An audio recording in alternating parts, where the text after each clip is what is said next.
The word boondocks, which is now part of the English language dictionary and vocabulary, comes from the Tagalog word bundok, meaning mountain.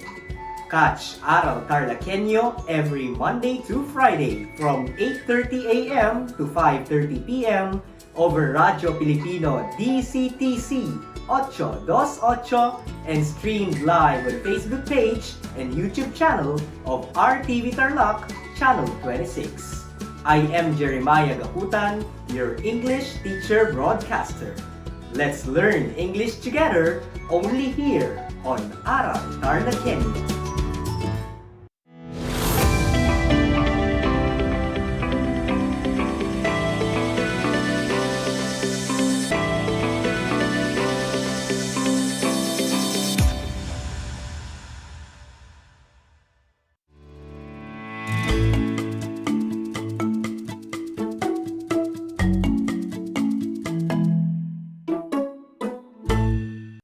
Hi and good afternoon, grade 8 learners.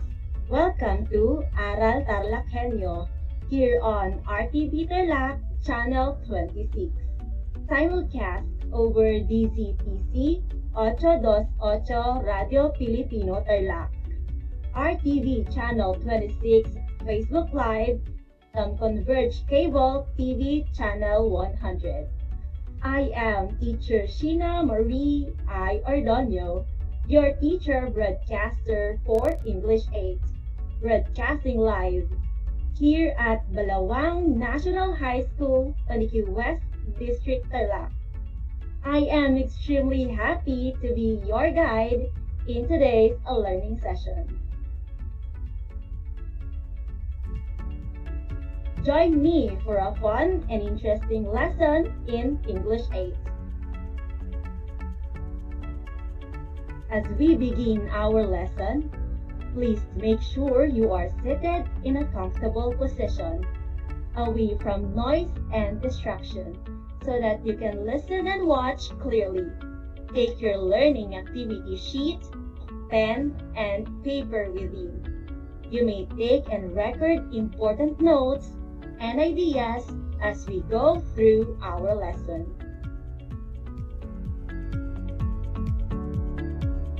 If you have any questions or need clarification on our lesson, please leave a comment below for Facebook Live viewers. However, if you are listening to the radio or watching television, you may send your questions to your teacher via text message or Facebook Messenger. Our lesson for today is about expanding the content of an outline using notes from primary and secondary sources to writing.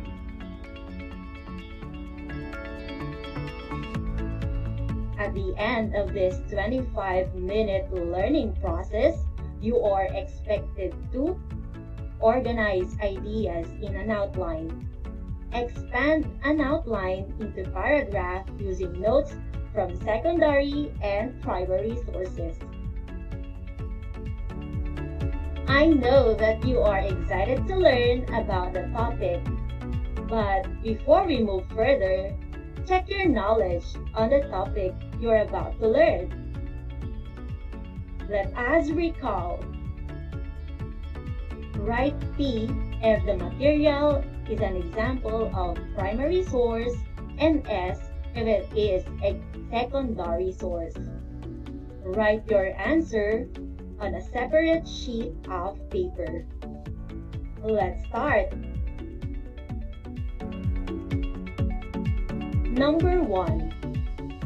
A transcript of the interview of Secretary Briones regarding the implementation of the limited face-to-face classes. Is it a primary source or secondary source?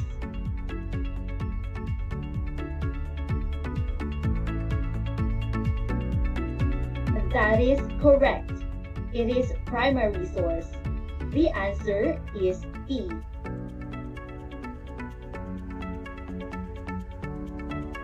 Number 2.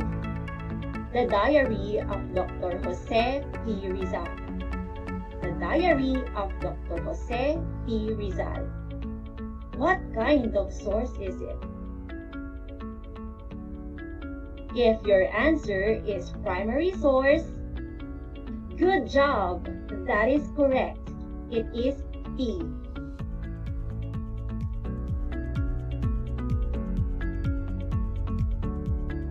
Let us move on to number 3. English for 21st Century Learning or Afro-Asian textbook. What is your answer, learners? Is it secondary source? That is correct. The answer is S. Number 4. A video recording of the DENR's campaign against illegal mining. A video recording of the DENR's campaign against illegal mining. The answer is B, primary source. Let us move on to the last item. Number 5. A copy of Merriam-Webster Dictionary. A copy of Merriam-Webster Dictionary. You got it! It is S, secondary source. How many correct answers did you get? Did you get a perfect score? Wow! That is amazing, learners. If you did not, good try. I think you are now ready to jump to our new lesson. Now let us learn about expanding the content of an outline using notes from primary and secondary sources to writing. How to write an essay or paragraph easily. In the writing process, one helpful step that comes before drafting is outlining. Having a plan for the central idea and its main supports, as well as how they will flow together, is perhaps the best way to avoid the intimidating tyranny of the blank page that a writer often encounters. Simply having a framework for the flow of the discussion goes a long way toward completing the initial draft. Outlining shows how ideas in a written text are organized and related. An outline is a map of your essay. Here is what an outline may look like.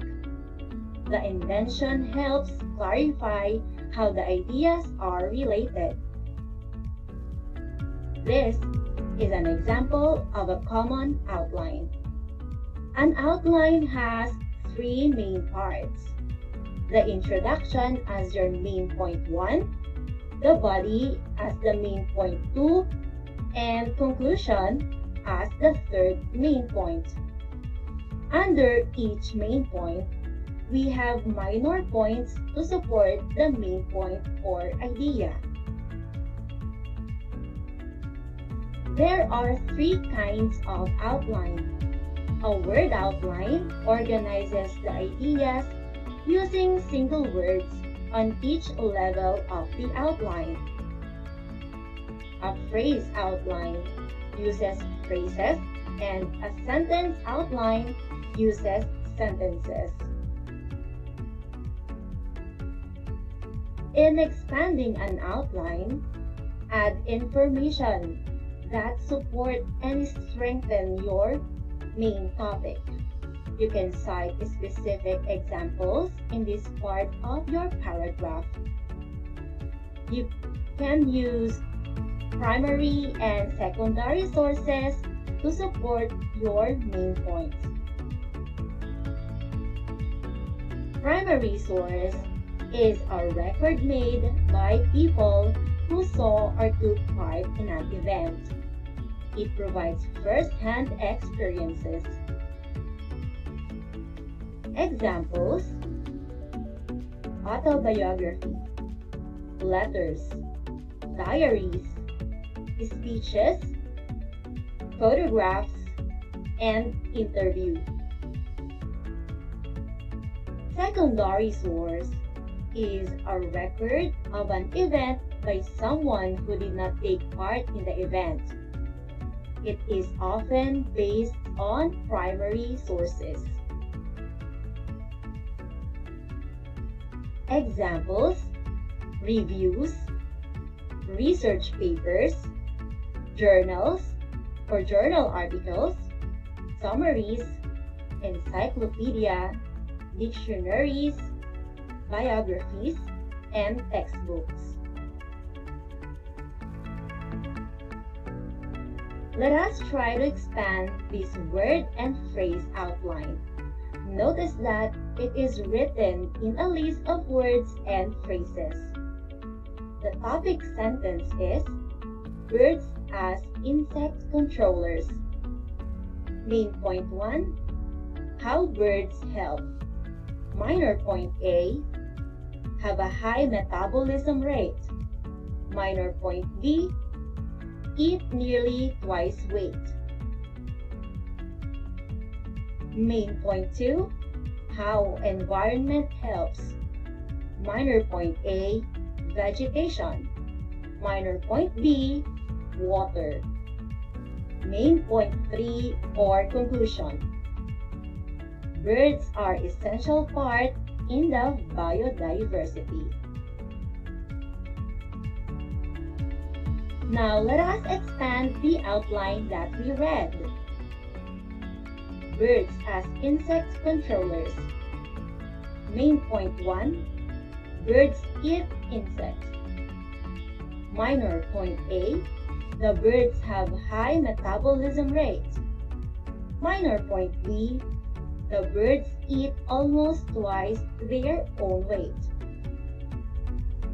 Main point 2, the environment attracts birds. Minor point A, planting the right vegetation attracts birds. Minor point B, developing water sources attracts birds.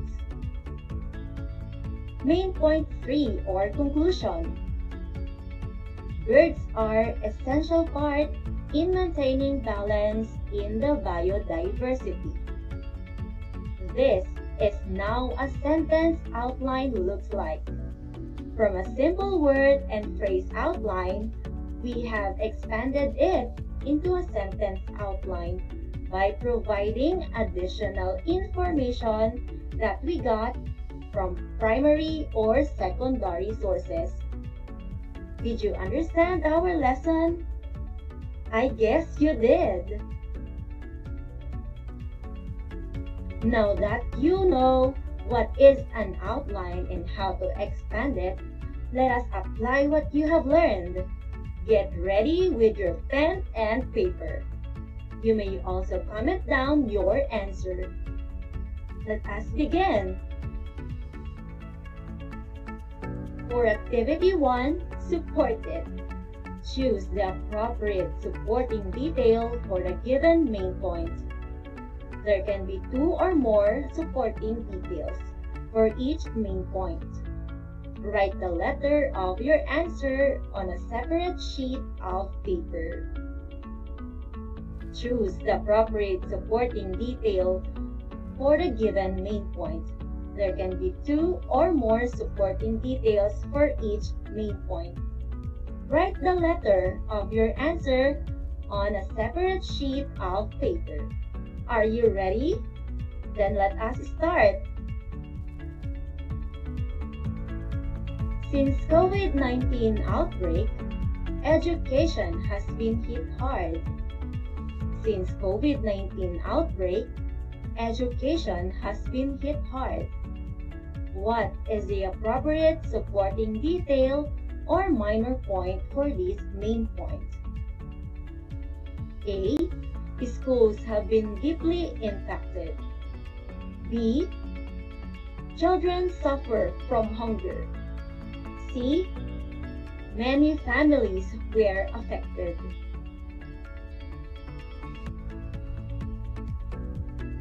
The appropriate supporting detail or minor point for this main point is letter A. Schools have been deeply impacted. It is not letter B nor letter C because they are not connected to the main point. Did you get it right? Let us move forward with the main point 2. Over 800 million learners around the world have been affected. Over 800 million learners around the world have been affected. What should be the minor point of this main point? Is it A, to minimize the pressure on teachers, schools and school systems remain open? B, over 102 countries have ordered nationwide school closures, while 11 have implemented localized school closure. C, 1 in 5 learners cannot attend school. The correct minor points are B, over 102 countries have ordered nationwide school closures, while 11 have implemented localized school closure. And C, 1 in 5 learners cannot attend school. That is correct. There are 2 minor points for this main point. Now let us conclude. Choose the proper conclusion for your outline. A. Global Campaign for Education is convinced that all learners, no matter where they live and circumstances, have a right to education. B. Governments and civil society concerted efforts that mobilize resources and expertise to address the impact of COVID-19 on education. What is your answer, learners? You may comment down below your answer or write on your paper. What letter is it? Very good! The proper conclusion for the outline is letter B. Governments and civil society concerted efforts that mobilize resources and expertise to address the impact of COVID-19 on education. I hope you got everything correct, learners. Now let us move on to our next activity.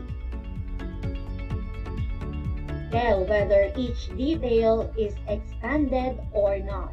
Put check if the detail is expanded and X if it is not.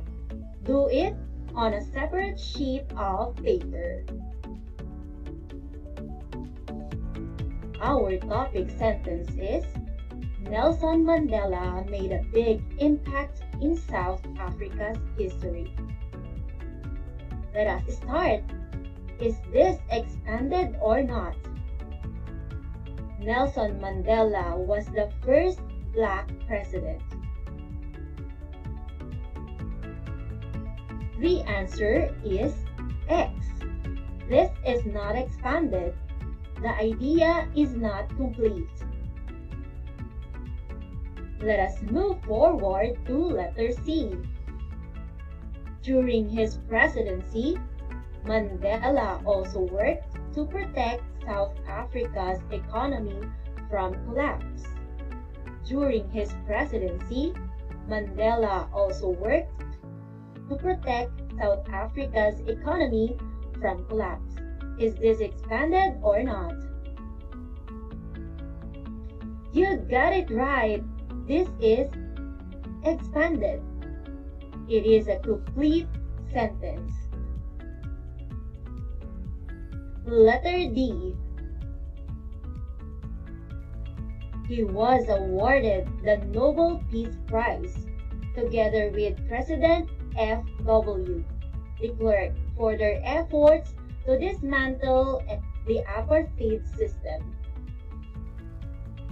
Letter D, he was awarded the Nobel Peace Prize together with President F.W. de Klerk for their efforts to dismantle the apartheid system. Expanded or not? Correct. It is expanded.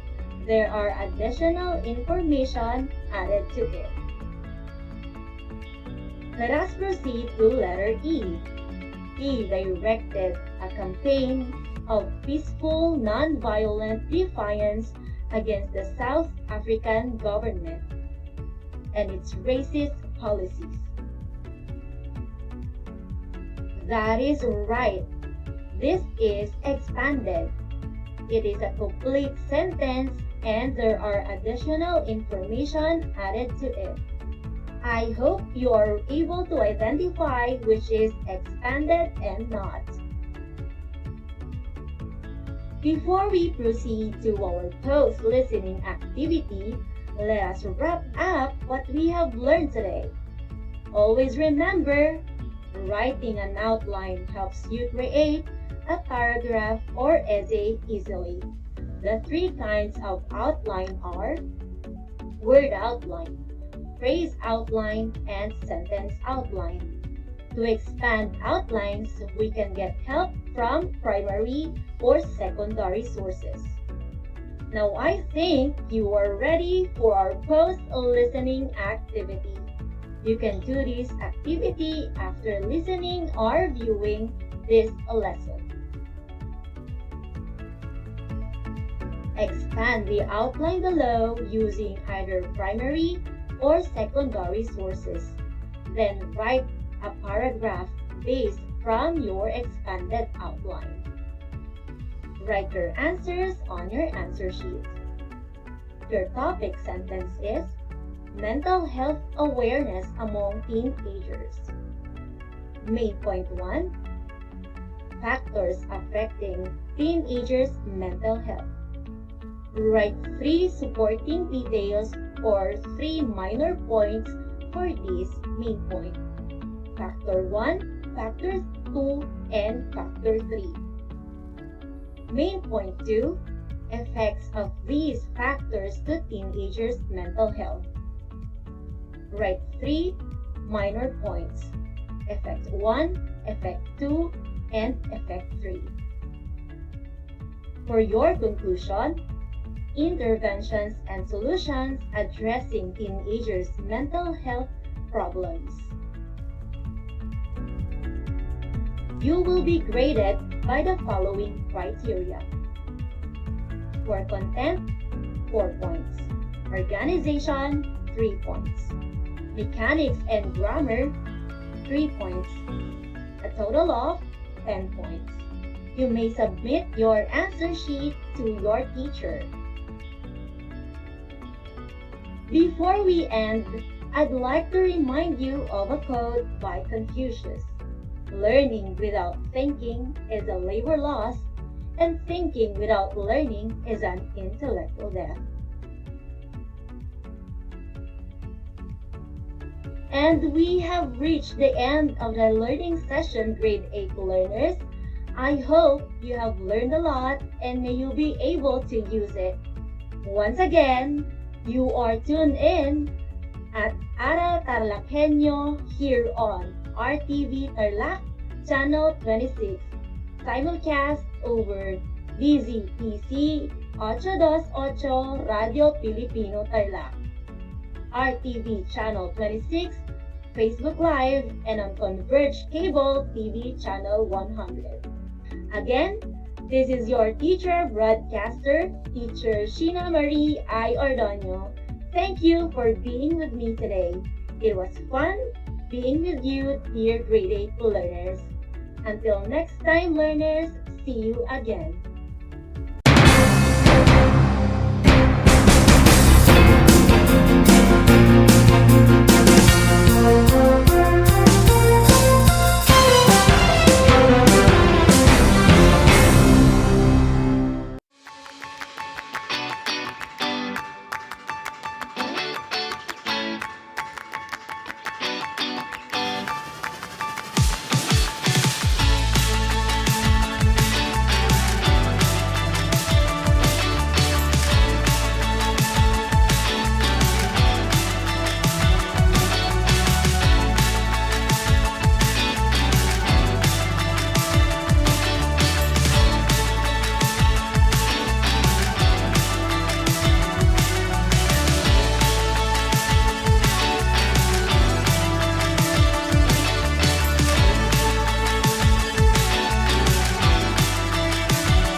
upang matugunan ang mga kinakaharap na pagsubok ng mga guro at mag-aaral sa gitna ng kasalukuyang pandemya.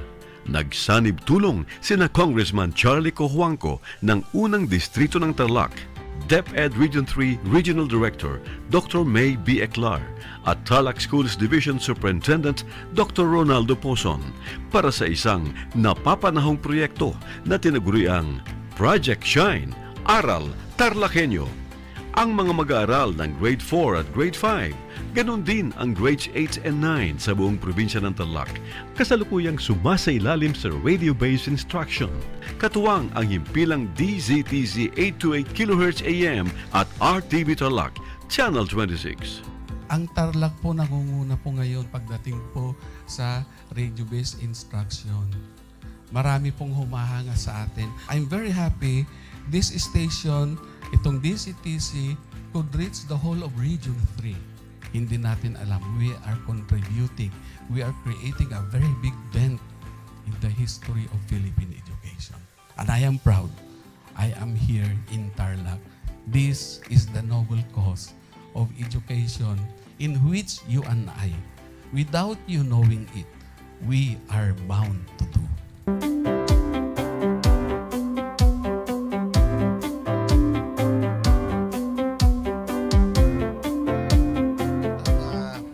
Project natin na Project Shine is a natural consequence dahil sa nangyari sa buong mundo. Let's continue to work together. I think it's very Filipino to practice bayanihan in anything or most of the things that we do. And this is a manifestation of that. No? We have private sector, we have DEPED, we have local government, all working together. And I hope the parents of some of these children, especially the parents that did not graduate from school or hindi nakapag-aral nung sila ay bata, sana naman gamitin na nila itong opportunity na mag-schooling na rin sila kasama ng mga anak nila para mag-bonding pati ang mga magulang sa mga bata. I look at this as doing God's work. Diba? So if you do God's work, it feels right. It's righteous. It's for good, not for evil. Good morning and happy learning, grade 4. Welcome to Aral TarlakHenyo here on RTV Tarlac, Channel 26. Simulcast over DZDZ 828, Radio Filipino Tarlac. I am Teacher Mercy Pacheco Bognot. This is Alistair Aidatu. I am Marie Josephine B. Andrade. I am Teacher Princess Marie M. Dueñas, and I will be your teacher broadcaster for today.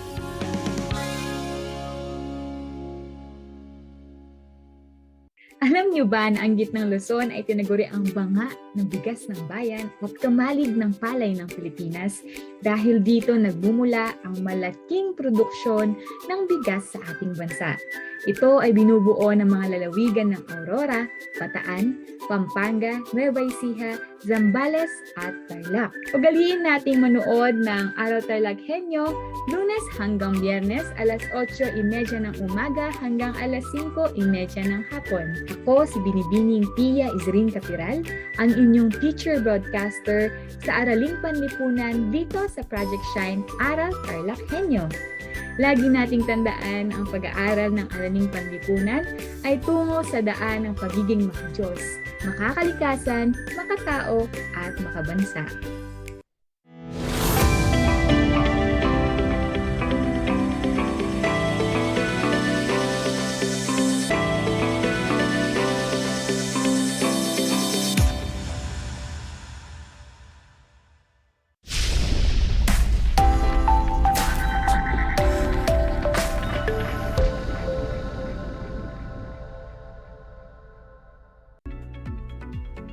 Welcome sa Project Shine Aral TarlakHenyo ng Schools Division of Tarlac Province, hatid sa inyo ng RTV Tarlac Channel 26, Converge Cable TV Channel 100 at sa bayang naririnig sa DZTZ 828 Radio Filipino Tarlac. Magandang araw po naririto na naman tayo, patuloy na nagsisikap at nagpupunyagi para maging makadiyos, makatao, makakalikasan at makabansa. Kumusta na kayo mga ginigiliw kong mag-aaral? Ang aking pagbati at paghanga sa inyong masidhing pagpupunyagi at patuloy na pag-aaral sa himpapawid upang matuto sa kabila ng hamon ng pagkakataon, ang COVID-19 pandemic. Ako ang inyong magiging teacher broadcaster sa oras na ito. Sige ng Jennifer Ocoma Hanoya mula sa Tarlac City. At sa pamamagitan ng remote live broadcast ay sasamahan ko kayo, gagabayan ko kayo upang maunawaan ang ating aralin. Mga giliw kong mag-aaral, bago natin simulan ang ating talakayan ay may mga paalaala muna ako. Una, siguraduhin kayo ay nasa komportableng lugar habang nakasubaybay sa Aral TarlakHenyo. Ikalawa, ihanda ang inyong learner's material, papel at ballpen na gagamitin sa pag-aaral at panghuli. Siyempre, iwasan muna ang paggawa ng ibang gawain at ituon ang sarili sa paksang tatalakayin. Alam kong kayang-kaya nyo yang gawin. Sa puntong ito, balikan muna natin ang nakaraang paksa. Grade 8 learners, naaalala nyo ba ang tungkol sa ating huling episode? Ito ay tungkol sa pagwawakas ng ikalawang digmaang pandaigdig at ang mga pagbabagong dulot nito. Paano nga ba nagwakas ang ikalawang digmaang pandaigdig? Mahusay, sa paksang ito, natuklasan mo kung paano napasuko ng Allied Powers ang Axis Powers. Naunang sumuko sa digmaan ang Italia na sinundan ng Germany. At sa patuloy na pananakop at pamiminsala ng Japan, nagdesisyon ang Amerika na gumamit ng mapaminsalang bomba atomika. At ito nga ang nagbigay daan sa pagsuko ng Japan at pagwawakas ng digmaan. Nalaman din ninyo na ang malagim na pagtatapos ng digmaan ay nagdulot ng matinding pinsala sa sangkatauhan. Upang mas lalo ninyong maunawaan ang ating paksa tungkol sa ikalawang digmaang pandaigdig, alalahanin natin ang huling bahagi dito sa huling bahagi ng ating talakayan kung paano ito nagsimula, nagwakas, at kung ano ang mga naging bunga nito. Kaya halina't mag-aral at matuto dito lang sa Aral TarlakHenyo. Ang ating paksa ay nakabatay sa Most Essential Learning Competency na nasusuri ang mga dahilan, mahahalagang pangyayaring naganap at bunga ng ikalawang digmaang pandaigdig. Dahil sa pinsalang dulot ng unang digmaang pandaigdig, maraming tao ang nagsimulang itakwil ang digmaan. Itinuring ng Europa noon ang World War I bilang digmaan na nagwakas sa lahat ng digmaan. Ngunit, makalipas lamang ang ilang taon, isang mas malawak at mas madugong digmaan ang naganap, ang ikalawang digmaang pandaigdig. Pagkatapos ng unang digmaang pandaigdig, ang mga bansang sangkot ay pumirma sa Treaty of Versailles.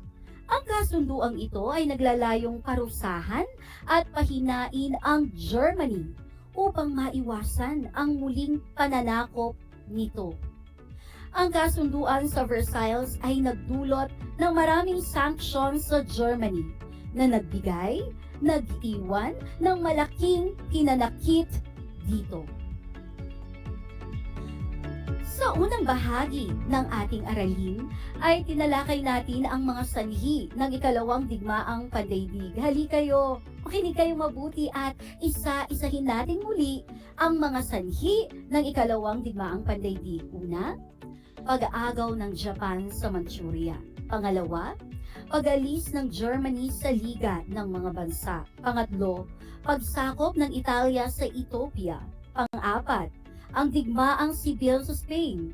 Panlima, pagsusanib ng Austria at Germany. Pang-anim, paglusob ng Alemanya sa Czechoslovakia. At ang pangpito, paglusob ng Germany sa Poland. Marami sa mga sanhi ng ikalawang digmaang pandaigdig ay nagpakita ng muling pagbangon ng Germany mula sa kahiya-hiyang sinapit nito noong unang digmaang pandaigdig. Matapos masakop ni Hitler ang Poland, ipinahayag niya na hindi siya hihingi ng pabor sa ibang mga bansa, ngunit dahil sa ilang ulit na siyang hindi tumupad sa mga pangako, lalong naghanda ang mga allies o ang allied powers para sa anumang mangyayari. Ang mga Pranses ay nagtatag ng isang depensa sa pamamagitan ng pader na konkreto na tinatawag na Maginot Line. Nagtatag din ng mga depensa ang mga bansa at nagpalakas ng kanilang hukbo.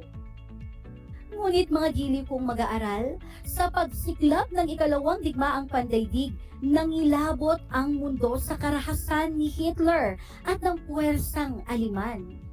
Sinimula ni Hitler ang kanyang malakidlat na paglusob o Blitzkrieg. Biglaan ang pagsalakay ng mga Nazi sa mga neutral na bansang Belgica, Holland at Luxembourg. Napabagsak din ng hukbong Aleman ang Pransya at nilusob ang Great Britain. Noong Setyembre 27, 1940, formal na nilagdaan ang kasunduang alyansang militar ng Germany, Italy at Japan.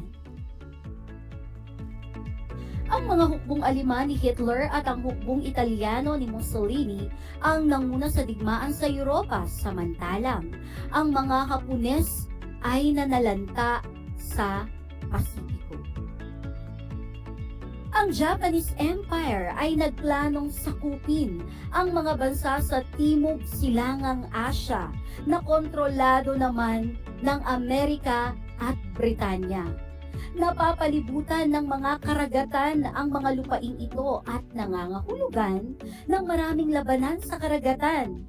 Walang laban ang Japan sa Amerika at Britanya pagdating sa puwersa sa karagatan. Kaya, plinano nitong atakihin ang naval base ng Amerika. Noong ikapito ng Disyembre 1941, biglang sinalakay ng mga Hapones ang Pearl Harbor, isa sa mga himpilan ng hukbong pandagat ng Estados Unidos sa Hawaii. Ang pataksil na pagsalakay sa Pearl Harbor ay tinawag na Day of Infamy. Nagpahayag ng pakikidigma sa Hapon ang Estados Unidos, gayon din ang Britanya. Ang Alemanya at Italia ay sumugod sa panig ng Hapon at nagpahayag rin ng pakikidigma laban sa Estados Unidos noong ika-11 ng Disyembre 1941. Sa kasagsagan ng digmaan, naging matindi ang laban ng dalawang alyadong militar. Ang Allied powers na binubuo ng mga bansang Estados Unidos sa pamumuno ni Franklin D. Roosevelt, Great Britain sa pamumuno ni Winston Churchill, Soviet Union sa pamumuno naman ni Joseph Stalin. Ang Axis powers naman ay binubuo ng Germany sa pamumuno ni Adolf Hitler, Italy sa pamumuno ni Benito Mussolini at Japan sa panahon ni Emperor Hirohito. Sa huli, naging matagumpay ang mga alyadong bansa sa mga labanan sa Europa at Hilagang Africa. Nagsimula ang pagkakapanalo ng Allied Powers sa Hilagang Africa noong 13 ng Mayo 1945 na sinundan ng pagkabihag sa Sicily noong 11 ng Hunyo. Sumuko ang Italia noong 3 ng Setyembre 1943 at noong 2 ng Abril 1945, si Benito Mussolini na naging takas sa bilangguan ay nahuli at pinatay kasama ng kanyang kinakasamang si Clara Peracci. Noong 2 ng Mayo 1945, nabihag ng mga Ruso ang Berlin at noong 8 ng Mayo, tinanggap ang walang pasubaling tadhana ng pagsuko ng mga Aleman sa Reims. Nang sumunod na araw sa Berlin, sumapit ang tinatawag na VE Day o Victory Day in Europe. Bago ito, noong 6 ng Hunyo 1944, naganap naman ang D-Day. Lumapag sa Normandy, Pransya, ang puwersa ni General Dwight Eisenhower. Pagkaraan ng ilang linggong paglalaban, natalo nila ang mga Nazi. Sa huling araw ng Abril 1945, bumagsak ang Germany dahil sa pag-atake ng mga alyado sa kanluran at ng mga Ruso sa silangan. Noong 30 ng Abril, winakasan ni Adolf Hitler ang sariling buhay. Samantala, patuloy na nakipaglaban sa Japan ang Amerika. At para tuluyang matalo ang Japan ng mga puwersang alyado, gumamit na ang Amerika at nagdesisyon ang Amerika na gumamit ng makabagong armas. Ito ang bomba atomika. Noong 6 ng Agosto 1945, ibinagsak sa Hiroshima ang unang bomba atomika. At noong 9 ng Agosto 1945, nagpabagsak muli ng bomba atomika sa Nagasaki, Japan. 2 ng Setyembre 1945, formal nang sumuko ang Japan sa digmaan. Napakaraming pagbabago na naidulot sa lipunan, ekonomiya at politika ang digmaan. Halika at balikan natin ang mga bunga ng ikalawang digmaang pandaigdig. Una na riyan, nagkaroon ng malaking bilang ng mga namatay at nasirang ari-arian. Ikalawa, natigil ang pagsulong ng ekonomiyang pandaigdig dahil sa pagkawasak ng agrikultura, industriya, transportasyon at pananalapi ng maraming bansa. Ikatlo, bumagsak ang pamahalaang totalitaryang Nazi ni Hitler, fasismo ni Mussolini at Imperyong Hapon ni Hirohito. Ikaapat, napagtibay ang simulaing command responsibility para sa pagkakasalang nagawa ng mga opisyal ng bayan at mga pinunong militar.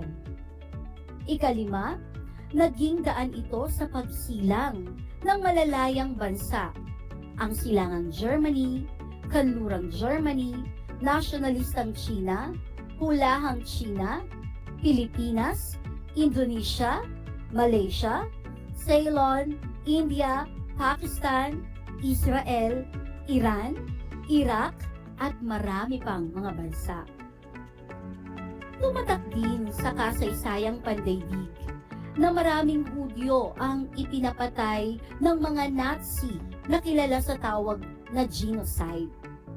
Mga giri kong mag-aaral, ang genocide ay ang sinasadya at sistematikong pagpatay ng maramihan sa pamamagitan ng gas chamber upang lipulin at tuluyan ng mabura ang isang lahi. Kung matatandaan ninyo, sa Pilipinas din ay naganap naman ang Death March bilang pagpapahirap ng hukbong Hapon sa mga Pilipino at Amerikanong sundalo. Ang paglalakad ay nagsimula sa Mariveles, Bataan, patungong San Fernando, Pampanga hanggang Capas, Tarlac.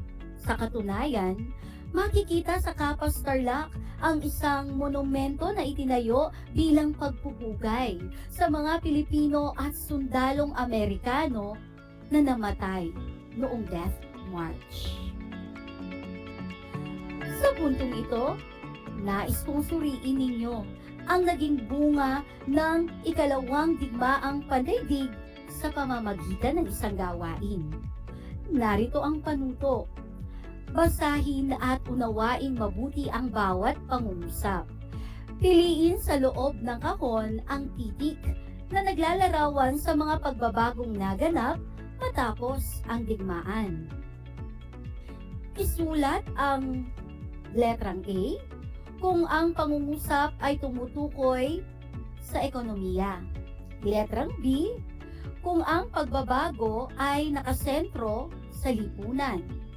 Letrang C kung ang pagbabago ay nakasentro sa politika. Sa mga nakasubaybay sa Facebook Live, maaaring ilagay ang inyong sagot sa comment box. Handa na ba kayo? Uulitin ko, letrang A kung ang pagbabago ay nakasentro sa ekonomiya, letter B kung ang pagbabago ay nakasentro sa lipunan, at letrang C kung ang pagbabago ay nakasentro sa politika. Kung handa na ang lahat, simulan na natin. Narito ang unang tanong. Paglaganap ng kaisipan na tanging mga Aleman ang magaling at nangungunang lahi sa daigdig. A. Pagbabago na nakasentro sa ekonomiya. B. Pagbabago na nakasentro sa lipunan. C. Pagbabago na nakasentro sa politika. Pangalawang tanong. Bumagsak ang pamahalaang totalitaryang Nazi ni Hitler, fasismo ni Mussolini at imperyong Hapon ni Hirohito. A. Pagbabago na nakasentro sa ekonomiya. B. Pagbabago na nakasentro sa lipunan. C. Pagbabago na nakasentro sa politika. Pangatlo, pagkawasak ng mga ari-arian at pagbagsak ng pananalapi hatid ng ikalawang digmaang pandaigdig. A. Pagbabago na nakasentro sa ekonomiya. B. Pagbabago na nakasentro sa lipunan. Or letter C. Pagbabago na nakasentro sa politika. Pang-apat, makinig mabuti. Pagbagal ng industrialisasyon at kalakalan dulot ng digmaan. A. Ang pagbabago ay nakasentro sa ekonomiya. B. Ang pagbabago ay nakasentro sa lipunan. C. Ang pagbabago ay nakasentro sa politika. At ang ating panlimang tanong, paglalabanan ng pamumuno sa pagitan ng mga pasistang Nationalist Front at Sosyalistang Popular Army sa Espanya. A. Ang pagbabago ay nakasentro sa ekonomiya. B. Ang pagbabago ay nakasentro sa lipunan. C. Ang pagbabago ay nakasentro sa politika. Nakuha niyo ba ang mga tamang sagot? Tignan natin. Narito ang mga tamang sagot para sa unang bilang, letrang B. Sa ikalawang bilang, letrang C. Sa ikatlong bilang ay letrang A. Maging sa ikaapat na bilang ay letrang A. At sa ikalimang bilang, letrang C. Binabati ko kayo, mga giliw kong mag-aaral, sa inyong ipinamalas na galing. Mga giliw kong mag-aaral, upang hindi na masundan pa ang ikalawang digmaang pandaigdig, humanap ng paraan ang mga bansa upang tuluyan ng makamit ang kapayapaan. Isa sa mga hakbang na ginawa nila ay ang pagtatatag ng United Nations kapalit ng Liga ng mga Bansa. Isang pangkalahatang samahang pandaigdig ang United Nations upang mapanatili ang kapayapaan at kaligtasan sa mundo. Noong ika-24 ng Oktubre 1945 ay itinatag na ang mga bansang nagkakaisa o United Nations at nahalal na unang Sekretaryo General si Trygve Lie ng Sweden. Eto, trivia naman, mga giliw kong mag-aaral. Alam nyo ba na ang ating kapwa Tarlakhenyo na si Carlos P. Romulo na taga-Kamiling Tarlac ay naging President of the United Nations General Assembly noong taong 1949 hanggang 1950. Nakaka-proud, di ba? Isang Pilipino, isang Tarlakhenyo. Sa inyong palagay, bakit mahalaga ang pagkakatatag ng United Nations? Maaari niyong isagot sa comment box. Mahusay. Mahalaga ito upang mapanatili ang kapayapaan at kaligtasan sa daigdig. Ito na marahil ang pinakamahalagang naidulot ng pagtatapos ng ikalawang digmaang pandaigdig. At mas marami pa kayong matututunan tungkol sa United Nations sa mga susunod na talakayan. Mga giliw kong mag-aaral, sa puntong ito, oras na naman para tasahin o sukatin ang inyong kaalaman ukol sa paksang ating tinalakay. Narito ang panuto. Tukuyin kung ang nilalaman ng bawat pahayag ay sanhi o bunga ng ikalawang digmaang pandaigdig. Isulat ang sagot sa sagutang papel. Sa mga nakasubaybay sa FB Live, ilagay ang inyong sagot sa comment box. Handa na ba kayo? Kung ganon, simulan na natin. Unang tanong. Nagkaroon ng malaking bilang ng mga namatay at nasirang ari-arian. Pangalawa, pagsakop ng Italya sa Utopia. Pangatlo, natigil ang pagsulong ng ekonomiyang pandaigdig dahil sa pagkawasak ng agrikultura, industriya, transportasyon at pananalapi ng maraming bansa. Pang-apat, pag-agaw ng Japan sa Manchuria mula sa China. Panlima, napagtibay ang simulaing command responsibility para sa pagkakasalang nagawa ng mga opisyal ng bayan at pinunong militar.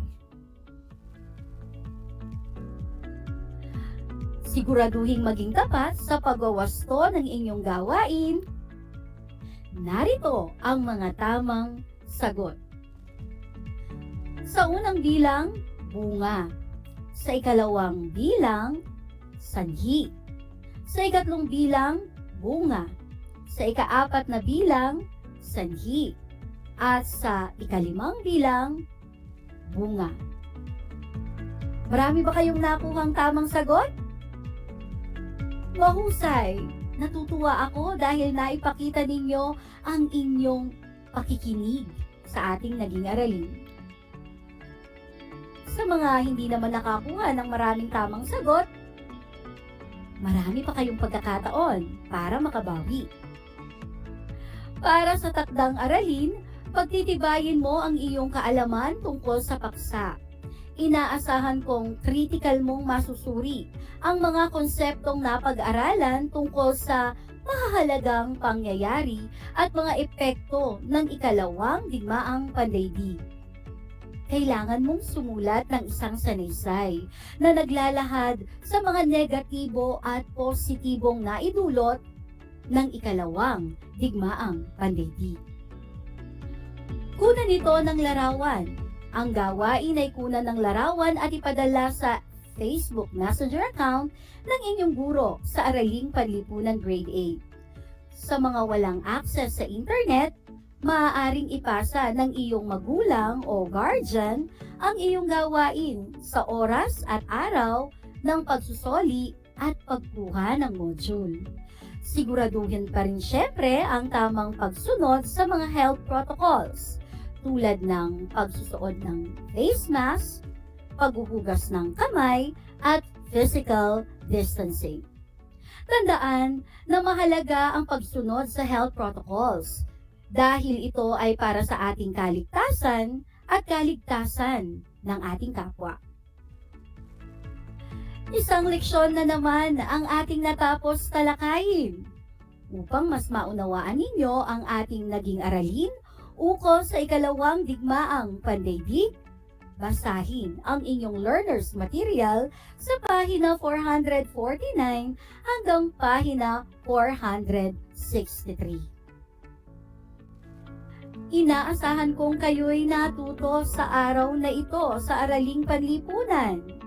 Muli, ako ang inyong naging teacher broadcaster sa Araling Panlipunan Grade 8, Ginang Jennifer Ocoma Hanoya, na nagsasabing ang pag-aaral ng Araling Panlipunan ay daan sa pagiging makadiyos, makatao, makakalikasan at makabansa. Hanggang sa muli.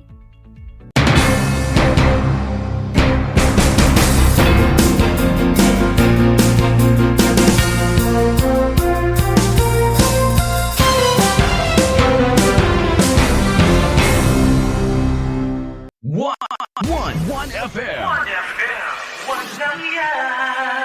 This is your one. My only one. One lang yan. The only one. One FM. 96.1 Tarlac, 98.3 Lucena, 88.3 Legazpi, 96.1 Surigao, 95.9 Butuan, 92.1 Mindoro, 96.7 Tacloban, 99.3 Baler, 95.1 Puerto Princesa, Palawan. This is your one. Your only one. Your only one. One FM. Your only one FM. Wagi sa kaalaman, kabahagi sa kaligtasan. Gana sa karaman, kaparte sa seguridad. Analo at kakapatan, kabiyangan at kilalaban. Narito ang mga dapat gawin kapag may sunog. Kung nasusunog na ang bahay, lumabas agad. Huwag nang magsalba pa ng gamit. Tumawag agad sa fire department o humingi ng tulong sa mga kapitbahay. Takpan ng bibig at ilong upang hindi makalanghap ng usok. Maaari ring gumamit ng panyo o tuwalya. Kung hindi makalabas, pumunta sa anumang bagay na makakapukaw ng atensyon. Kung sakaling mahagip ng apoy ang damit, magpagulong-gulong sa sahig hanggang mawala ito. Wagi sa kaalaman, kabahagi sa kaligtasan. Madaugon sa kasayuran, kabahin sa kaluwasan. Sinambot keng kabaluan, kayabe keng kasamasnan. Madaugon sa kahibalo, kabahin sa kaluwasan. Isang mahalagang paalala mula sa kabahagi mo, Radyo Pilipino.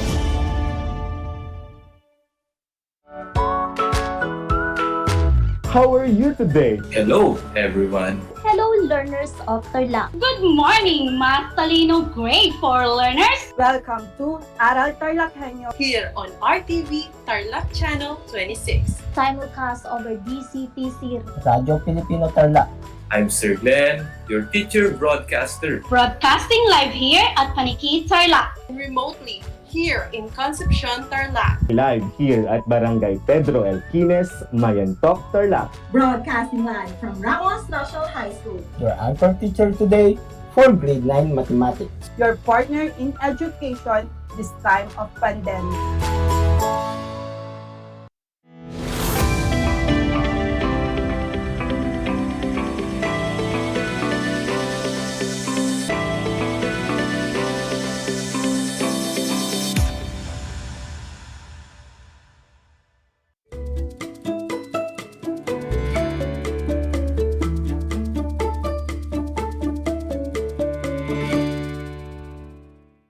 afternoon, learners.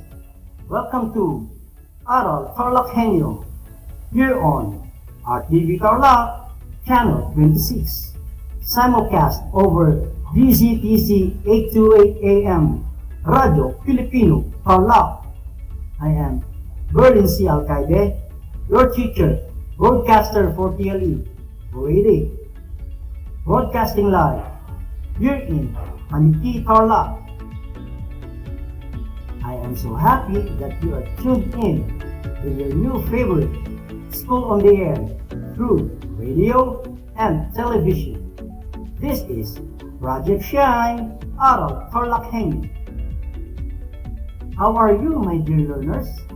I hope that you are all safe and doing well and ready for another learning experience. Join me today and let us explore and learn new things in TLE, in Electronic Products Assembly and Servicing, or EPAS. Today, we will focus our discussion on the area of industrial arts in Electronic Products Assembly and Servicing, specifically on testing rectifier diode. This time, I want you to prepare your compendium of notes in EPAS and your pen and notebook. Be in a place where you are comfortable watching or listening. And don't forget to take down notes as we go along with the lesson. Today, we will focus our discussion on the testing of rectifier diode. At the end of the lesson, you are expected to identify the condition of a rectifier diode. Follow the procedures in testing a rectifier diode. Develop skills in testing a rectifier diode. Appreciate the importance of testing a rectifier diode in troubleshooting and repair of electronic appliances. Before we begin, let us have a short review with our previous topic. Last time, we discussed the theories and principles of a diode. Do you still remember those theories and principles of a diode? I'm sure you do. Are you ready? I'm sure you are all ready. Let us check what you have learned by answering the questions that I'm about to ask you. Choose your answer from the choices given inside the box. You will be given 3 seconds to give me the correct answer. Your choices are forward bias, rectifier diode, reverse bias, cathode, and anode. Let's begin. Question number 1. It is an electronic device that allows the flow of current in only one direction. Very good. The correct answer is rectifier diode. Question number 2. What do you call the arrow in the schematic symbol of a rectifier diode? Great! The correct answer is anode. Question number 3. In the actual component of a rectifier diode, what do you call the white band at one end of a rectifier diode? Very good. The answer is cathode. You're great. Question number 4. It is a connection between the anode of a diode to the positive of the voltage source, and the cathode of a diode is connected to the negative of the voltage source. Very good. The answer is forward bias. Question number 5. It is a connection between the anode of a diode to the negative of the voltage source, and the cathode of a diode is connected to the positive of the voltage source. If your answer is reverse bias, you are correct. Very good, learners. You did a great job. And now, my dear learners, let us start our new lesson about testing a rectifier diode. Are you ready? Let's begin. As with most electronic components, physical damage is the first sign to look for in a diode. Some good signs of damaged diodes are a burned diode and a cracked diode. Some diodes will even split into two. If there are no physical signs, you will have to test it. In testing a rectifier diode, you must know the good condition and the bad condition of the rectifier diode based on the pointer of an analog multimeter. The good and bad conditions of the rectifier diode can be checked by using an analog multimeter using the ohmmeter function. A good condition of a rectifier diode is when the forward bias connection has a low resistance, and if you reverse the polarity in reverse bias connection, there should be an infinite resistance reading. This reading is an exception to the Schottky rectifier diode, where it has two readings but it is not leaky. A bad condition of a rectifier diode is a defect in a diode such as dotted, open, and leaky. A shorted diode is a defect in which the pointer of the multimeter reads to zero in forward and reverse bias connection. An open diode is a defect in which the pointer stays at the infinite position in forward and reverse bias connection. While a leaky diode is a defect in which the forward and reverse bias connections have resistance readings. When testing a rectifier diode with an analog multimeter, there are two tests to be performed: the forward bias connection and the reverse bias connection. We can say that a rectifier diode is good when the two conditions are met. In the first test, there should be low resistance. If you reverse the polarity in the second test, there should be an infinite reading, even at the higher ohmmeter range of X10K. However, if these conditions are not met, we conclude that the rectifier diode is defective. This reading is an exemption to the Schottky barrier rectifier diode, where it has a high resistance reading of X10K range, but it is not leaky. Here are the procedures for testing a rectifier diode. Number 1. Determine the correct polarity of the analog multimeter test leads in ohmmeter function. When the analog multimeter is set to the ohmmeter function, the black test probe becomes positive and the red test probe becomes negative. Take note of this, learners. Number 2. Set the ohmmeter to X1 or X10 range, as the case may be. If the multimeter is low in battery, we cannot set the pointer to 0 in the X1 range. If this is the case, select the X10 range. Use the X10K range to check for a leaky diode in the reverse bias connection. If there is a deflection on the pointer in the X10K range, we can say that a rectifier diode is leaky. Number 3. Always zero the pointer before checking the test leads and turning the 0 ohm adjuster to place the pointer exactly to 0 at the right. Number 4. Identify the anode and the cathode of the rectifier diode. Number 5. Connect the ohmmeter test leads across the rectifier diode. First, connect the black test probe to the anode of the rectifier diode and the red test probe to the cathode of the rectifier diode. This connection is called forward bias. Number 6. Reverse the ohmmeter test leads for the opposite polarity. This time, connect the black test probe to the cathode of the rectifier diode and the red test probe to the anode of the rectifier diode. This is called a reverse bias connection.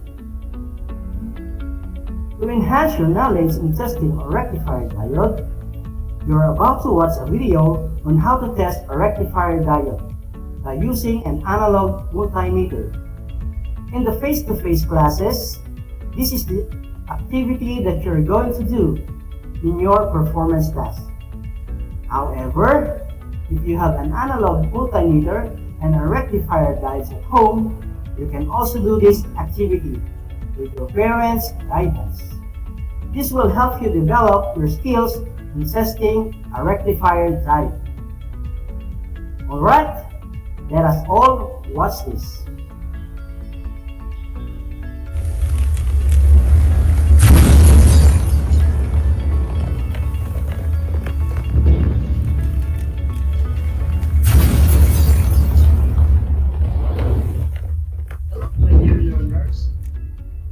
Explore another learning experience in testing diodes? Hello, my dear learners. Are you ready to explore another learning experience in testing diodes? I'm sure you are now ready. A material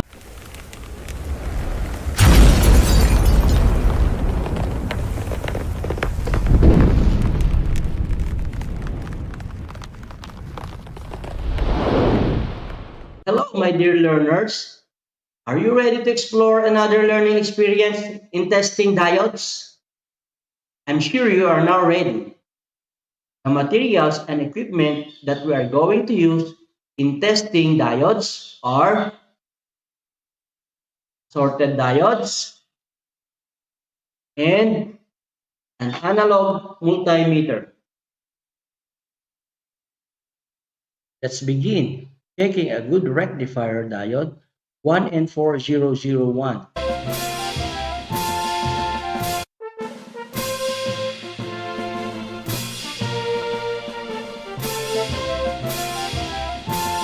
First, set the analog multimeter to ohmmeter function X1 range. Then, zero the pointer by connecting the test leads and turn the zero ohm adjuster to place the pointer exactly to zero at the right.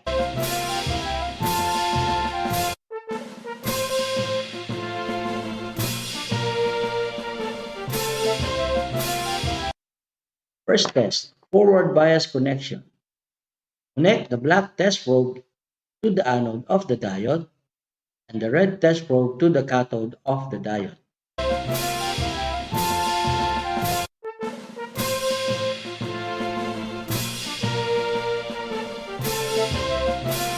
Pointer deflects to low resistance.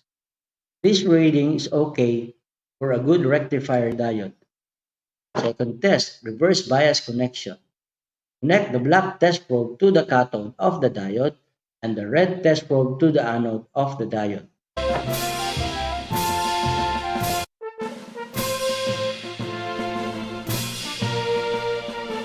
The pointer did not deflect. It stays at infinite resistance reading. A good rectifier diode has an infinite resistance reading in the reverse direction.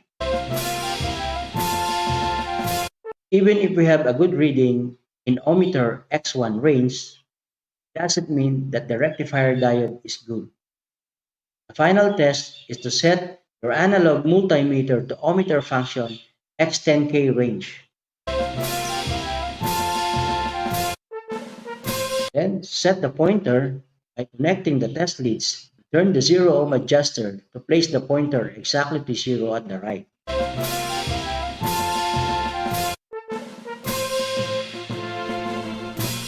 Again, test the rectifier diode in the reverse bias connection. Connect the black test probe to the cathode of the diode and the red test probe to the anode of the diode. Again, the pointer did not deflect. Stay at infinite resistance reading. A good rectifier diode has an infinite reading in the reverse direction at ohmmeter X10K range. Therefore, the condition of this rectifier diode 1N4001 is good. There is a little deflection on the pointer in this X10K range. We can say that the rectifier diode is leaky. Let's now check this rectifier diode R208. Follow the same procedures in checking a good rectifier diode.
Now, let's check this rectifier diode RL307. Follow the same procedures in checking the good rectifier diode.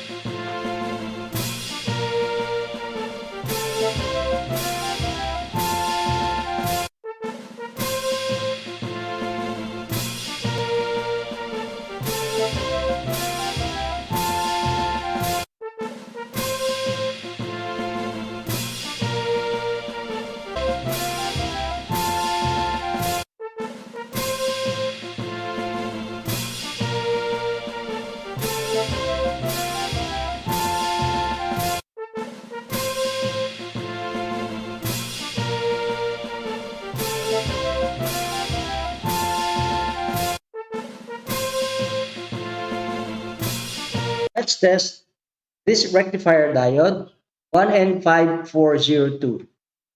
Follow the same procedures in checking a good rectifier diode.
That's all for testing the rectifier diode.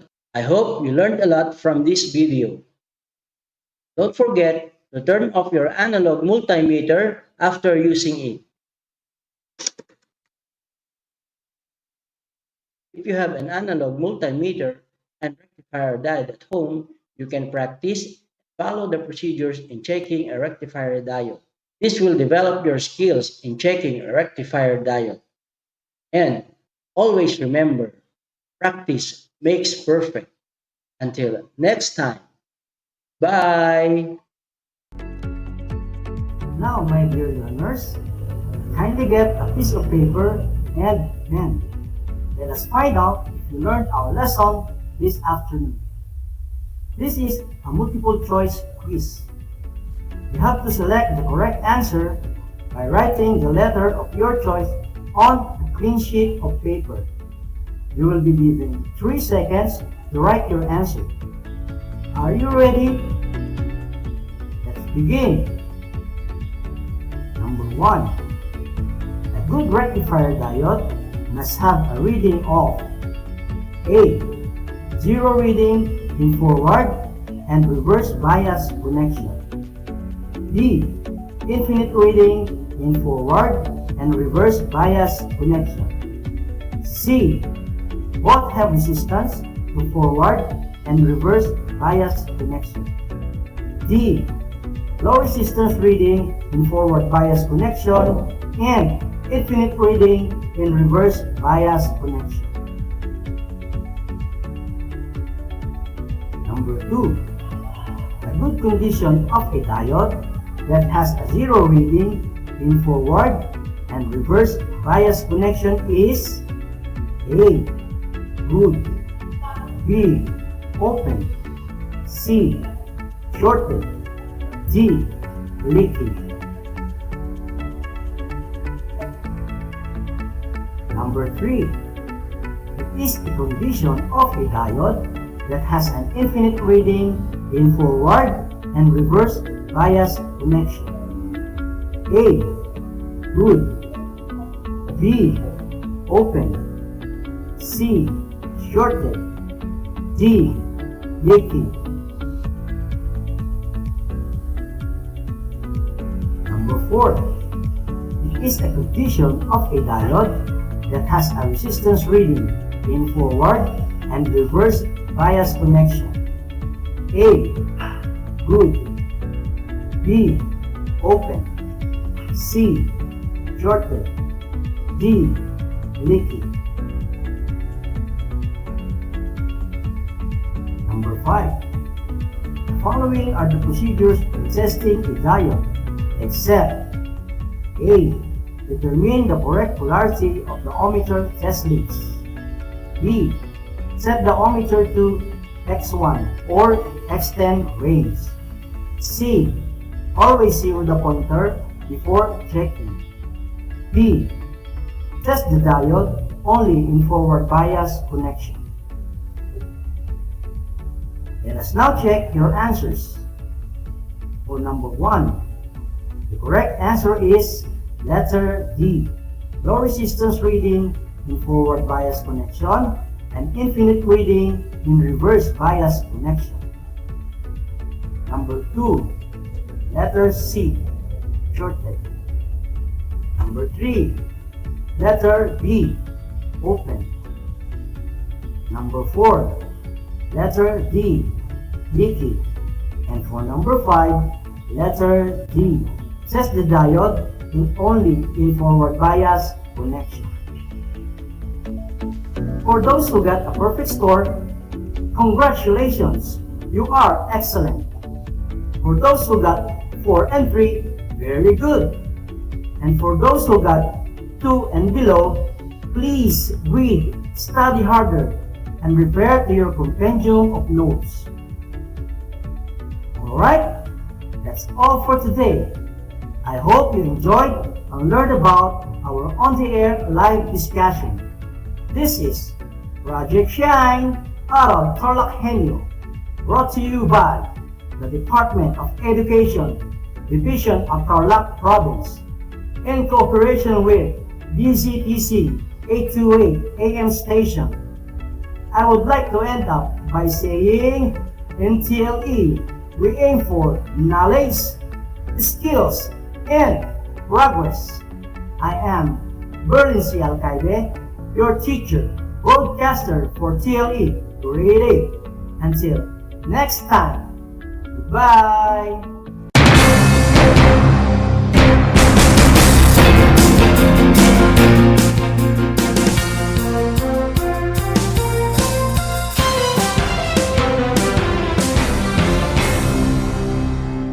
Wagi sa kaalaman, kabahagi sa kaligtasan. Gana sa karaman kaparte sa seguridad. Analo at kakapatan, kabiyangan at kilalaban.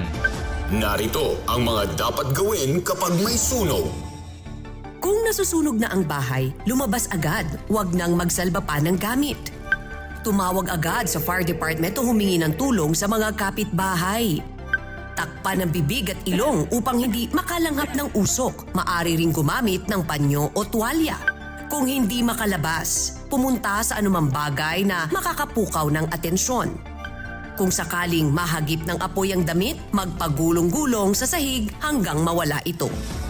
Wagi sa kaalaman, kabahagi sa kaligtasan. Madaugon sa kasayuran, kabahin sa kaluwasan. Sinambot keng kabaluan, kayabe keng kasamasnan. Madaugon sa kahibalo, kabahin sa kaluwasan. Isang mahalagang paalala mula sa kabahagi mo, Radyo Pilipino. Alam mo na ba? Ang mental health ay isang mahalagang bahagi ng ating pangkabuoang kalusugan. Walang health kung walang mental health. Kaya naman maglaan ng oras para sa mga hobbies, kumustahin ang mga mahal sa buhay, at huwag kalimutang ipahinga ang utak. Ngayong panahon ng pandemya, make sure to care for yourself and care for others para sa isang healthy Pilipinas. Tumawag sa mga numerong ito. Paalala mula sa Department of Health.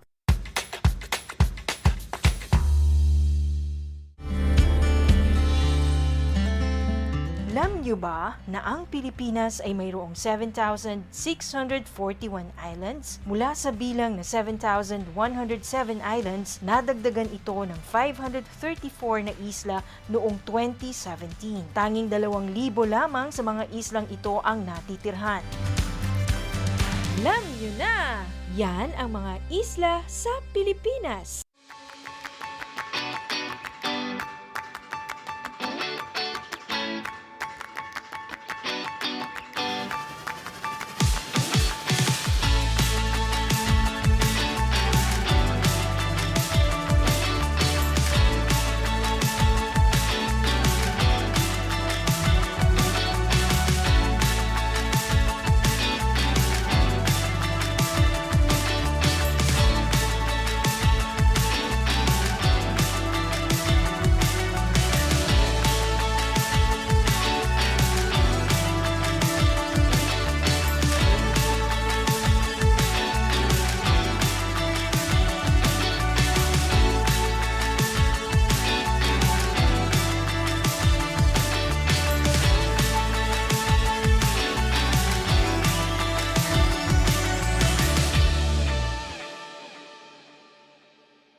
Kumusta mga giliw kong tagapakinig? Nagbabalik ang inyong paaralang panghimpapawid Aral TarlakHenyo sa RTV Tarlac, Channel 26 at sa bayang naririnig sa DCTC 828 Radyo Pilipino Tarlac. Tayo rin ay napapanood sa FB Live ng RTV Tarlac Channel 26. Sumasahimpapawid mula sa bayan ng Pura Tarlac, mula sa bayan ng San Clemente, mula rito sa Borok Elementary School, Pura Tarlac, sa bayan ng Kapas Tarlac. Ako, ang inyong guro,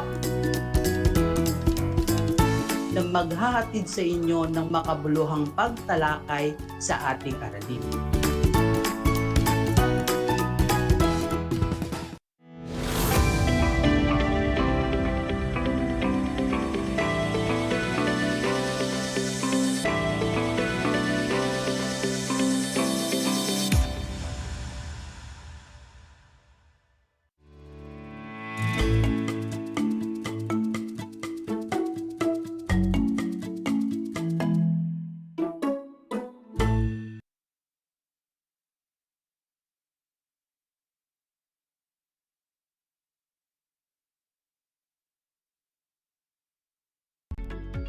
Good afternoon, grade 8 learners.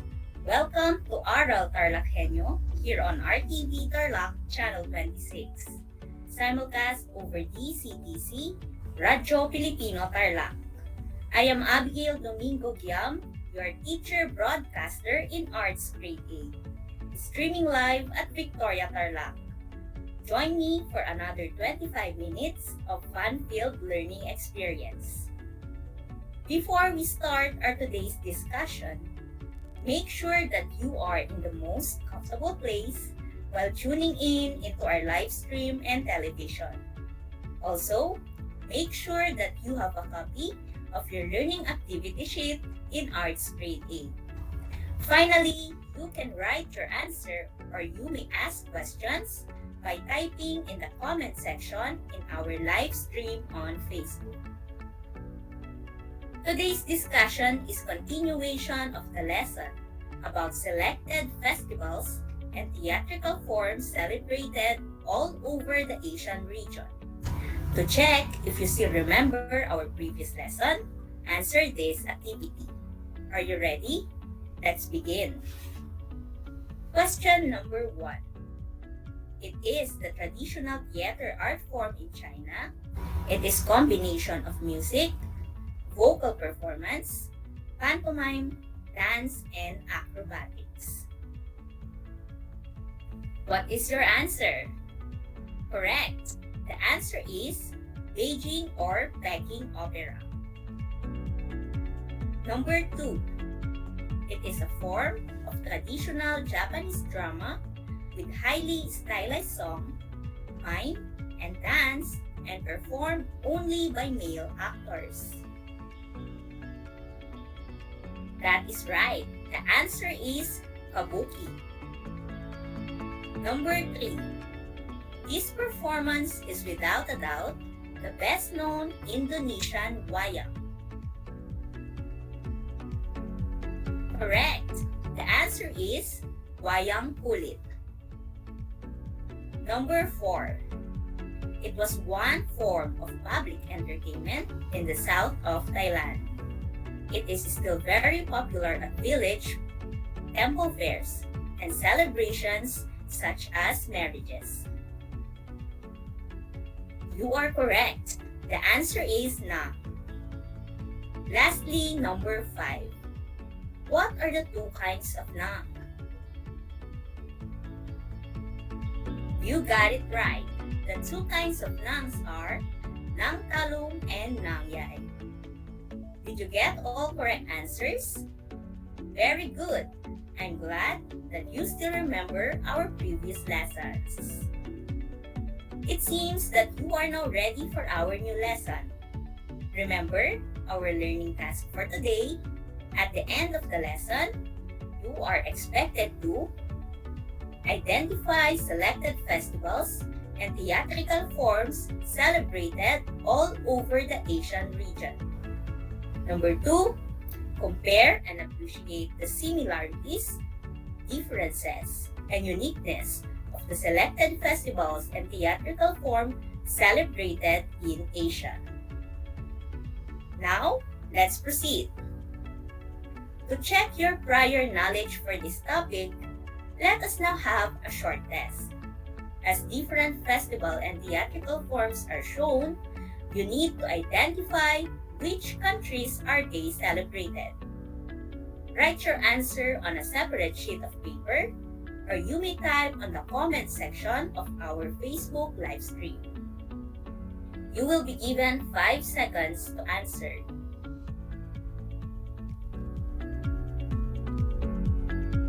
Number 1. Let's identify the picture. In which country in Asia do you think this festival is celebrated? Your time starts now.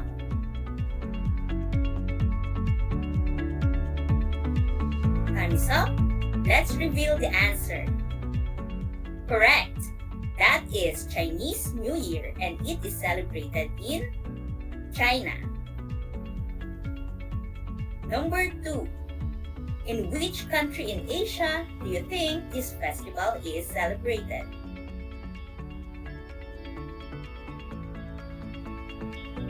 Time is up. Correct. That is Loy Krathong Festival and it is celebrated in Thailand.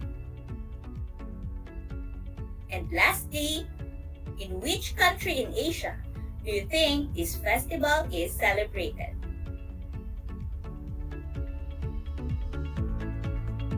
Very good.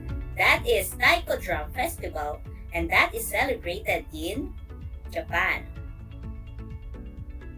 Now, are you ready to travel and appreciate the culture, tradition, and arts of specific countries all over Asia? Okay, let's begin. Our first festival is very familiar to us. It is Chinese New Year.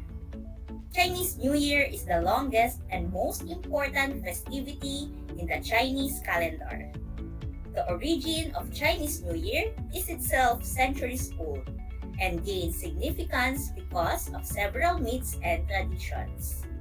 Chinese New Year is celebrated in countries and territories with significant Chinese populations like mainland China, Hong Kong, Macau, Taiwan, Singapore, Thailand, Indonesia, Malaysia, Mauritius, Vietnam, and Philippines.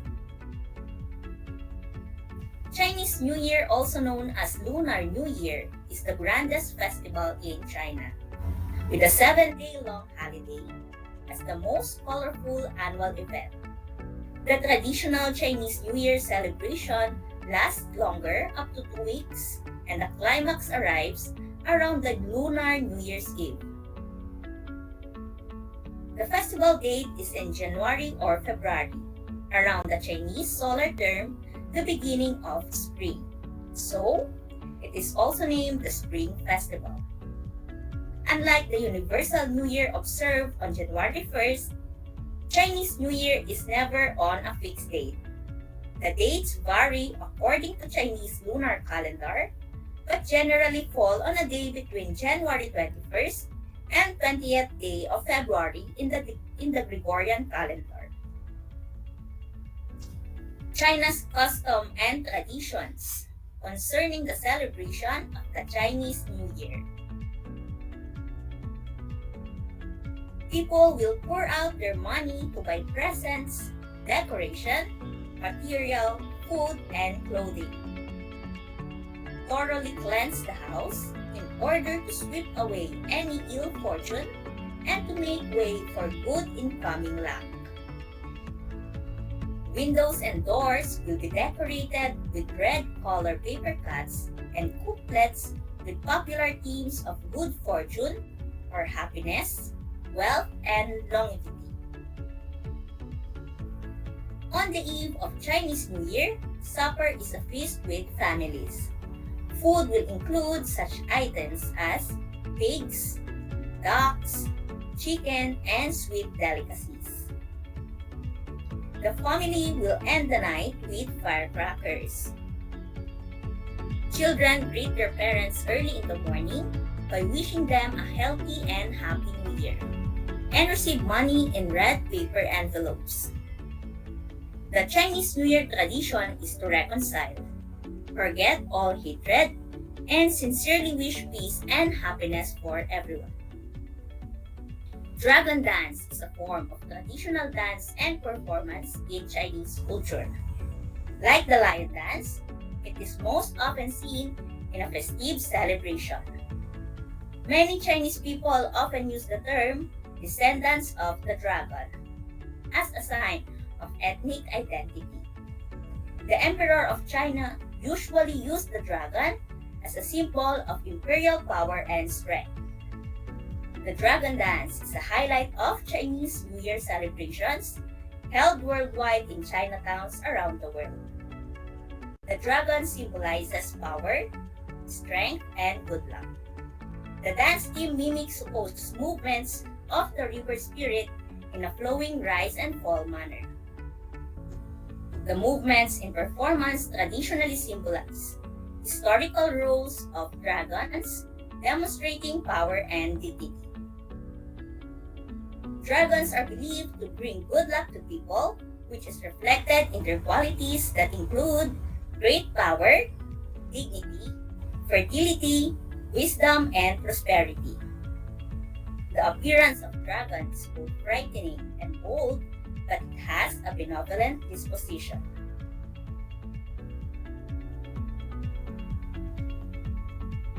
The main objective of wearing Chinese costume is to maintain the sanctity of their tradition.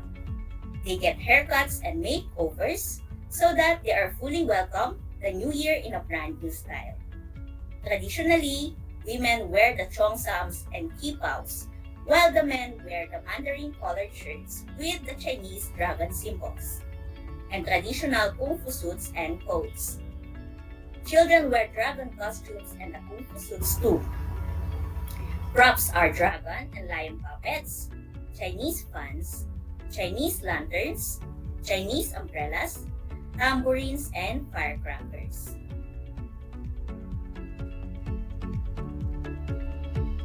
The Chinese culture in the Philippines had been recognized to be very influential in the country, as Filipinos are known to partake in the celebration by means of having Chinese food, consulting feng shui experts for good luck, and as well as reading their horoscope.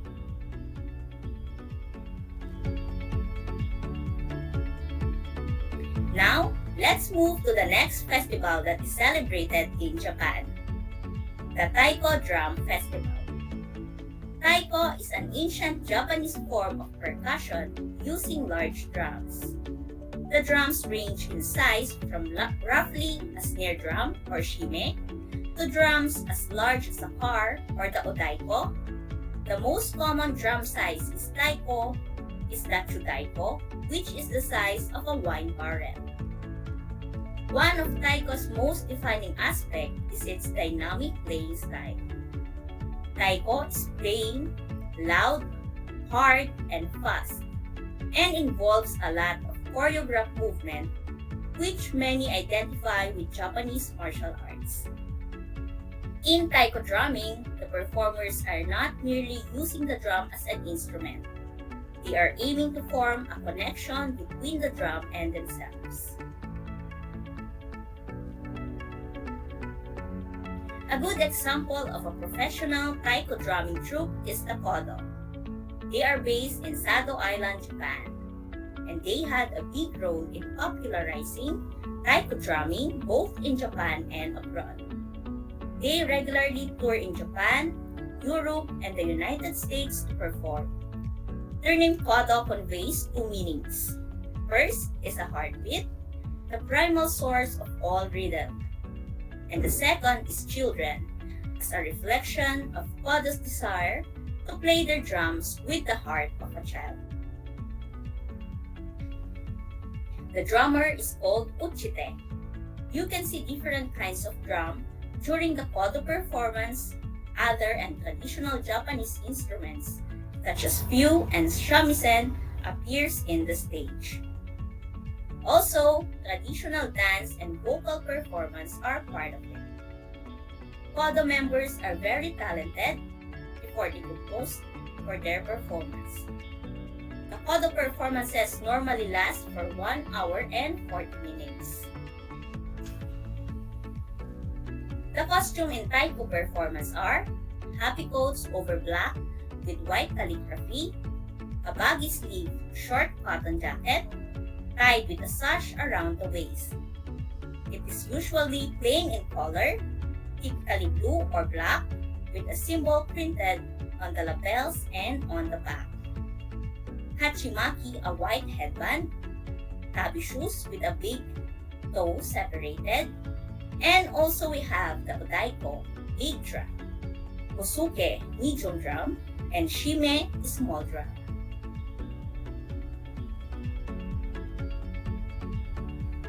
Now, let's discuss another famous festival celebrated in Asia, which is the Indonesia's Balinese Dance Festival.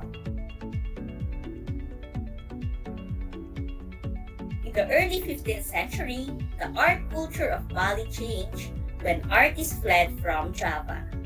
At this time, cultural beliefs of the Balinese and Hindu came together through dance. Balinese traditional dance culture has a unique history that includes various types of dance. Part of the history includes understanding historical events that inspired many forms of dance practiced in Bali today.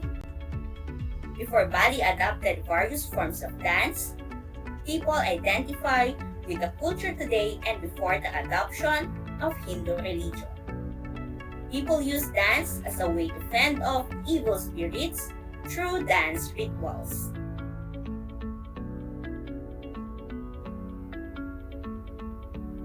In Bali, there are various categories of dance, including epic performances such as Universal Mahabharata and Ramayana.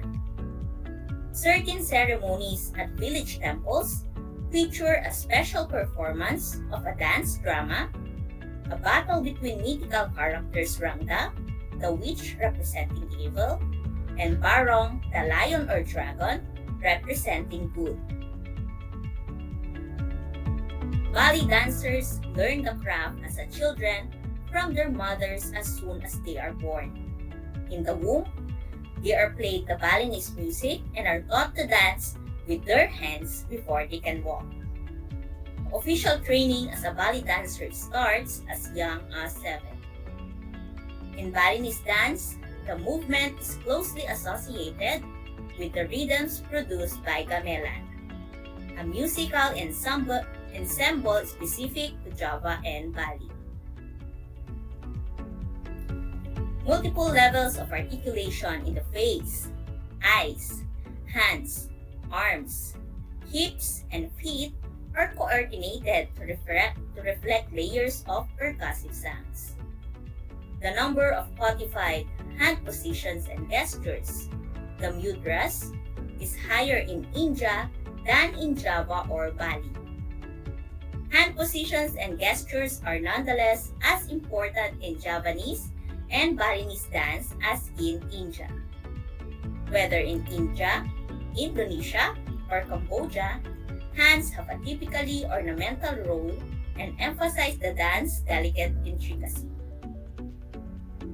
Most female dancers put on various colors of makeup, wear a crown, put both real and golden flowers in their hair, wear sarong and wrap a long sash from their hips to their breasts, as well as many gold decorations. Rounds and decorations are made from cowhide. Male dancers also put on makeup.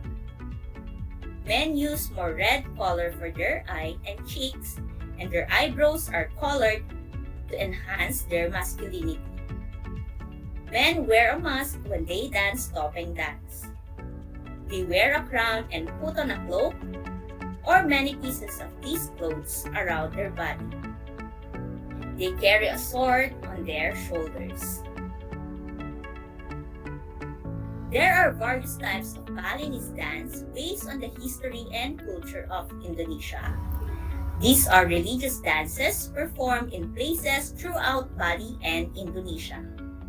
Here is a general list of Balinese traditional dance descriptions to learn more about them. Barong dance.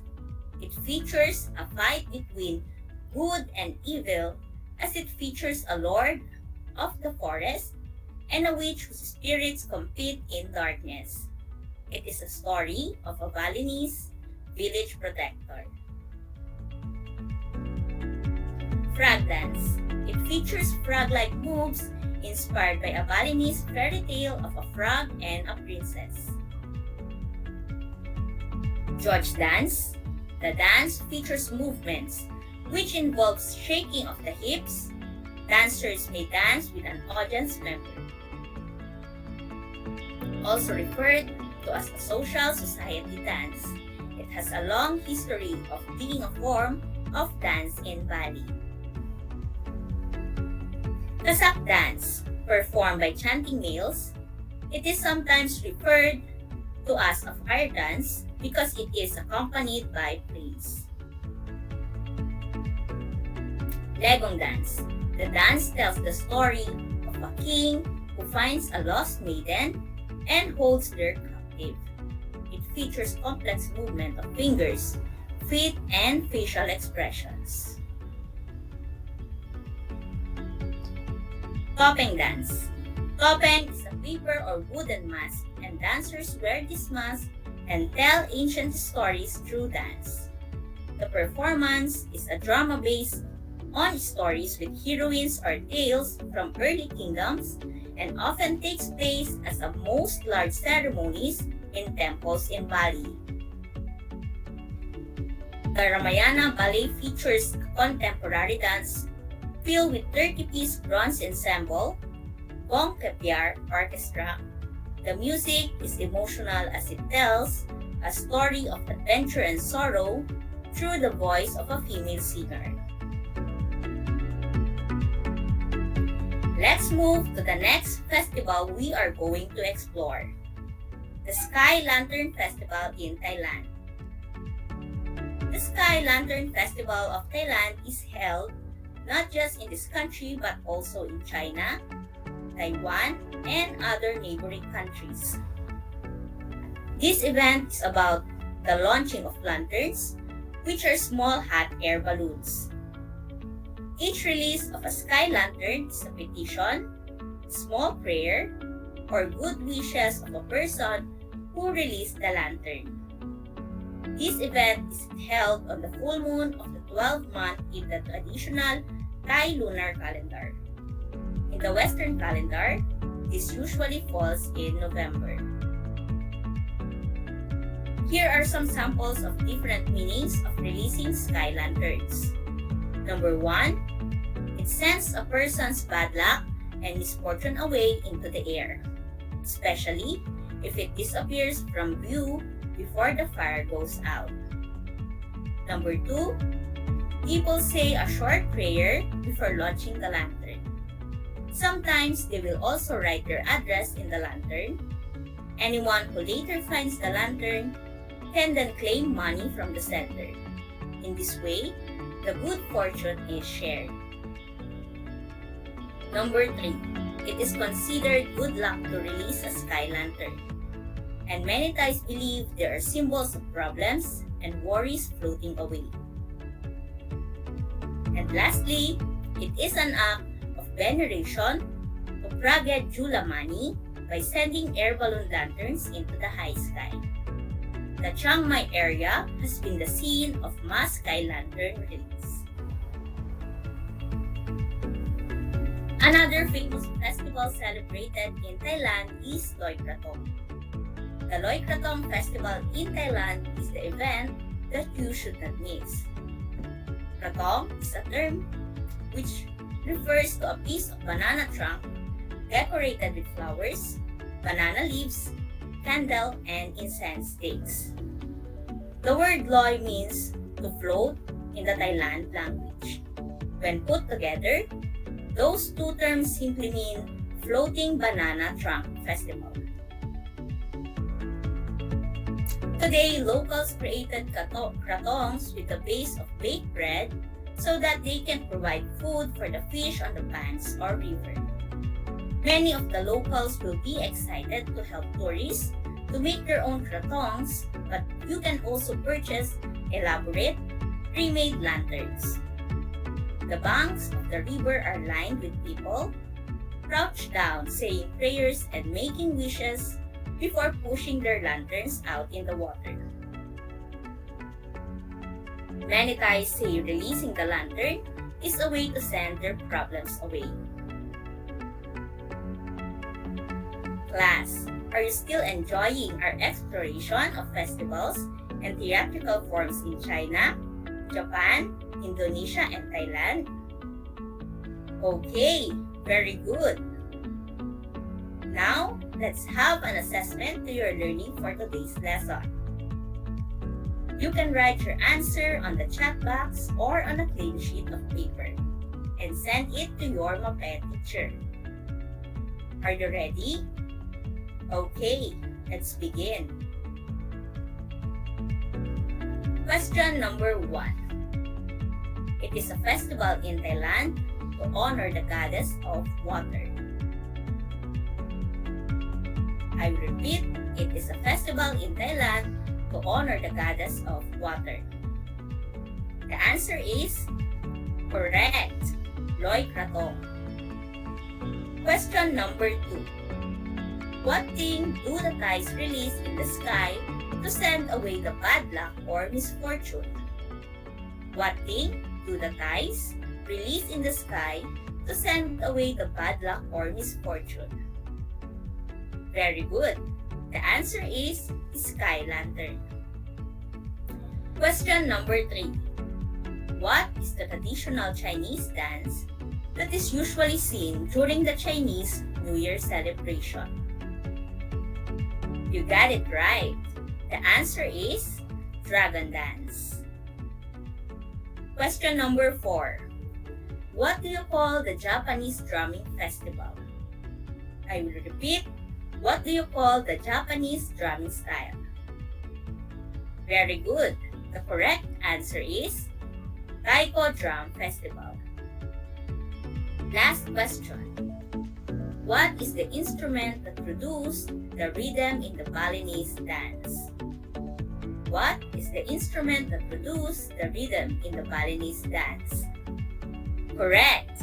The answer is gamelan. Congratulations! You did great in your assessment. I hope all of you had a great time and enjoyed our lesson. Always remember, a world without art is a world without hopes and dreams. That's all for today. Once again, I am Ma'am Abigail, your Arts Grade 8 Anchor teacher. Until next time, happy listening and have a great day.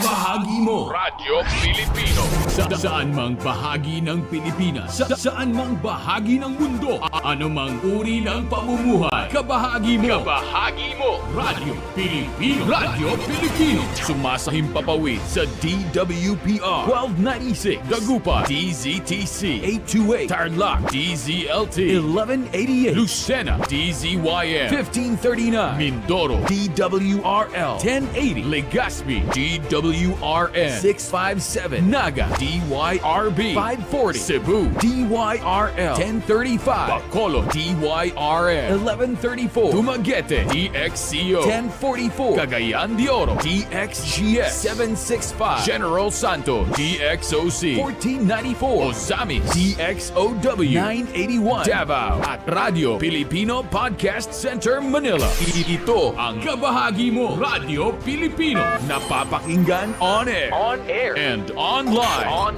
sa buong mundo sa pamamagitan ng www.radiopilipino.com. Impormasyong may kalidad at serbisyong may halaga. Kasama, katuwang, kapinoy, kabahagi mo, Radyo Pilipino. Radyo Pilipino.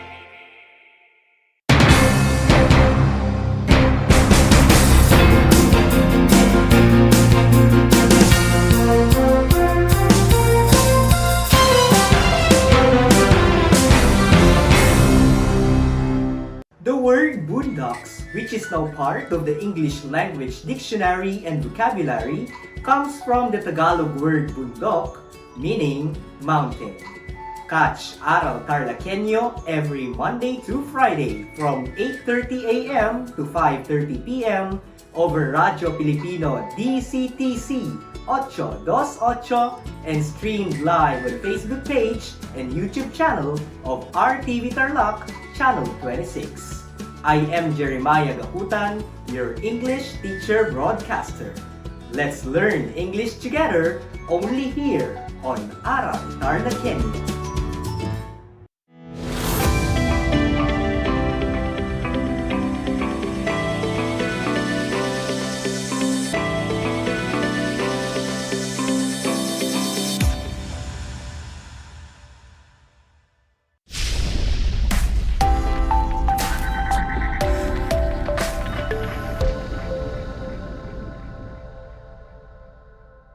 Learners, welcome to Aral TarlakHenyo here on RTV Tarlac, Channel 26, simulcast over Radyo Pilipino DCTC 828 and streamed live on Facebook page and YouTube channel of RTV Tarlac, Channel 26. I am Jeremiah Gaputan, your teacher broadcaster for today, broadcasting live here in Victoria, Tarlac. Join me for another day of fun and meaningful learning experience in English 9. Before anything else, please get your pen, a clean sheet of paper, and your learning activity sheet and find a comfortable place where you can learn best while listening and watching.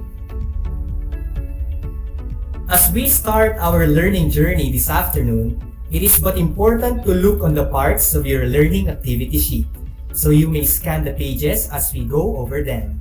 In this session, you will have 4 tasks. Activity 1 is entitled, Let us review. Activity 2, Let us take note. Activity 3, Let us apply. And lastly, Activity 4, Let us strengthen. In the previous episode, you have learned the parts and features of a summary. To be able to know if you can remember them, let us answer activity number 1. Let us review. Here is the direction. Read the statements carefully.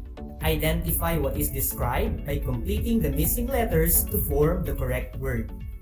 For those who are watching live via Facebook and YouTube, you may join us on our activity by typing your answers in the comment section. Are you ready, grade 9 learners? Okay, here we go. Number 1. It is a comprehensive and objective restatement of the main ideas of a text, whether an article, a book, movie, event, and others. Have you identified the missing letters? If you answer summary, you got it right. Let's proceed. Number 2. It introduces the main ideas of an article.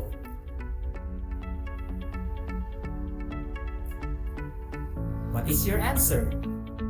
Well, you are correct if you answered body in number 2. Let's proceed to number 3. It is the overview of the article, which includes the author's name and the article's title. Please guess the missing letters. Have you identified the missing letters? Well, the correct answer for number 3 is introduction. Let's proceed. Number 4. It summarizes the main idea and the underlying meaning of the article. Okay, for number 4, have you solved the word? Well, you are right if you answered conclusion. Were you able to identify the missing letters, grade 9? Indeed, you are a certified word solver if you got them all. Impressive! Well, the words we have identified are actually parts of a summary, and they are connected to our lesson for today. Join me as we discuss further about react to lay value judgment on critical issues that demand sound analysis and call for prompt actions. And the main focus of our session this afternoon is on summary language. At the end of this lesson, you are expected to learn the following objectives. Number 1, discuss the considerations when writing a summary. Number 2, choose the best summary in a short text. And number 3, write a summary based on a given text. Let us first. Summary is a short, clear description that gives the main facts or ideas of the text.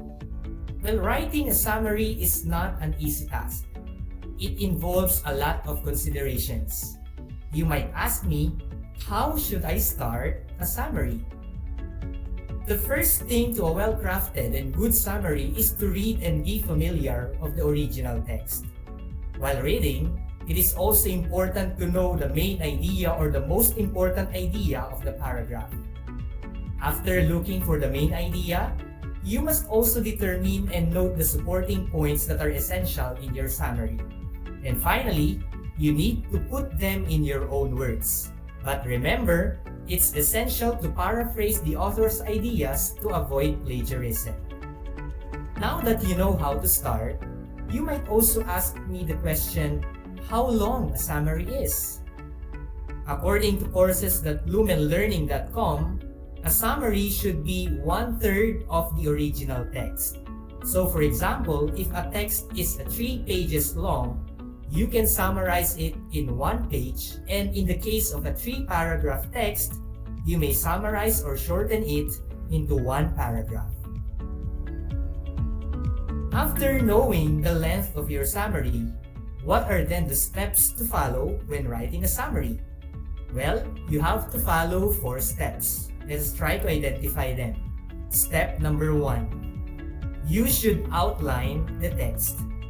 You can break it down into its major sections by identifying the main idea, the supporting points, and the concluding statement. So that is the first step. After breaking down into sections, what is the step number 2? You may start the summary with an introductory sentence that states the text title, author, main idea, or the subject. You can use these phrases presented on your screen for your introduction, such as first, at the beginning, in the first part, in the introduction, the author writes, states, points out, and many more. After that, what is the step number 3? You may begin your body by stating the other essential information in the text. What phrases can you use? You can use the phrases like in the main part, in the next part, first, second, then, afterwards, moreover, in addition to that, next, the author examines or discusses, and many other phrases as presented on your screen. Now that you have the introduction and the body, finally, the step number 4, all you need to put is your conclusion. How can you end your summary? You may end your summary by using phrases flashed on your screen, like the phrases, in the end, the author emphasizes, or finally, the writer concludes that, the final part, section, the journalist adds or stresses, and as a conclusion, the reporter pretends if. So those are the phrases you may use for conclusion. But one important thing to remember, grade 9 learners, take note that when you summarize a text, never use the word I think. Why? Because a summary should not be about your opinion, but rather a shorter version of the text. Instead of using it, you may use the following phrases listed on your screen. Like, the text is about, deals with, presents, describes, or the author tells us about, says, states, points out, explains, and other phrases like shown on your screen.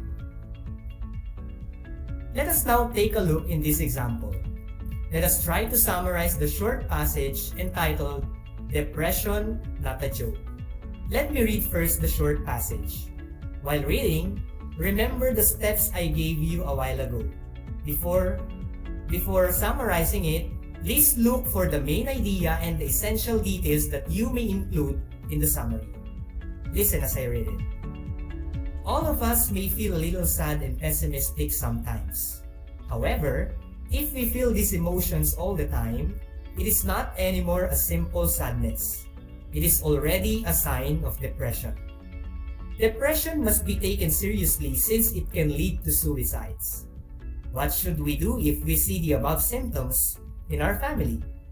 It is best that we help them seek professional help. Medical professionals suggest that a depressed person should see a psychiatrist. A psychiatrist is a doctor who treats and cures illnesses of the mind. We, as family members, can also help. We should spend time talking to them, letting them feel that we are there to support them. In this way, they will feel that they are not alone. Alright learners, have you identified the main idea and relevant details? From the given text, they are already highlighted on your screen. Now that you have identified the main ideas and the supporting details, you can now put them in your own words using the phrases stated a while ago. So to shorten this passage, we can restate it this way. The author states that depression is a serious mood disorder that can lead to suicides. If someone is depressed, first, medical professionals suggest that they need to consult a psychiatrist. Moreover, communication and support of the family members can also help. In this way, they won't feel lonely. Have you noticed the difference, learners? Well, in our original text, this summarized text is shorter than the original and the statements are paraphrased or stated in different way. Alright, now that you have learned the concepts of writing a summary, let us now try to answer activity 2. Let us take note on your activity sheet to see how far you remembered these concepts. Let us call this activity Some Are True, Some Are Not. I want you to analyze each statement referring to writing a summary. And on your answer sheet, write T if the statement is true or F if the statement is false. Are you ready, learners? Alright, let's start. Number 1. A summary should be longer than the original text. Now, what is your answer? The answer for number 1 is F, false. Very good. Remember, learners, that a summary should be shorter, not longer than the original text. Way to go. Let's proceed. Number 2. A summary should include your own opinion, comments, and suggestions.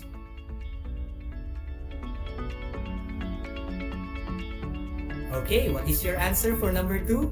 If you answered F, false, you are correct. Remember that a summary should never include your personal feelings. It's a no-no to have comments on your summaries. Number 3.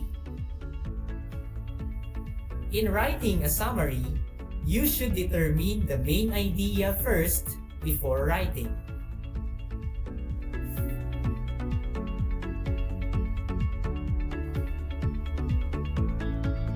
The answer for number 3 is D, true. Excellent analysis, student. As I have emphasized a while ago, the main idea of the text is where the summary will revolve around. Let's proceed to number 4. You must include all the important information in your summary. Okay, what is your answer for number 4? Number 4, the answer is T. It's true. Outstanding. Of course, we should include important details because they are crucial in developing the body of a summary. Last item, number 5. Summarizing is the same as paraphrasing, only shorter. Okay, what is the answer for number 5? Number 5, the answer is T. It's true. Remarkable. Paraphrasing and summarizing are the same because you are shortening the text using your own words. Okay, how's your score, dear learners? If you got most or all of the correct answers, excellent. You did a good job in analyzing each statement. But if not, you still have the chance on the next part. So keep going, grade 9. To further enhance your skills in summarizing, let us now answer activity 3. Let us apply. Let us call this activity Summarize That Mini Saga. A mini saga is a short piece of writing containing exactly 50 words excluding the title. Now, listen as I read each passage once, then choose the letter of the best one-sentence summary in each item and write them on your answer sheet. Are you ready, learners? Okay, listen for number 1. Peter knew he was in trouble.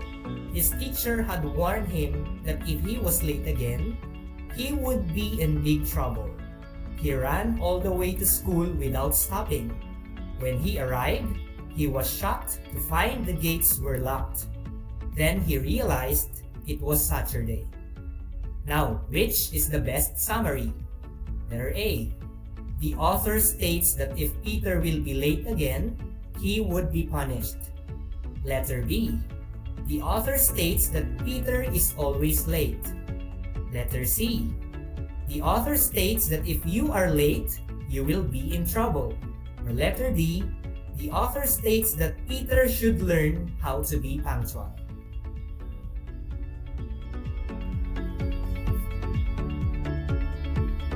Okay, what is the answer for number 1? The answer for number 1 is letter A. Very good. Peter is always late, which is why he was afraid of being late again, for he will be punished. Let's proceed. Number 2. I don't like robots, I said to my new boss after a cup of coffee. I hate them. I don't like working with cold machines. Perhaps you really should try to open your mind. My boss put down his cup and opened his body, then put 2 new batteries inside. So what is the best summary for number 2? Letter A. The author states that he hates robots. Letter B. The author states that the employee be open to change. Letter C. The author states that it is not wrong to have a robot as a friend. Or letter D. The author states that humans are not robots.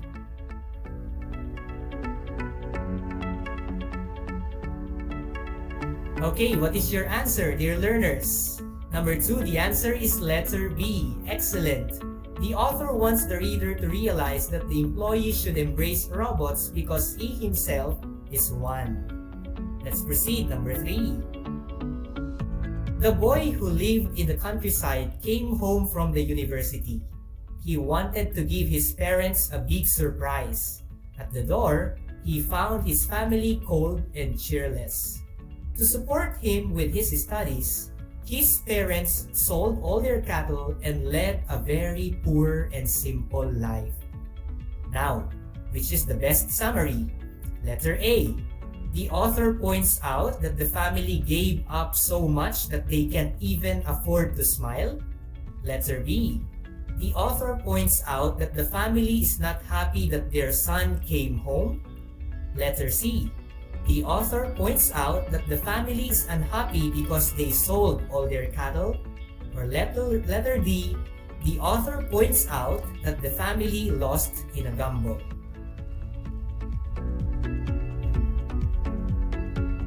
Okay, what is your answer for number 3?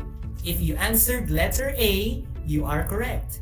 The author informs us right at the beginning that the family sacrificed a lot for their son, which is why they can't even smile.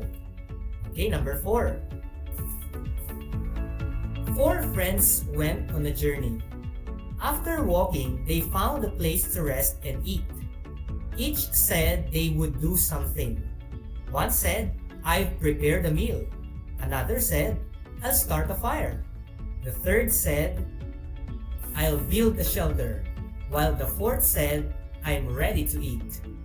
Now, what is the best summary for this passage? Letter A. The reader is informed that the 4 friends had a reunion. Letter B. The reader is informed that 4 friends were eating dinner. Letter C. The reader is informed that each of the 4 friends had his own role in their trip. Or letter D. The reader is informed that one of them is lazy.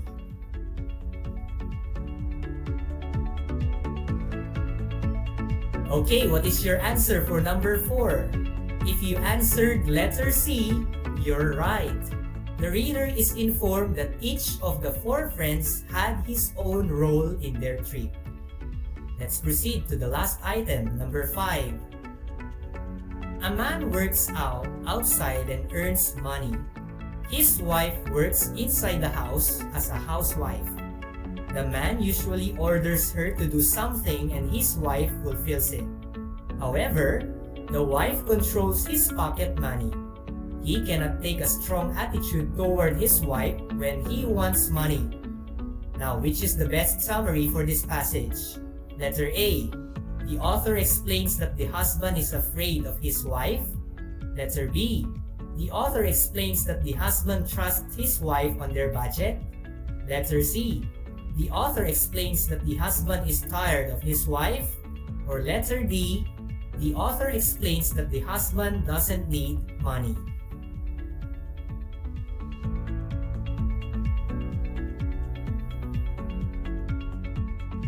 Okay, for this number, did you answer letter B?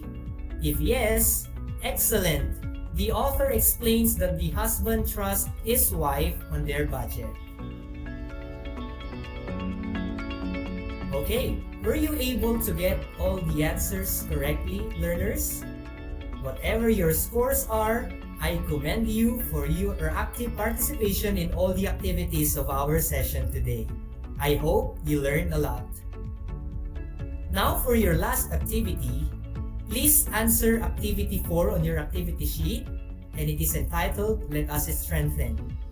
On your activity sheet, please read the article entitled Child Abuse, then make a summary applying what you have learned today.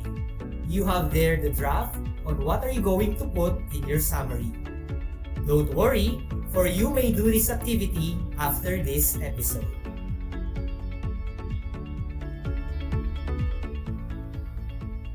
Another meaningful learning experience is about to end. Always remember, dear learners, the value of summarizing. It teaches us how to discern important information, eliminate irrelevant information, and integrate them into a single idea. Just like in real life, we should know our priorities, ignore the negativities, and always look into the positive side of life, even how hard it actually is. In the next episode with teacher Almira Sikat, you will learn more about the MELC 2 or the Most Essential Learning Competency 2, which focuses on genre and register related scores feature of a reaction paper. If you have concerns about our lesson for today, please feel free to comment down your questions on the Facebook Live and YouTube channel of RTV Tarlac Channel 26, or you may also directly contact your English teacher. Rest assured that we will answer your questions right after this episode, and we are more than happy to respond. Again, this has been your English teacher broadcaster, Sir Jeremiah Gaputan from Victoria National High School, reminding everyone to keep safe while enjoying the rest of the day. Until next time!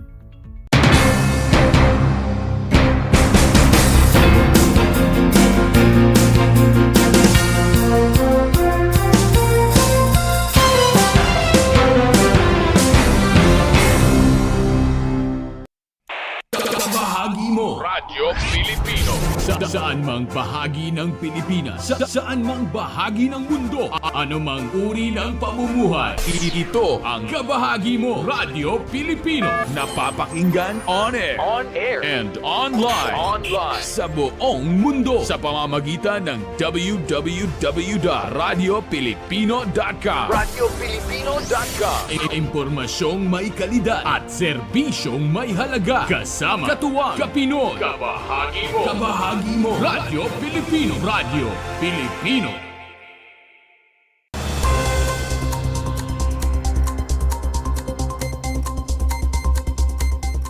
Masayang-masaya ako dahil alam ko makakatulong ito sa aking mga kababayan at sa mga karatig bayan dito sa unang distrito ng Tarlac. Talagang happy na ako dito sa mga ginagawa natin para sa mga kababayan natin dito sa bayan ng Paniki. Ayan ang naging tugon ni Paniki Mayor Max Rojas matapos ang ginanap na soft opening ng Paniki Blood Bank.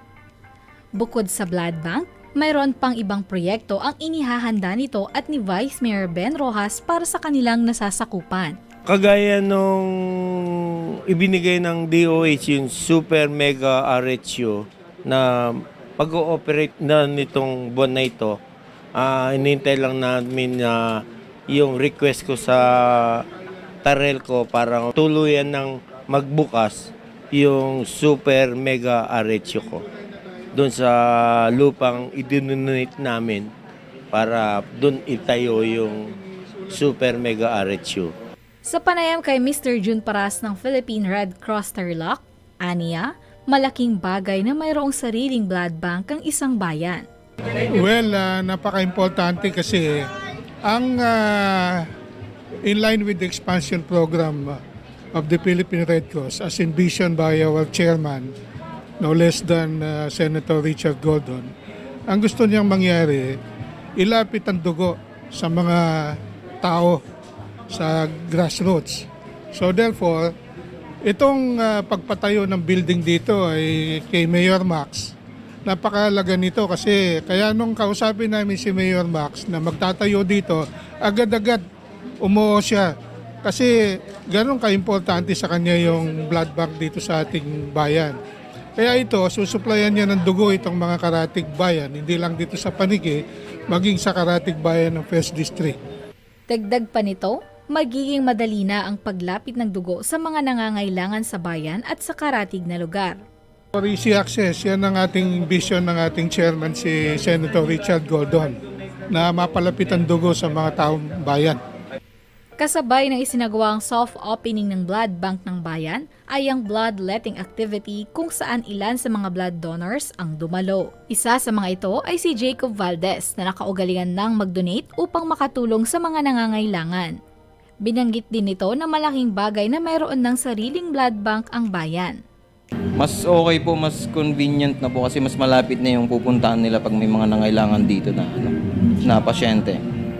Ang naganap na soft opening ng Paniki Blood Bank ay dinaluhan ng kinatawan ng Provincial DOH, Board of Trustees Lydia Co at James Co, mayors at vice mayors ng iba't ibang bayan at iba pang mga respetadong individual. Para sa RTV Tarlac, Channel 26, ako si Jam Torio, nagbabalita.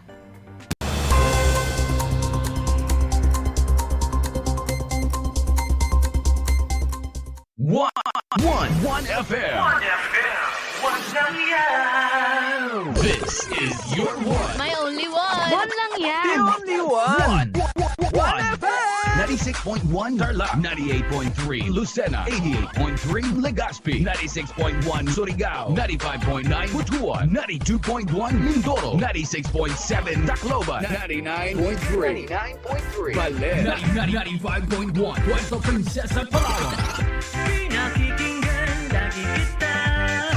This is your one. Your only one. Your only one. One FM. Your only one FM.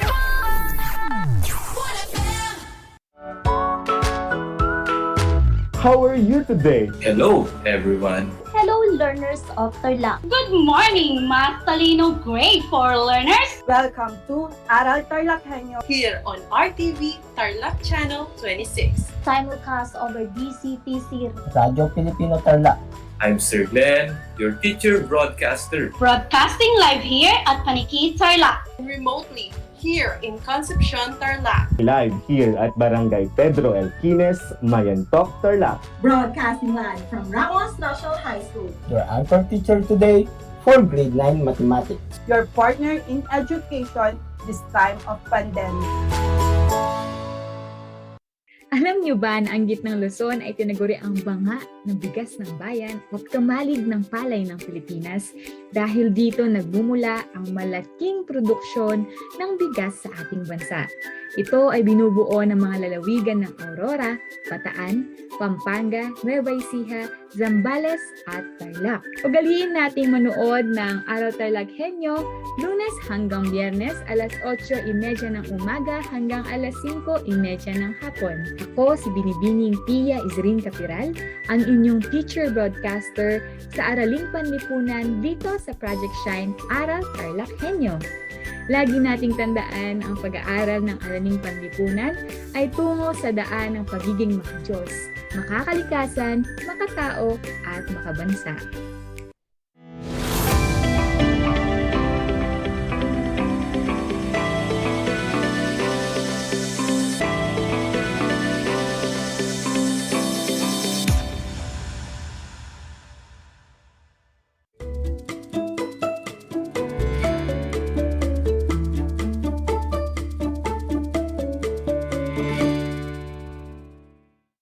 Welcome sa ating Aral TarlakHenyo ng Schools Division of Tarlac Province.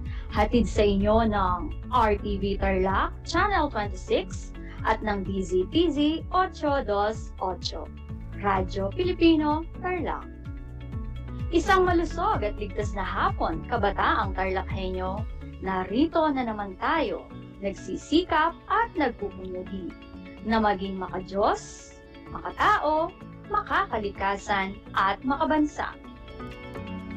Kumusta na kayo mga ginigiliw kong grade 9 ECHO learners? Ang aking pagbati at sa inyong masidhing pagpupunyagi sa patuloy na pag-aaral sa himpapawid upang matuto sa kabila ng hamon ng pagkakataon, ang COVID-19 pandemic. Ako ang inyong guro sa Araling Panlipunan Grade 9, Ginang Rizaan M. Kabilangan, magtuturo sa inyo via remote live broadcasting mula dito sa Benigno S. Aquino National High School, Bayan ng Concepcion. Sasamahan at gagabayan kayong maunawaan ang nilalaman ng ating aralin, kaugnay sa kahalagahan ng sektor ng agrikultura. Bago pa man tayo magsimula sa ating talakayan, narito ang iilan sa mga paalala. Siguraduhin ninyong nasa lugar kayo ngayon na komportable at maayos na napapanood at napapakinggan ang ating live broadcast. Matanong ko lang, nagmerienda na ba kayo? Mabuti naman, dahil nararapat lamang na may laman ang inyong tiyan upang mas maging alerto ang inyong pag-iisip at maayos na maunawaan ang ating aralin sa araw na ito. Sa puntong ito, nais kong kunin ninyo ang inyong module sa Araling Panlipunan para sa ikatlong linggo sa ika-4 na markahan. Ihanda rin ang inyong ballpen at sulatang papel upang maitala ninyo ang mga mahahalagang impormasyon at konsepto na aking mababanggit. Ang ating paksang aralin ay patungkol sa kahalagahan ng sektor ng agrikultura. Bago tayo magsimula sa ating paksa ngayong araw, ay alalahanin muna natin ang ating naging aralin noong nakaraang episode. Natatandaan pa ba ninyo? Magaling! Ating tinalakay ang mga mahalagang konsepto sa sektor ng agrikultura at mga subsektor nito. Ang agrikultura ay isang agham na may direktang kaugnayan sa pagkatas ng mga hilaw na materyales mula sa likas na yaman. Ang sektor na ito ang siyang pangunahing nangangasiwa sa paglinang ng ating likas na yaman upang matugunan ang suliranin sa kakulangan at kakapusan. Lagi nating tatandaan, nahahati ang sektor ng agrikultura sa paghahalaman o farming, paghahayupan o livestock, pangingisda o fishery, at paggugubat o forestry. At ngayon, sa palagay ko ay handa na kayo sa ating bagong paksa para sa araw na ito. Inaasahan na sa pagtatapos ng aralin na ito ay inyong masusuri ang bahaging ginagampanan ng agrikultura, pangingisda, at paggugubat sa ekonomiya. Ito ay nakaangkla sa ating Most Essential Learning Competencies na may code na 89 MSP-IVC-6. Sa lahat po ng mga magulang at mag-aaral sa ika-9 na baitang na nakikinig sa ating broadcast, kung kayo po ay may katanungan o nais linawin ukol sa ating paksa ngayong hapon, maaari kayong magbigay ng mensahe sa aking messenger. facebook.com/rizaan.kabilangan. Tumawag o mag-text sa numerong naka-flash sa inyong screen. 0999-651-8910. Uulitin ko, ang numerong maaari ninyong tawagan ay 0999-651-8910. Sisimulan natin ang pagtalakay sa kahalagahan ng sektor ng agrikultura. Ating susuriin kung ano ang kahalagahan ng sektor na ito sa pang-araw-araw na buhay ng mga Pilipino. Iisa-isahin din natin ang mga suliraning kinakaharap nito at ang mga patakarang pang-ekonomiyang itinataguyod ng pamahalaan upang mapalakas ang sektor. Sama-sama nating unawain ang papel ng agrikultura at ang kaugnayan nito sa matiwasay na pamumuhay ng bawat Pilipino. Bago tayo magsimula sa ating paksang aralin, ating subukin ang inyong paunang kaalaman sa ating paksa. Ihanda ang inyong papel at ballpen at piliin ang pinakaangkop na sagot sa aking mga katanungan. Maaari din ninyong i-type sa ating comment section ang inyong mga sagot. Handa na ba kayo? Magaling! Unang tanong. Pinagmumulan ng malaking pondo ng pamahalaan ang kita ng agrikultura sa labas ng bansa. Paano ito nakakatulong? Letter A. Nagsusupply ang sektor ng agrikultura ng lakas, paggawa o kapital sa ibang sektor. B. Nagsusupply ito ng pagkain at iba pang pangangailangan ng mga tao at ng mga industriya gaya ng hilaw na materyales. Letter C. Iniluluwas ng mga umuunlad na bansa ang mga produktong agrikultural upang madagdagan ang kita. Or letter D. Uutang sa ibang bansa upang pantustos sa pangangailangang pang-agrikultural na tutulong sa paglago ng ekonomiya. Ang tamang sagot ay letter D. Nagsusupply ito ng pagkain at iba pang pangangailangan ng mga tao at ng mga industriya gaya ng hilaw na materyales. Ikalawang tanong. Ang pag-unlad ng isang bansa ay nakabatay sa kita ng mga sektor ng ekonomiya. Isa sa mga sektor na nagbibigay ng malaking kita ay ang agrikultura. Paano ito mapapanatili upang makapagbigay ito ng sapat na pondo sa bansa? Letter A. Hikayatin ang mga taong magtanim. Letter B. Bigyan ng insentibo gaya ng pataba, binhi, at iba pa ang mga nasa sektor na ito. Letter C. Magkaroon ng agrikultural na mga paaralan. Or letter D. Panatilihin ang kaayusan at kapayapaan sa mga pook rural. Kung ang sagot mo ay letter B, ikaw ay tama. Bigyan ng insentibo gaya ng pataba, binhi, at iba pa ang mga nasa sektor na ito. Ikatlong katanungan. Sa taong 2005 hanggang 2010, naitala ang maliit na ambag ng agrikultura sa ekonomiya ng bansa. Sa kabila ng pagkakaroon natin ng matabang lupain at hitik na anyong tubig. Ano ang ipinaghihiwatig nito? Letter A. Kakulangan ng pasilidad at infrastruktura na tutulong sa agrikultura. Letter B. Mas binigyang pansin ng pamahalaan ang ibang sektor. Letter C.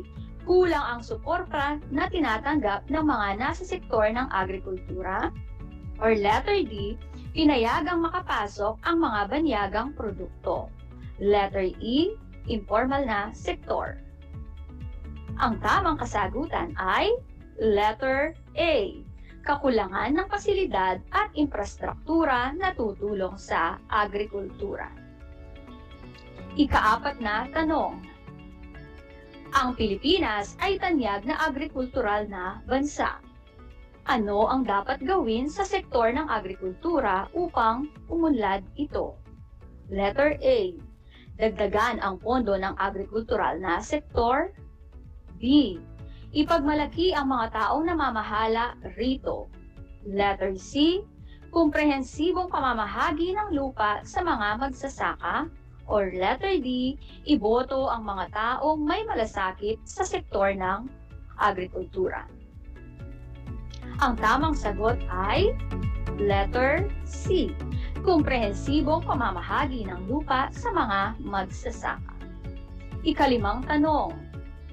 Kung ikaw ang opisyales ng pamahalaan na nangangalaga sa agrikultura, ano ang iyong gagawin upang maisaayos ang sistemang pang-agrikultural sa bansa?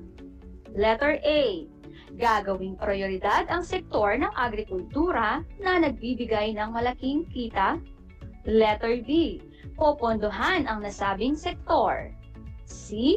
Mag-aaral at tutulong sa mga eksperto kung ano ang gagawin. Or letter D. Hahayaan ang mga dalubhasa na magdesisyon para sa agrikultura ng bansa. Ang tamang sagot ay letter A. Gagawing prioridad ang sektor ng agrikultura na nagbibigay ng malaking kita. Ilan ang inyong mga score? Huwag mag-alala para sa mga hindi naka-perfect score dahil may tsansa pa kayong bumawi sa susunod.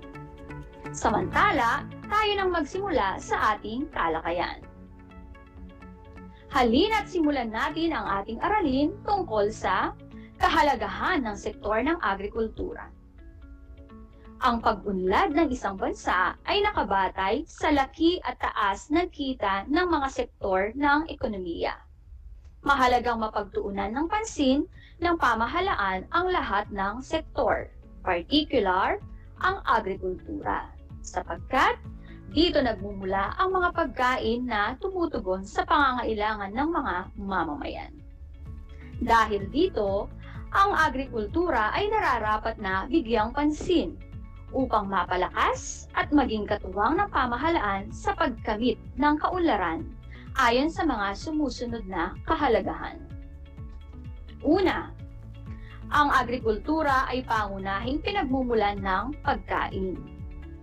Ang lupain ng Pilipinas ay akma sa tamnan ng mga produktong tulad ng palay, mais, tubo, patatas at iba pa.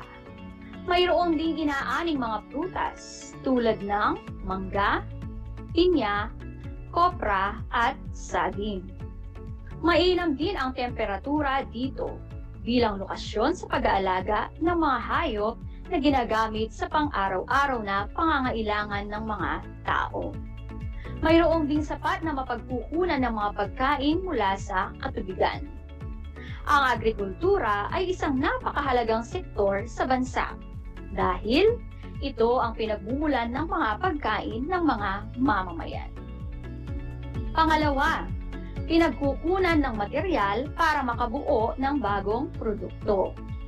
Nagmumula sa sektor na ito ang mga hilaw na sangkap sa kagubatan, kabukiran, at karagatan na maaaring gamitin sa produksyon.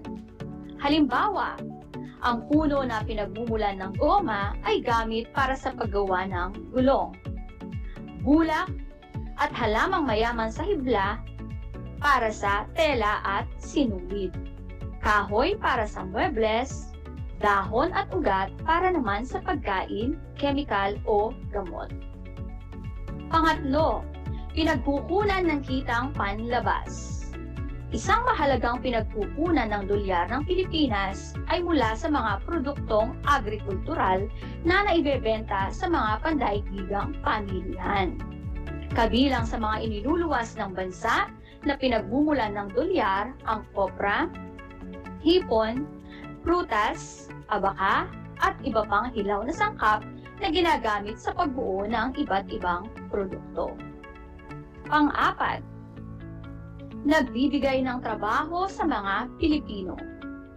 Ayon sa PSA o Philippine Statistics Office para sa taong January 2019, 22.1% na mas mababa kaysa sa nakalipas na taon na mayroong 26% ng mga Pilipinong nagtatrabaho ay nakabilang sa sektor ng agrikultura.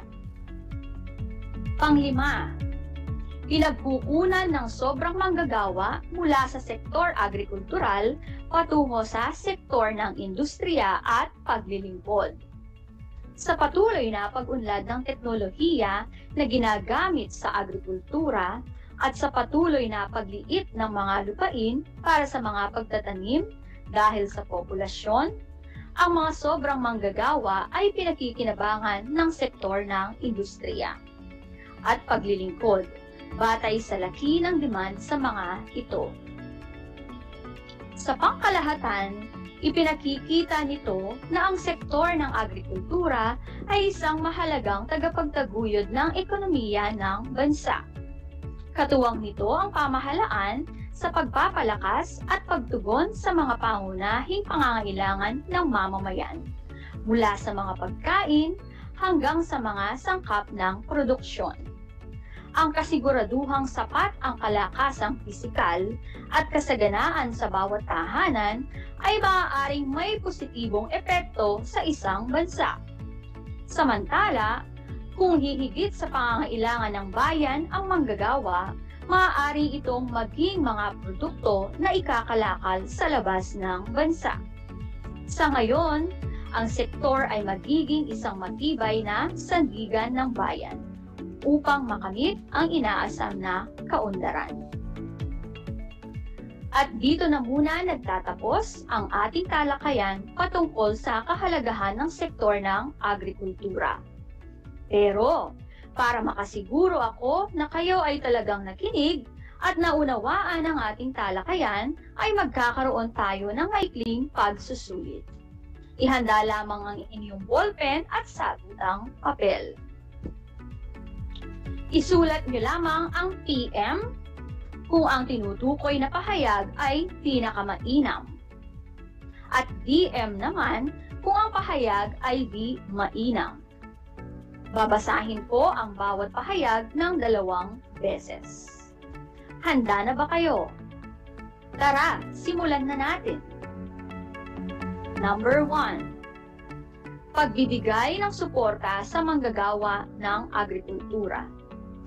Pagbibigay ng suporta sa manggagawa ng agrikultura. Kung ang iyong sagot ay PM, tama ka dyan. Ikalawa, pagpapataw ng mataas na buwis sa sektor ng agrikultura. Pagpapataw ng mataas na buwis sa sektor ng agrikultura. Ang tamang sagot ay DM.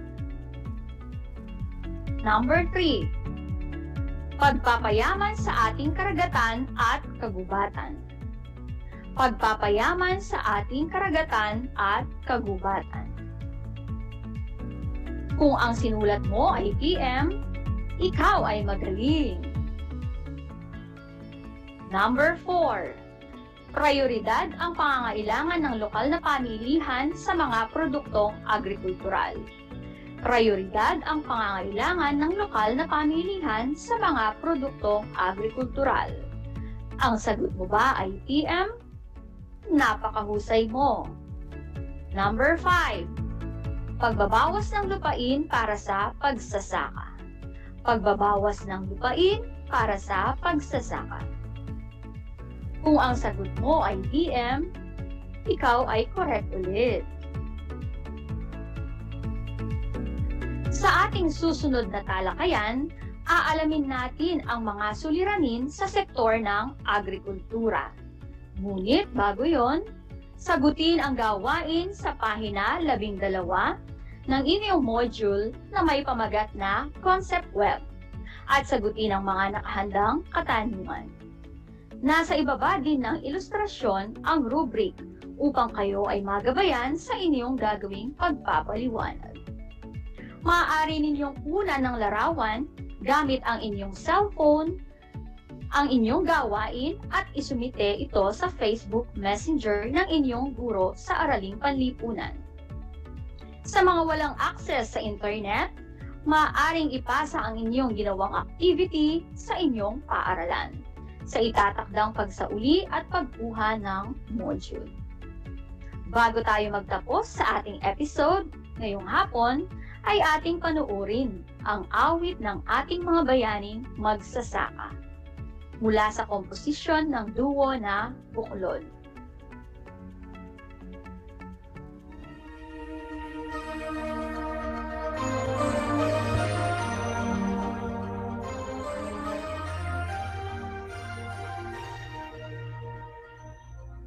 Araw Aking minamasdan, binhing itinanim sa mumunti kong bukiran. Umaawi ang aking damdamin, ngumingiting palay, malapit ko ng ani. Tulungan kami, sana'y tangkilikin, tayong lahat, alay namin bilhin.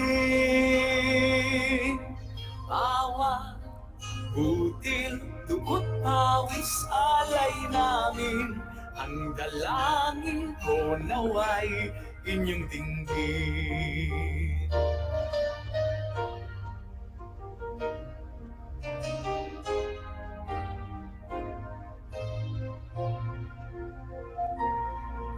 Pasan namin pagkain ng daigdig, magsasakang api, hindi nyo ba naririnig?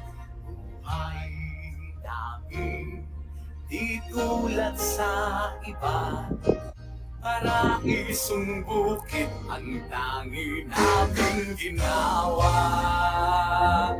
Patuloy ako, di magpapatinag, kapit kamay, kaming magsasaka.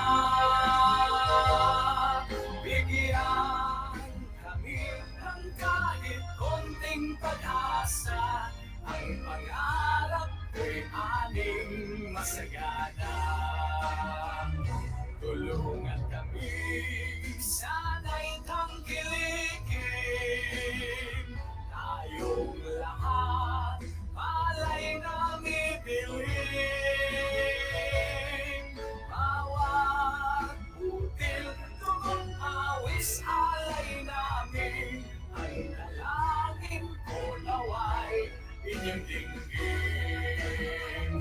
Patuloy ako, di magpapatinag, kapit kamay, kaming magsasaka. Bigyan kami ng kahit konting pag-asa, ang pangarap ko'y aming masagana.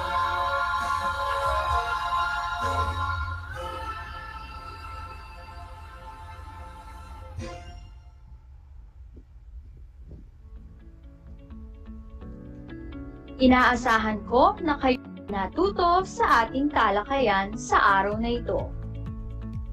Muli, ako ang inyong guro sa Araling Panlipunan Grade 9, Ginang Rizaan M. Kabilangan, na nagsasabing ang pag-aaral ng Araling Panlipunan ay daan sa pagiging makadiyos, makatao, makakalikasan at makabansa. Sektor ng agrikultura, bigyang pansin, pagyamanin, pangalagaan at protektahan. Hanggang sa muli,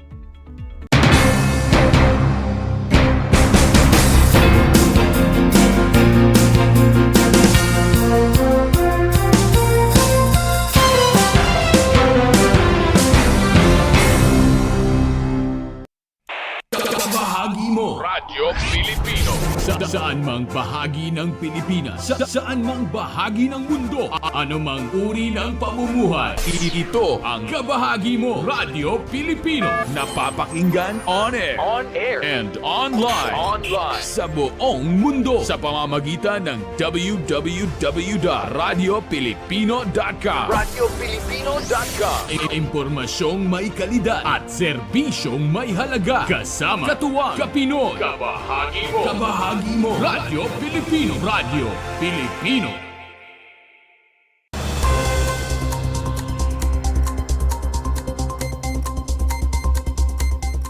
Patuloy na tinututukan ni Tarlac City Mayor Christy Angeles ang advokasiyang Tarlac City Clean City. Katuwang ang City Environment and Natural Resources Office, nagsagawa kamakailan ng iba't ibang program para sa pagpapanatili ng kalinisan sa lungsod ng Tarlac.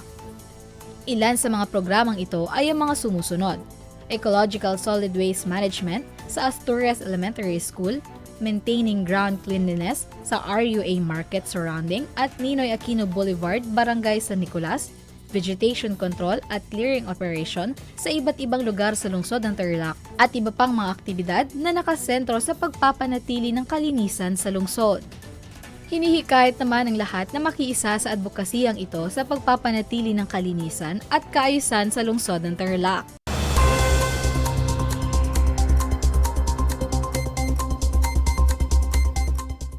Tinatayang nasa 129 na TarlakHenyo ang natulungan ng SME Credit Facility ng Land Bank ngayong unang quarter ng 2023 na may kabuoang halaga na 816 million pesos na aprobadong pautang.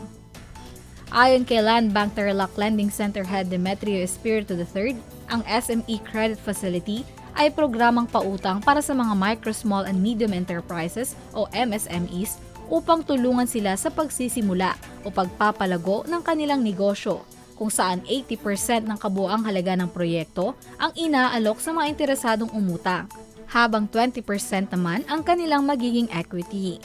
Bukod sa mga startup business, pinopondohan din ng SME Credit Facility ang mga negosyong nasa agribusiness, manufacturing, trading at iba pa.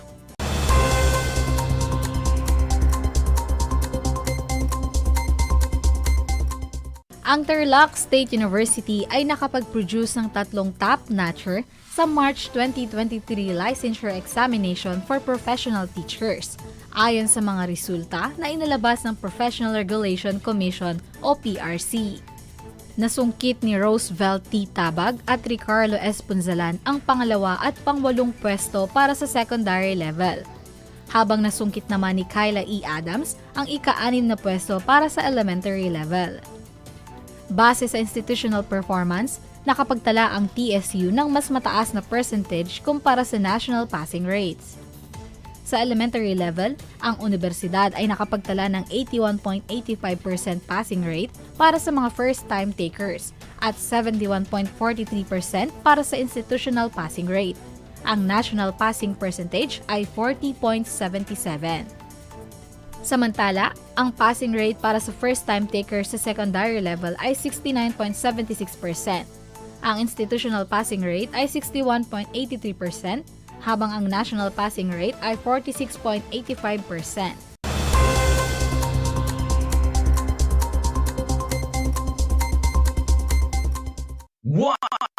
One FM. One lang yan. This is your one. My only one. One lang yan. The only one. One FM. 96.1 Tarlac, 98.3 Lucena, 88.3 Legazpi, 96.1 Surigao, 95.9 Butuan, 92.1 Mindoro, 96.7 Tacloban, 99.3 Baler, 95.1 Puerto Princesa, Palawan. Pinakikinggan lagi kita.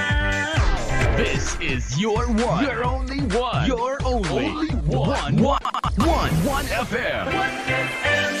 Your only one FM.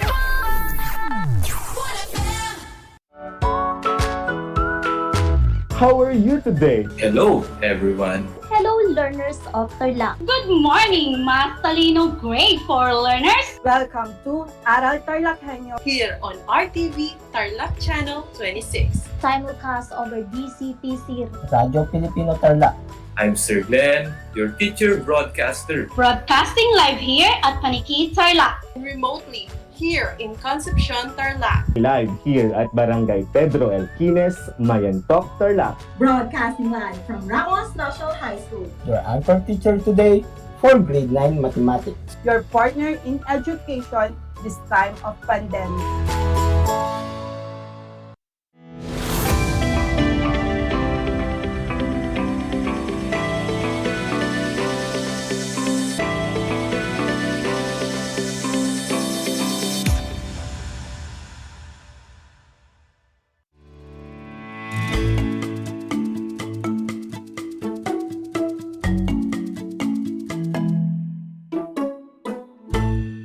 Good afternoon, learners.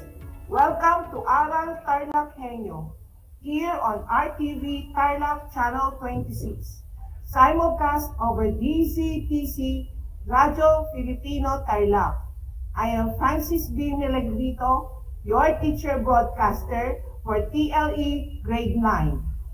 How are you, my dear learners?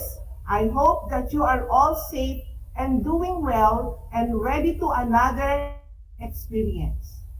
Join me today and let us explore and learn new things in TLE Cookery. Today, we will focus our discussion on the area of home economics, cookery, specifically on preparing desserts.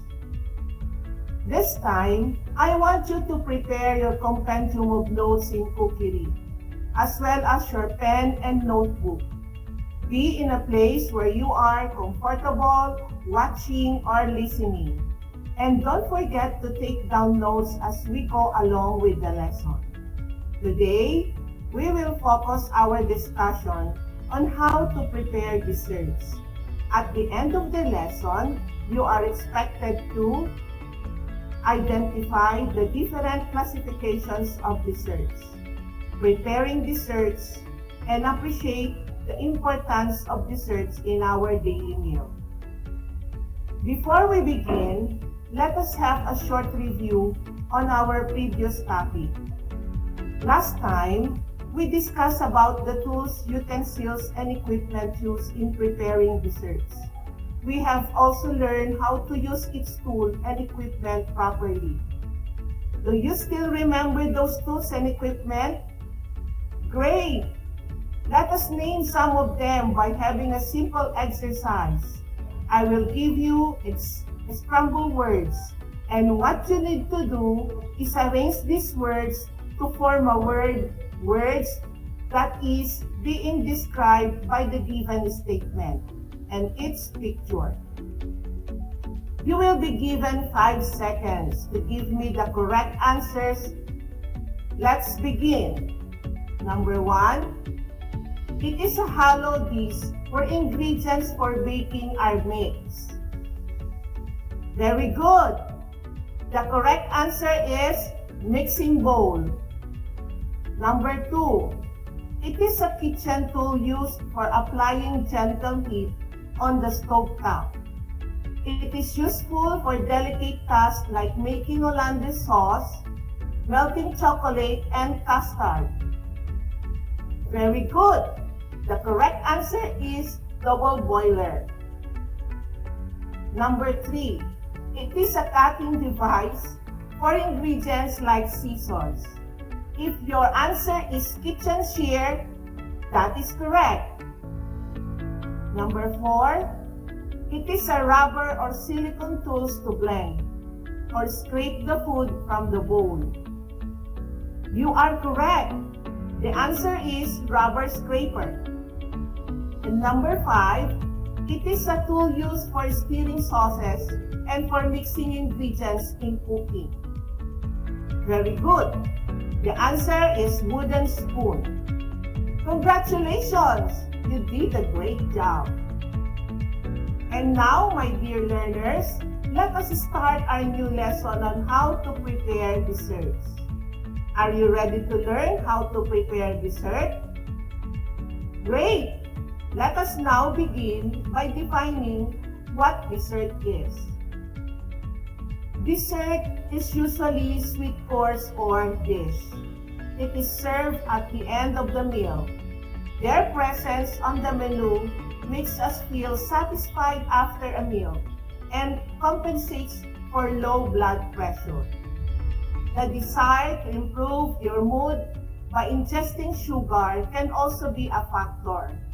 Sweet snacks increase our production of the so-called hormone of happiness. Your habits also play an important role. Now, let us classify the different types of desserts and their characteristics. The first classification of dessert is the fruit. It is the simplest dessert and considered one of the best desserts. Fruits are nutritious, appetizing, and easy to prepare and serve. The easiest way to make your dessert healthier is to incorporate fruit. By adding fruit, You also add more nutrients to the dessert, which makes it healthier, and since fruit has natural sugar, it has a sweet taste just like a dessert normally does. And here are the characteristics of a good fruit dessert. First, it has appetizing aroma, clean washed appearance, slightly chilled, and most of all, simple. The second classification of dessert is cheese. It is another excellent dessert that is ready to serve. It is made in all parts of the world from a variety of milk from cow, goat, and sheep. Cheese differs depending on the kind of milk used, the kinds of cheese making procedures. The seasonings and the ripening processes also distinguish its variety. There are three general types of cheese based on consistency. The first is soft cheese, which has unripened cheese and ripened by bacteria. Second is the semi-hard cheese, which is ripened by mold and bacteria. And the last type of cheese is the hard cheese with cast holes and without cast holes. Next is the gelatin dessert. Gelatin is a protein acquired by boiling skin, tendons, ligaments, and or bones with water. It is frequently getting from cows or pigs.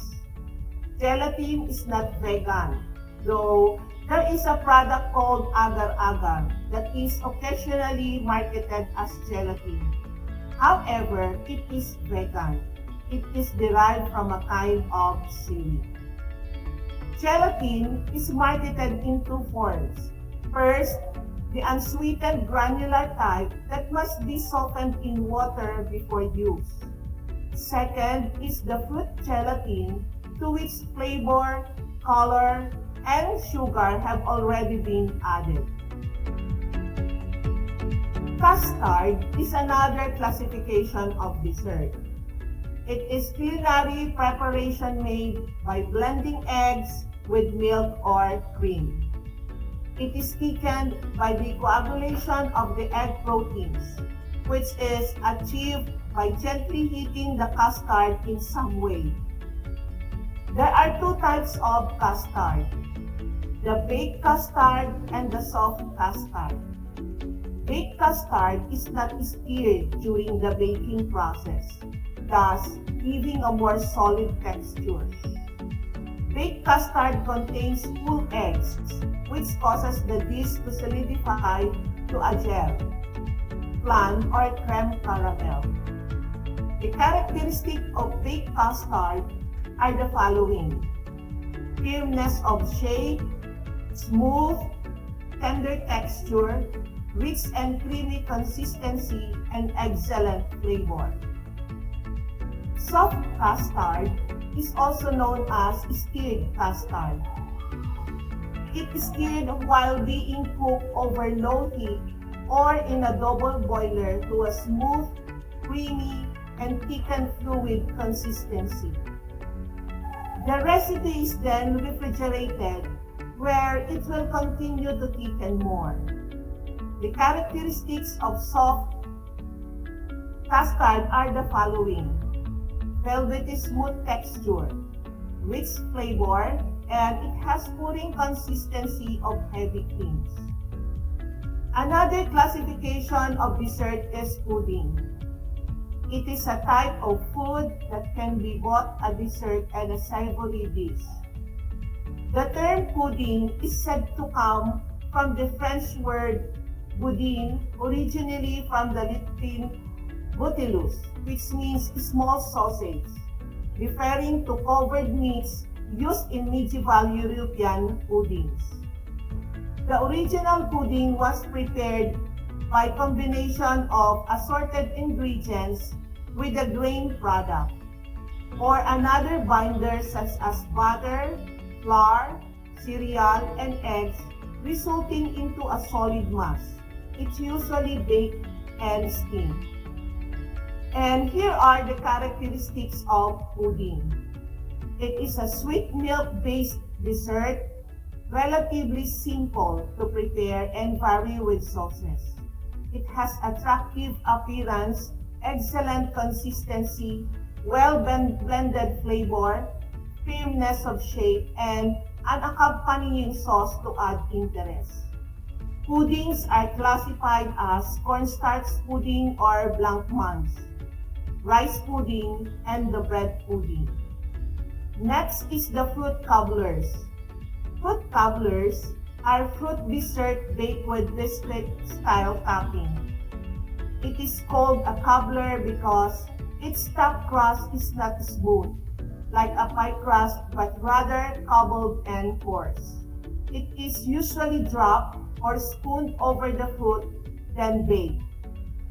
And the last classification is the frozen dessert. It is a dessert made by freezing liquids, semi-solids, and sometimes even solids. It is usually made from fruit juices, cream, milk, sugar, and flavoring. There are different types of frozen desserts.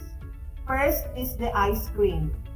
It is typically prepared from a dairy products like milk and cream and frequently mixes together with fruits or other ingredients and flavors. It is naturally sweetened by sucrose, corn syrup, and other sweeteners. Usually, flavorings and coloring are added in addition to stabilizers. It contains almost 50% of milk or cream. The second type is the sherbet. It is made from fruit juice or fruit puree, water, and sugar. It contains a maximum of 2% cream or milk. American sherbet contains milk and cream, and sometimes egg white. The egg white increases smoothness and volume. Ice contains only fruit juice, water, sugar, and sometimes egg white. And the third type is the sorbet.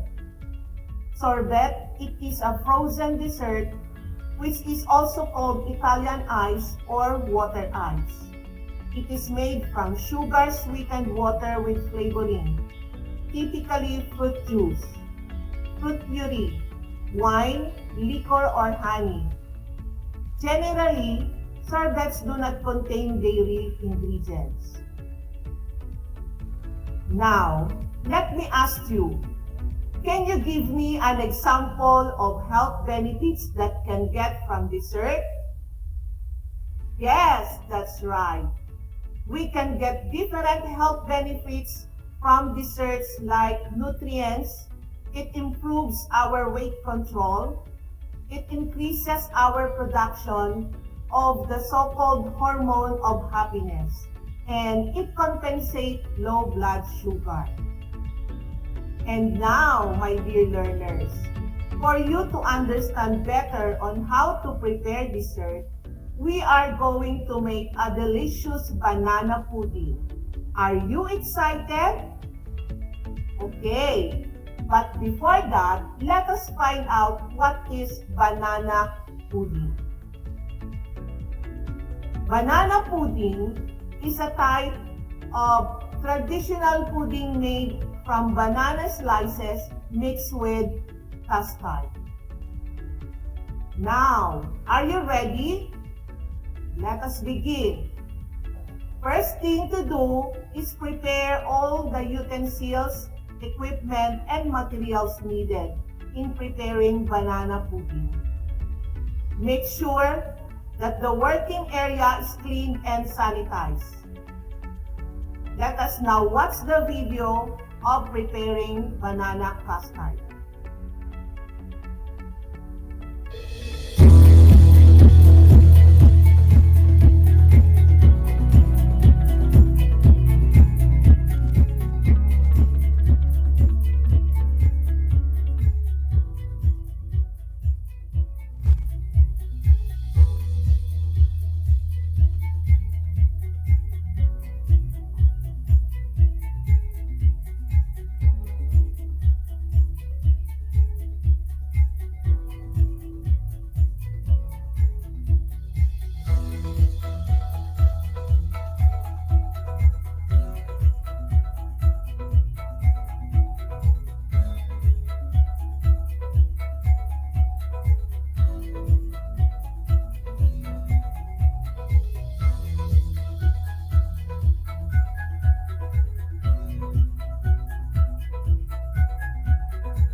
Okay, I know that all of you are mouth-watering for our banana custard.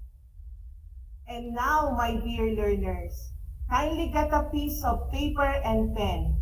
Let us find out if you really learned our lesson this afternoon.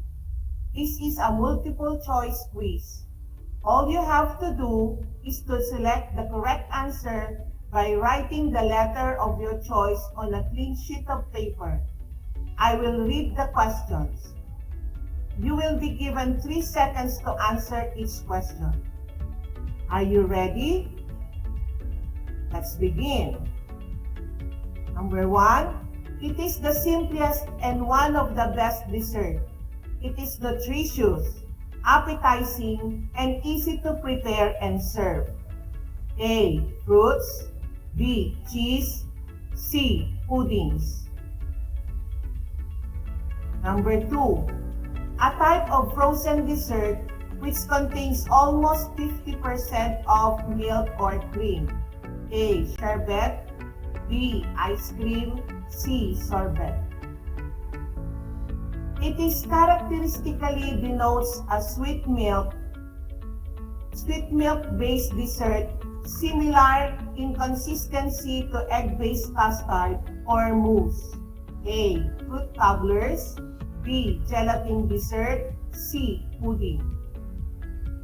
Number 4, which type of custard is not stirred during the baking process, thus giving a more solid texture? A. Baked custard. B. Hard custard. C. Soft custard.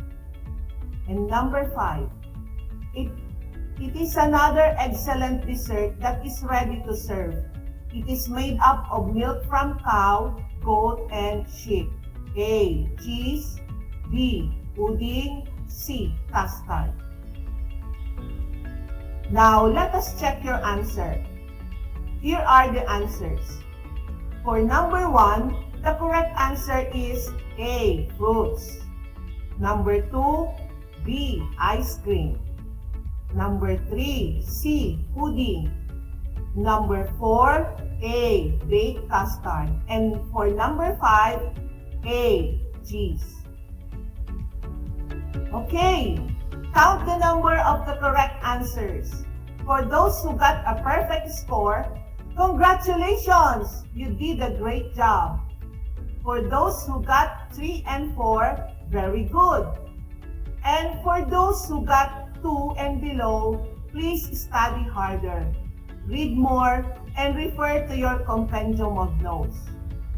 For your performance task, I want you to watch a video presentation on how to prepare a chocolate mousse. Make a narrative report about what you have learned in the presentation. Be guided by the following questions. Number 1, what is the video presentation all about? Number 2, how are the ingredients materials prepared in the presentation? And number 3, why is it important in following procedures and techniques during the preparation? All right, that's all for today. I hope you enjoyed and learned our on-the-air live discussion. This is Project Shine, Aral TarlakHenyo, brought to you by the Department of Education, Division of Tarlac Province, in cooperation with DCTC 828 AM station. I would like to end up by saying, in TLE, we aim for knowledge, skills, and progress. I am Francis B. Miligrito, your teacher broadcaster for TLE Grade 9. Until next time, bye!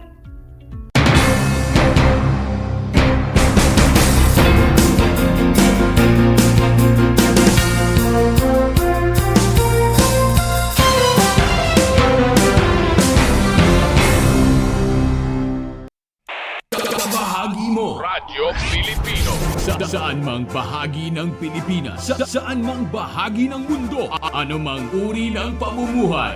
Ito ang kabahagi mo, Radyo Pilipino. Napapakinggan on air, and online, sa buong mundo sa pamamagitan ng www.radiopilipino.com. Impormasyong may kalidad at serbisyong may halaga. Kasama, katuwang, kapinoy, kabahagi mo, Radyo Pilipino. Radyo Pilipino.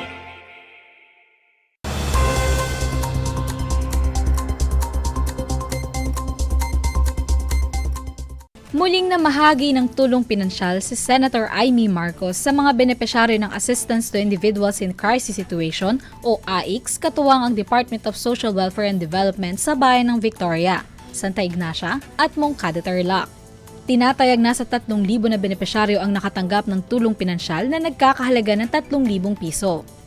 Kasama sa paglilibot ng senadora ay si Tarlac 1st District Congressman Jaime D. Cuangco, Governor Susan Yap, Moncada Vice Mayor R.B. Aquino, Anao Mayor Jappy De Dios, Kamiling Mayor Erlon Clemente Agustin, Ramos Mayor Celso Banag at iba pang mga local officials.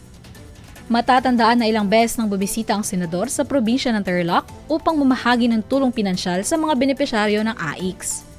Samantala, pinasalamatan naman ni Congressman Jaime ang mainit na pagtanggap ng tao sa kanilang pagdating sa 3 bayan.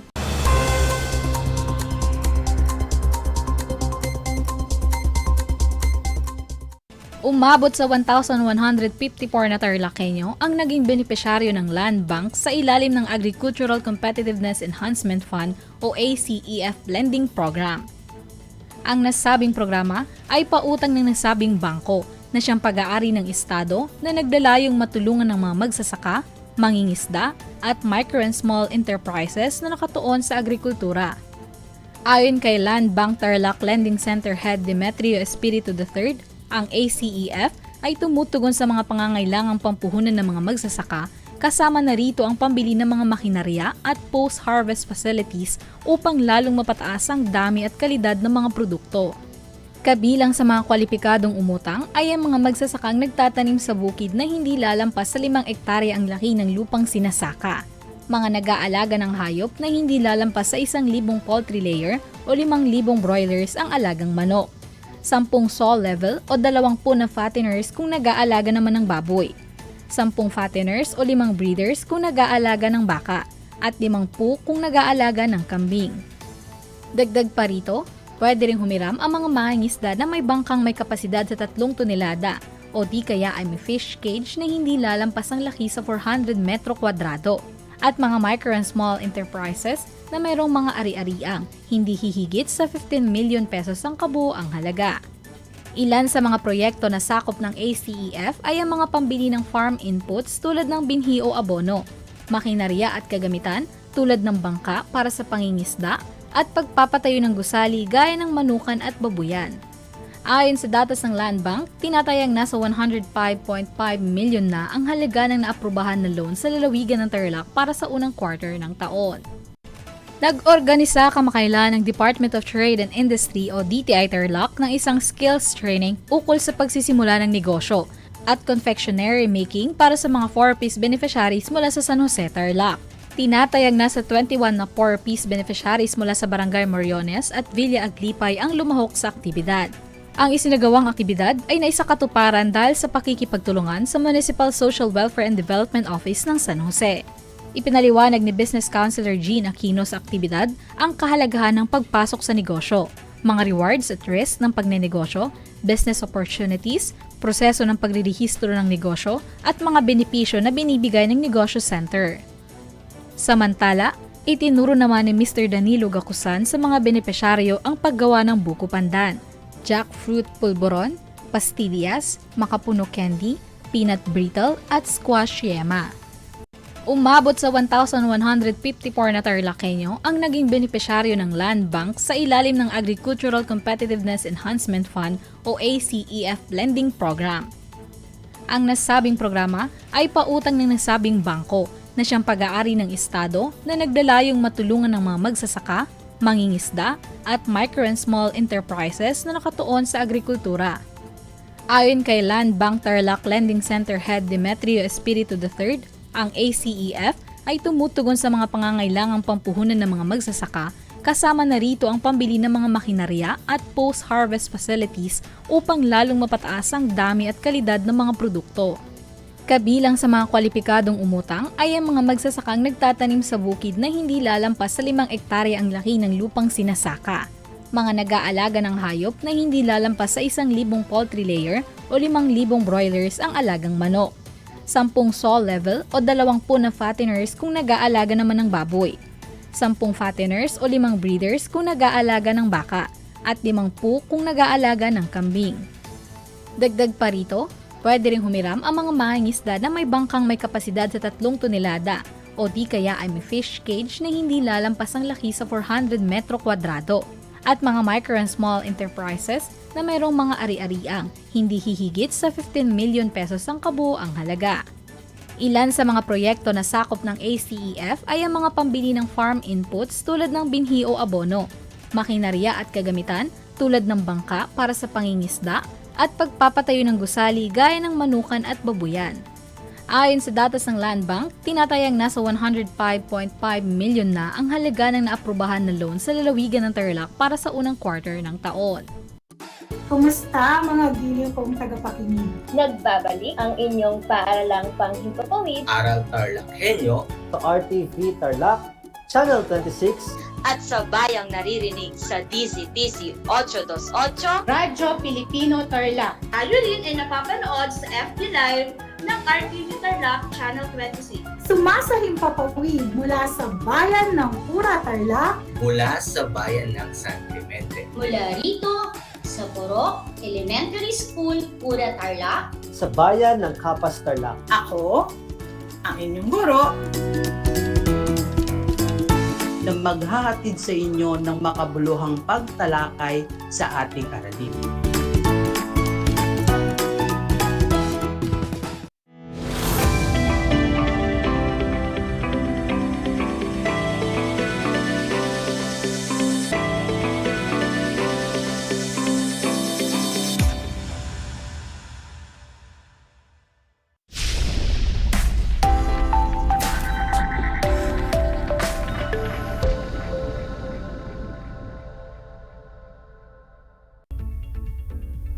For our review activity, this is called a fact or a bluff.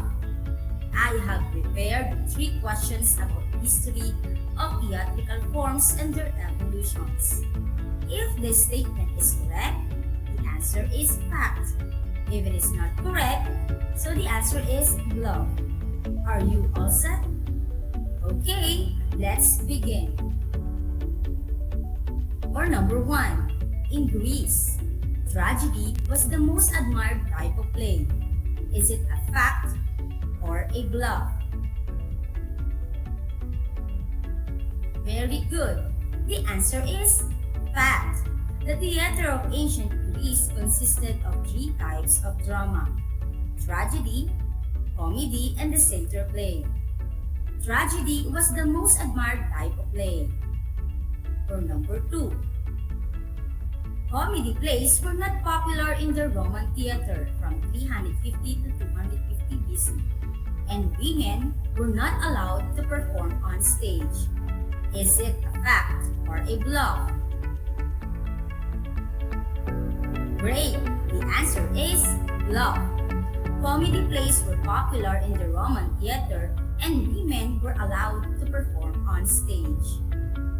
For last number, the theater of the Baroque period is marked by the use of technology in current Broadways or commercial plays.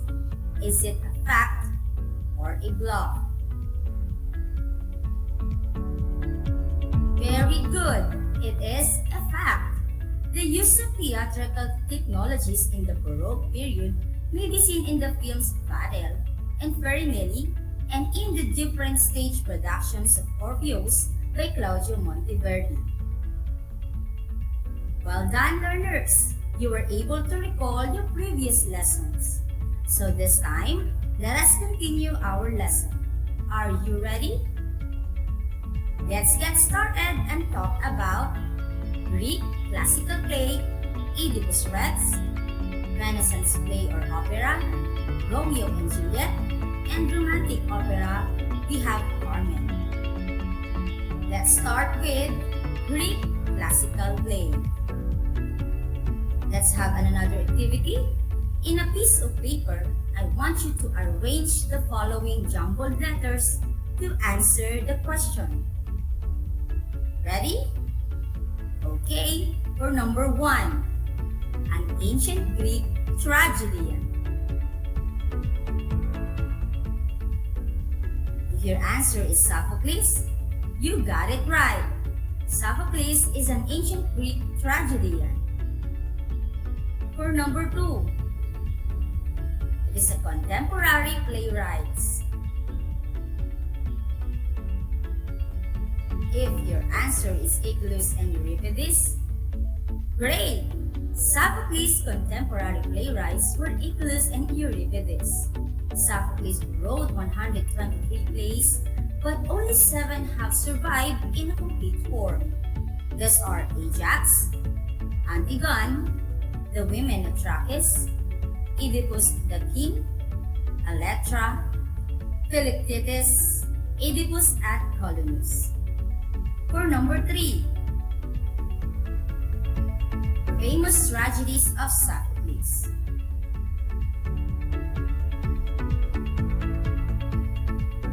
If your answer is Oedipus Rex and Antigone, great! That's correct. The most famous tragedies of Sophocles were Oedipus Rex and Antigone. They were known as the Theban plays, although each play was actually part of a different tetralogy. Now, let's talk about the Oedipus Rex, Sophocles' playwright. For the main characters, we have Oedipus, the king of Thebes, Creon, Oedipus' brother-in-law, Eurydice, Creon's wife, Apollo, god of oracle of Delphi, King Laius, father of Oedipus, Jocasta, mother and wife of Oedipus, Polynices and Eteocles, sons of Oedipus, Tiresias, the blind prophet, Polybus, Oedipus' foster father.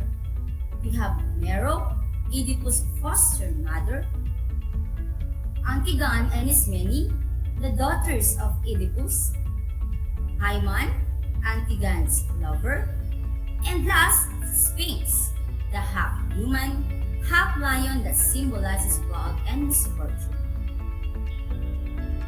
Now, let's proceed to the theatrical elements of Oedipus Rex. For genre, we have tragedy, number of characters per play, 1 to 3 characters only, but they can portray other characters. We have chorus, consists of 12 members, all of whom were identical mass, since they were supposed to be like mind and opinion. Mass, the use of mass acts to advance the universality of the themes and dramatic impact of the events, and to keep the audience from being distracted by the actual physical attributes of the actor. We have here Oedipus, a gold mask with exaggerated deep empty eye sockets. Antigone and Ismene, white face, dark under the eyes and sad looking. Creon, brother-in-law of Oedipus, mad or angry facial expression with frown. Now for gesture and movement. Facial expression was of no importance to Greek actors, since there were always masks. Music.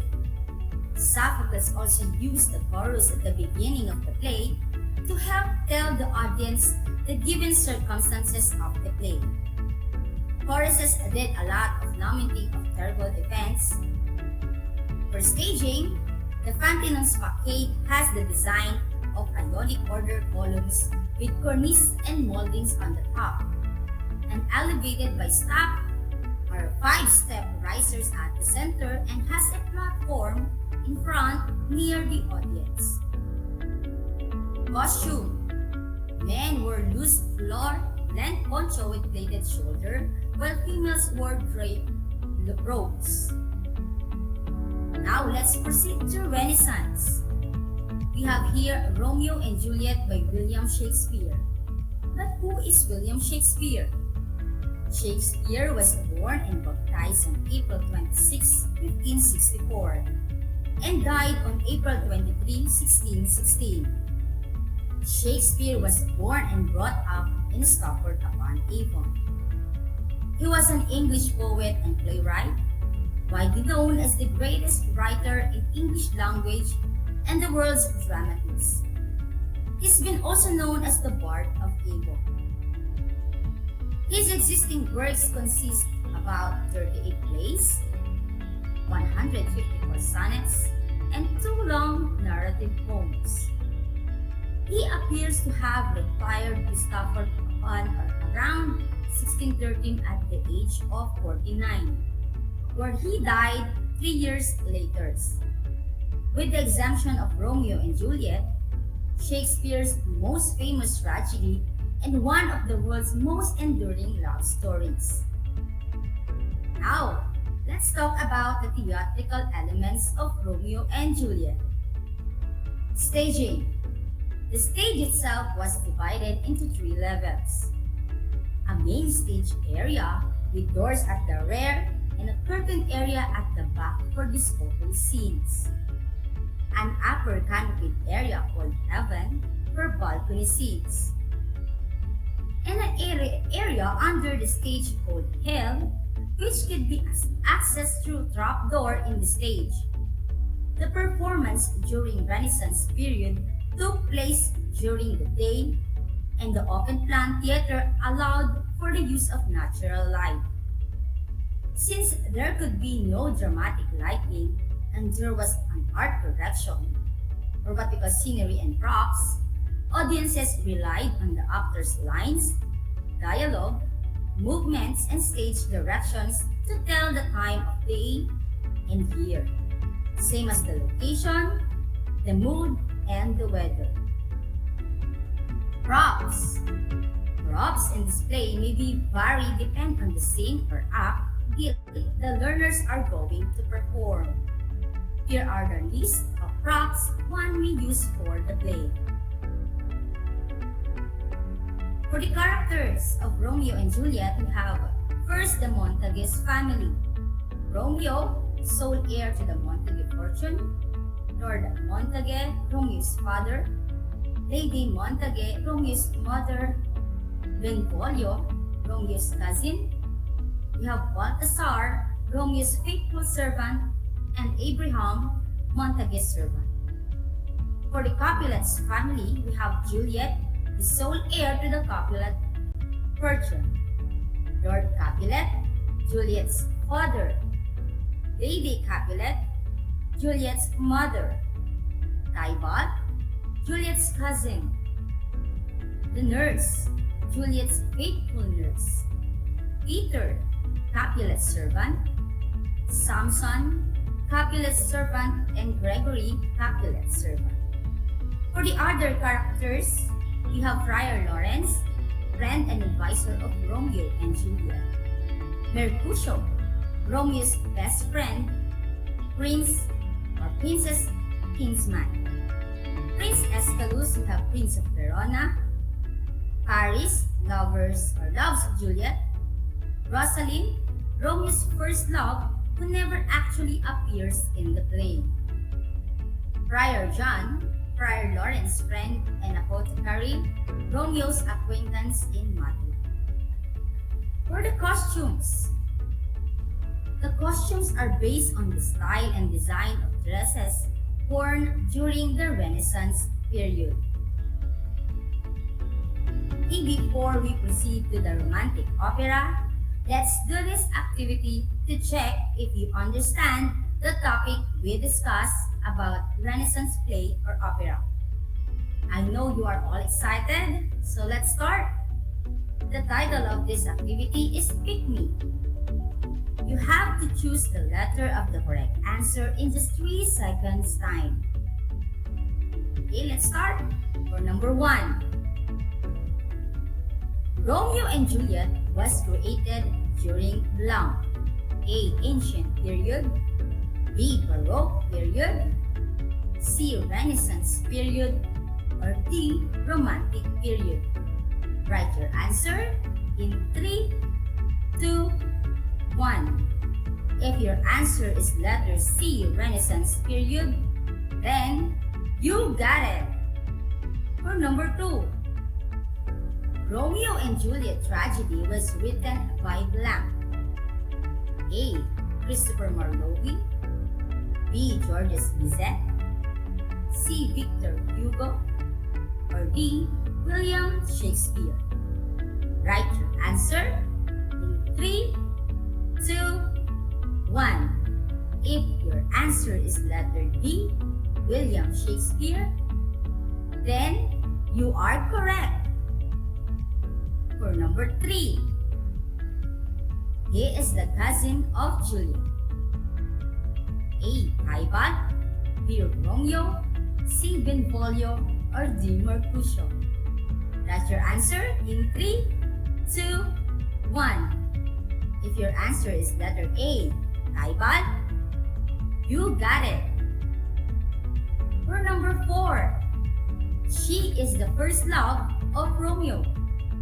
A. Juliet. B. Rosalind. C. Nurse. Or D. Caroline. If your answer is letter B, Rosalind, very good. Her last number. She is the only daughter of Lord Capulet. Letter A, Juliet. Letter B, Rosalind. Letter C, Nurse. Or letter D, Caroline. Write your answer in 3, 2, 1. If your answer is letter A, Juliet, you got it. Very good. Job well done, learners. Now let's continue to the Romantic period. Georges Bizet, composer and arranger. Bizet was born on October 25, 1838, died on June 3, 1875, Paris.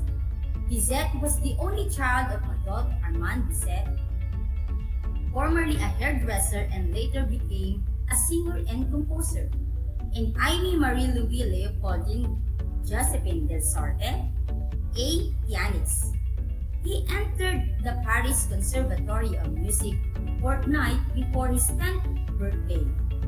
His first symphony, the Symphony in C major, was written when he was 17 years old. The symphony had an amazing stylistic resemblance to the music of Franz Schubert. This French composer was a pianist and best known for his operas. Carmen is the most popular among his works. Bizet composed the title role for a mezzo-soprano in the character of Carmen. The opera tells the story of the downfall of Don Jose, a naive soldier who is seduced by the charms of the sizzling gypsy Carmen. His contemporary composers during the Romantic period were Franz Liszt, Richard Wagner, Frederick Chopin, Ludwig van Beethoven, Franz Schubert, Felix Mendelssohn, and Hector Berlioz. Let's proceed to the theatrical elements of Carmen. The setting of Carmen takes place in Seville, Spain during the mid-19th century. For the main characters of Carmen, we have, of course, Carmen, Don Jose, El Belcario, Escamillo, Francisquita, Mercedes, Micaela, Morales, and Zuniga. Next, we have a brief history of Carmen. The opera Carmen is one of the world's most popular operas. It was first performed at the Opéra Comique in Paris, in France on March 3, 1875. The opera was in 4 acts with music written by the French composer Georges Bizet. The libretto, written by Henry Mela and Ludovic Halevi, was based on a novel of the same title, Prosper Mérimée. The story is set in Seville, Spain, and the surrounding hills in 1820. The opera, written in the genre of opera comic, with musical numbers separated by dialogue, tells the story of the downfall of Don Jose, a naive soldier who is seduced by the charms of the flaming gypsy Carmen. No man could resist Carmen's charms, and when she was ready to move on, watch out! The opera is a fascinating drama of love and jealousy, filled with famously alluring melodies and captivating dancing. The story has been the subject of many screens and the stage adaptation. Let us take a closer look at the costumes used in Carmen.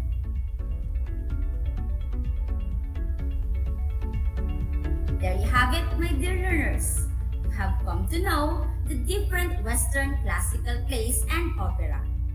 You are now ready for your assessment activity. This activity is true or false. You can write your answer on the live chat or in a clear sheet of paper and send it to your MAPI teacher. Are you ready? Okay, let's begin. True or false? Write true if the statement is correct and false if it is incorrect. For number 1, the most famous tragedies of Sophocles were Oedipus Rex and Romeo and Juliet. For number 2, facial expression was of no importance to Greek actors since they were always wear masks. For number 3, William Shakespeare was born and baptized on April 26, 1564, and died on April 23, 1616. Last 2, for number 4, Sophocles is an ancient Greek tragedy. Number 5, Georges Bizet known opera is Oedipus Rex. Yes, this is it. Let's now check your answers. For number 1, the answer is false. For number 2, the answer is true. For number 3, true. For number 4, of course true. For number 5, false. Okay, count the number of correct answers. I hope you got it all right. For those who got 4 to 5, very good. Congratulations. You did very well. For those who got 2 to 3, good. And for those who got 1, needs improvement but do not lose hope. Keep trying. So with that, I would like to say thank you for your time in listening to our discussion for today. If you have questions and clarifications about our lesson, you may send your questions through my messenger or to your MAPI teacher. Keep updated in DZTC Radio Filipino Tarlac for the next airing of our lesson. I hope you learn and enjoy our lesson. Keep in mind that some are born great, some achieve greatness, and some have greatness thrust upon them. By William Shakespeare.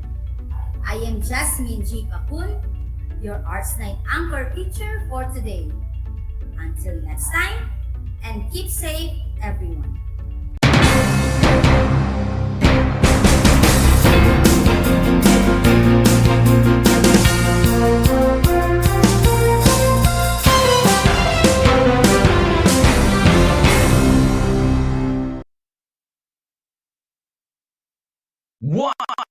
One FM. One lang yan. This is your one. My only one. One lang yan. The only one. One FM. 96.1 Tarlac, 98.3 Lucena, 88.3 Legazpi, 96.1 Surigao, 95.9 Butuan, 92.1 Mindoro, 96.7 Tacloban, 99.3 Baler, 95.1 Puerto Princesa, Palawan. Pinakikinggan lagi kita. This is your one. Your only one. Your only one. One FM. One FM. Your only one FM. Bahagi mo Saan mang bahagi ng Pilipinas, saan mang bahagi ng mundo, anumang uri ng pamumuhay. Ito ang kabahagi mo, Radyo Pilipino. Napapakinggan on air, and online, sa buong mundo sa pamamagitan ng www.radiopilipino.com. Impormasyong may kalidad at serbisyong may halaga. Kasama, katuwang, kapinoy, kabahagi mo, Radyo Pilipino. Radyo Pilipino.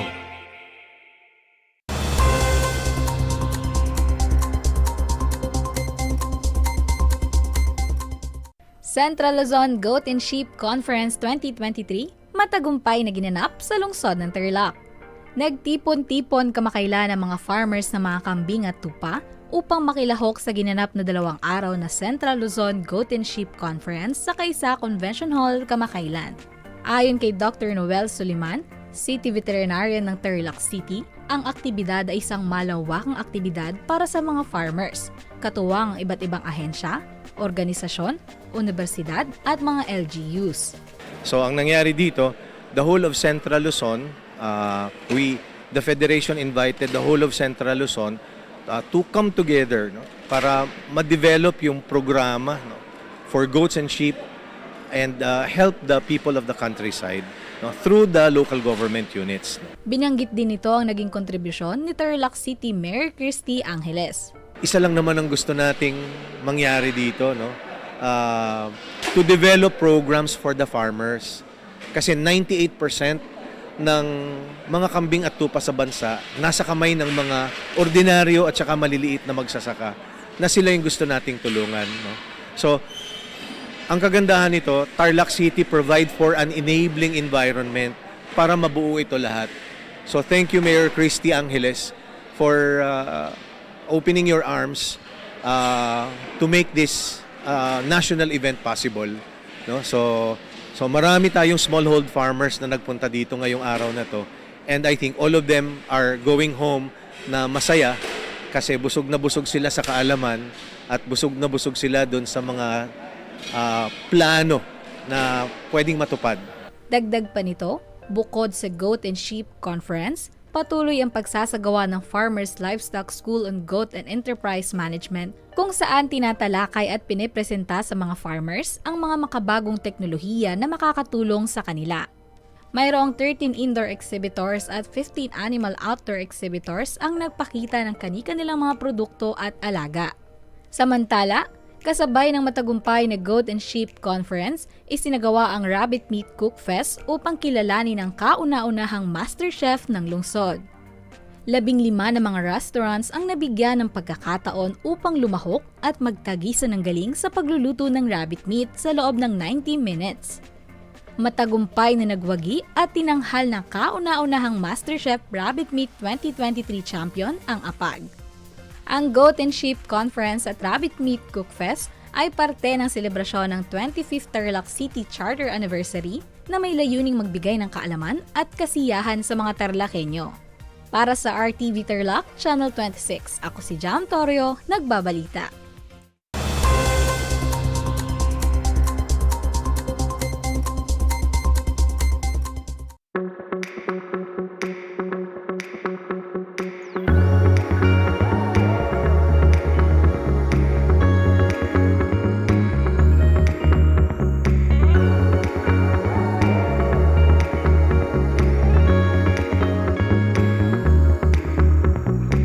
Travel to Herona and see how big North Shine has grown.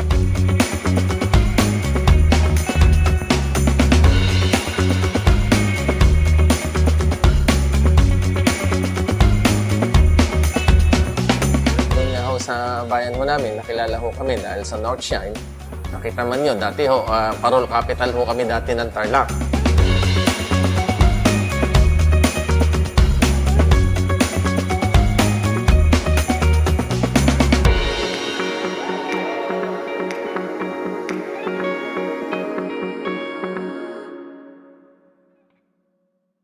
Alam niyo nyo ba na ang gitnang Luzon ay tinaguri ang banga ng bigas ng bayan o kamalig ng palay ng Pilipinas dahil dito nagmumula ang malaking produksyon ng bigas sa ating bansa.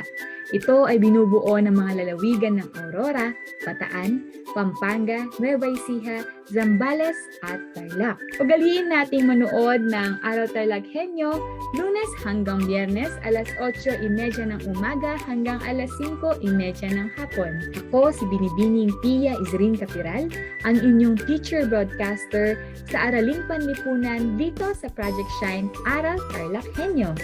Lagi nating tandaan ang pag-aaral ng Araling Panlipunan ay tungo sa daan ng pagiging makadiyos, makakalikasan, makatao at makabansa.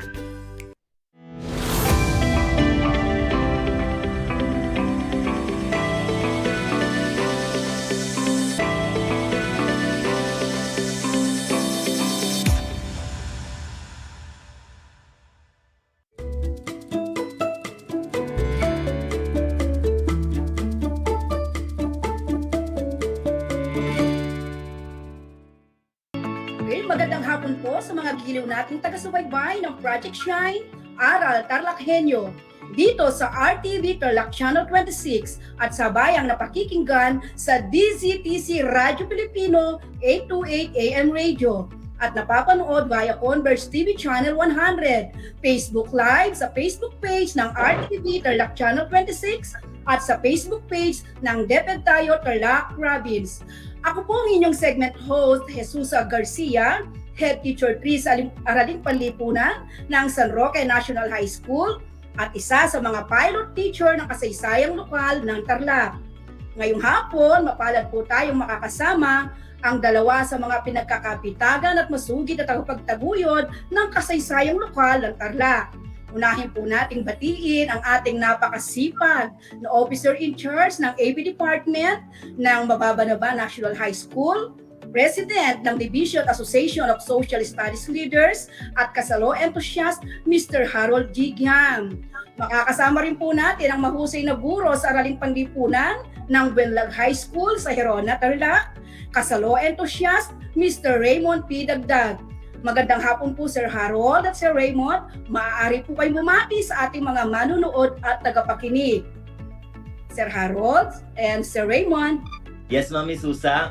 Magandang hapon po at magandang hapon din kay Sir Raymond, ang kapwa ko panelist. Magandang hapon po sa lahat ng taga-subaybay ng Project Shine, Aral TarlakHenyo, sa mga nakikinig po sa DZTC 828 Radio Pilipino at binabati ko po lahat ng mga kasamahan ko dito sa Mababanaba National High School sa pangunguna po ng aming school head, Dr. Reynaldo A. Doria. At shout out din po kay Sir Lambert na supposedly siya ang panel dito pero dahil marami siyang ginagawa so ako yung pinadala niya. So maraming salamat po sa tiwala, Sir Lambert. Mami Susa, thank you po. Yes, Sir Raymond, bati ka muna. Yes, thank you, Ma'am Susan. Good afternoon po sa lahat ng mga taga-subaybay po sa ating kasalo sa radyo. Akin naman pong binabati ang lahat po ng mga guro at mag-aaral po ng Buenlag National High School sa pamumuno po ng aming Principal, Madam Merlina R. Nimer. Yan din po ang aking pagbati sa lahat po ng mga magulang at iba pa pong taga-subaybay sa radyo. Magandang tanghali po, hapon po sa ating lahat. Hey, Sir Harold and Sir Raymond, good afternoon. Welcome po muli sa ating Project Shine, Aral TarlakHenyo, sa Division Virtual Project Kasalo sa Radyo. Sa pagsisimula ng ating talakayan sa hapong ito, batiin po natin muli ang lahat ng mga nanonood sa Facebook Live ng RTV Tarlac Channel 26 at ang mga nakikinig sa DZTC Radyo Pilipino 828 AM Radio. Isang masaya at maalab ding pagbati sa aking mga kasamahang guro sa San Roque National High School, sa aming punong guro na si Dr. Amalia D. Lising, sa aming PSDS sa Bamban East, Dr. Nicolasa S. Camaya, sa ating Education Program Supervisor sa Araling Panlipunan, Dr. Lamberto F. Gamurot, at sa napakabait na ama ng SDO Tarlac Province, ang ating Schools Division Superintendent, Dr. Ronaldo A. Pozon. Episode pong ito ng Kasalo sa Radyo, bibigyang saysay natin ang ilang mahalagang tala ukol sa kasaysayan ng bayan ng San Jose. Ang bayang sikat sa kanyang tagline na Simply Natural San Jose. Upang matalakay ng maayos sa kasaysayan nito, narito po ang mga sumusunod na balangkas na ating susundin. Una ay ang lokasyon at topografiya. Ang San Jose sa panahon ng Kastila, ang San Jose sa panahon ng Amerikano, pagkatatag ng bayan ng San Jose, ang 13 barangay ng San Jose, mga pamilya na unang nanirahan, mga unang pinunong bayan at nanungkulan, at ang panghuli, ang San Jose sa kasalukuyan. Sa mga giliw nating taga-subaybay, mahalagang malaman sa pag-aaral ng kasaysayan ng isang lugar, lalo na sa pagtukoy ng kanyang pag-unlad, ang lokasyon at topografiya. Ibabahagi ang mahalagang impormasyon ukol sa bagay na ito ni Sir Raymond. Yes, Ma'am Susan, para po sa kaalaman ng lahat, ang bayan ng San Jose ay napaliligiran ng mga bayan ng Santa Ignacia at Mayantok sa ilagang bahagi. Makikita naman sa timog na bahagi ng bayan ng San Jose ang progresibong bayan ng Capas. Sa parting silangan naman ay makikita ang siyudad ng Tarlac. At sa gawing kanluran ay ang bayan ng Botolan at iba pang bayan sa lalawigan nga ng Zambales.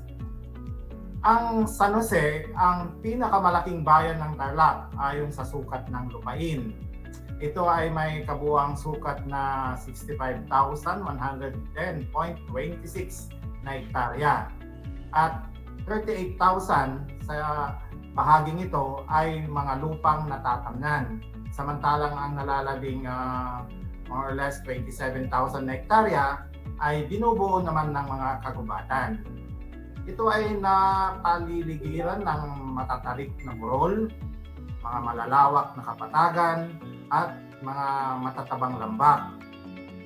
Meron ding mga maliliit na batis at sapa na ang pinakasanga ay ang ilog Bulso na dinadaluyan ng tubig na nagmumula pa sa mga kabundukan ng Zambales. Malinaw ang iyong naging paglalarawan, Sir Raymond. Ang San Jose ay lugar na mainam para sa kabuhayan ng mga mamamayan at maging pasyalan o pang-turismo.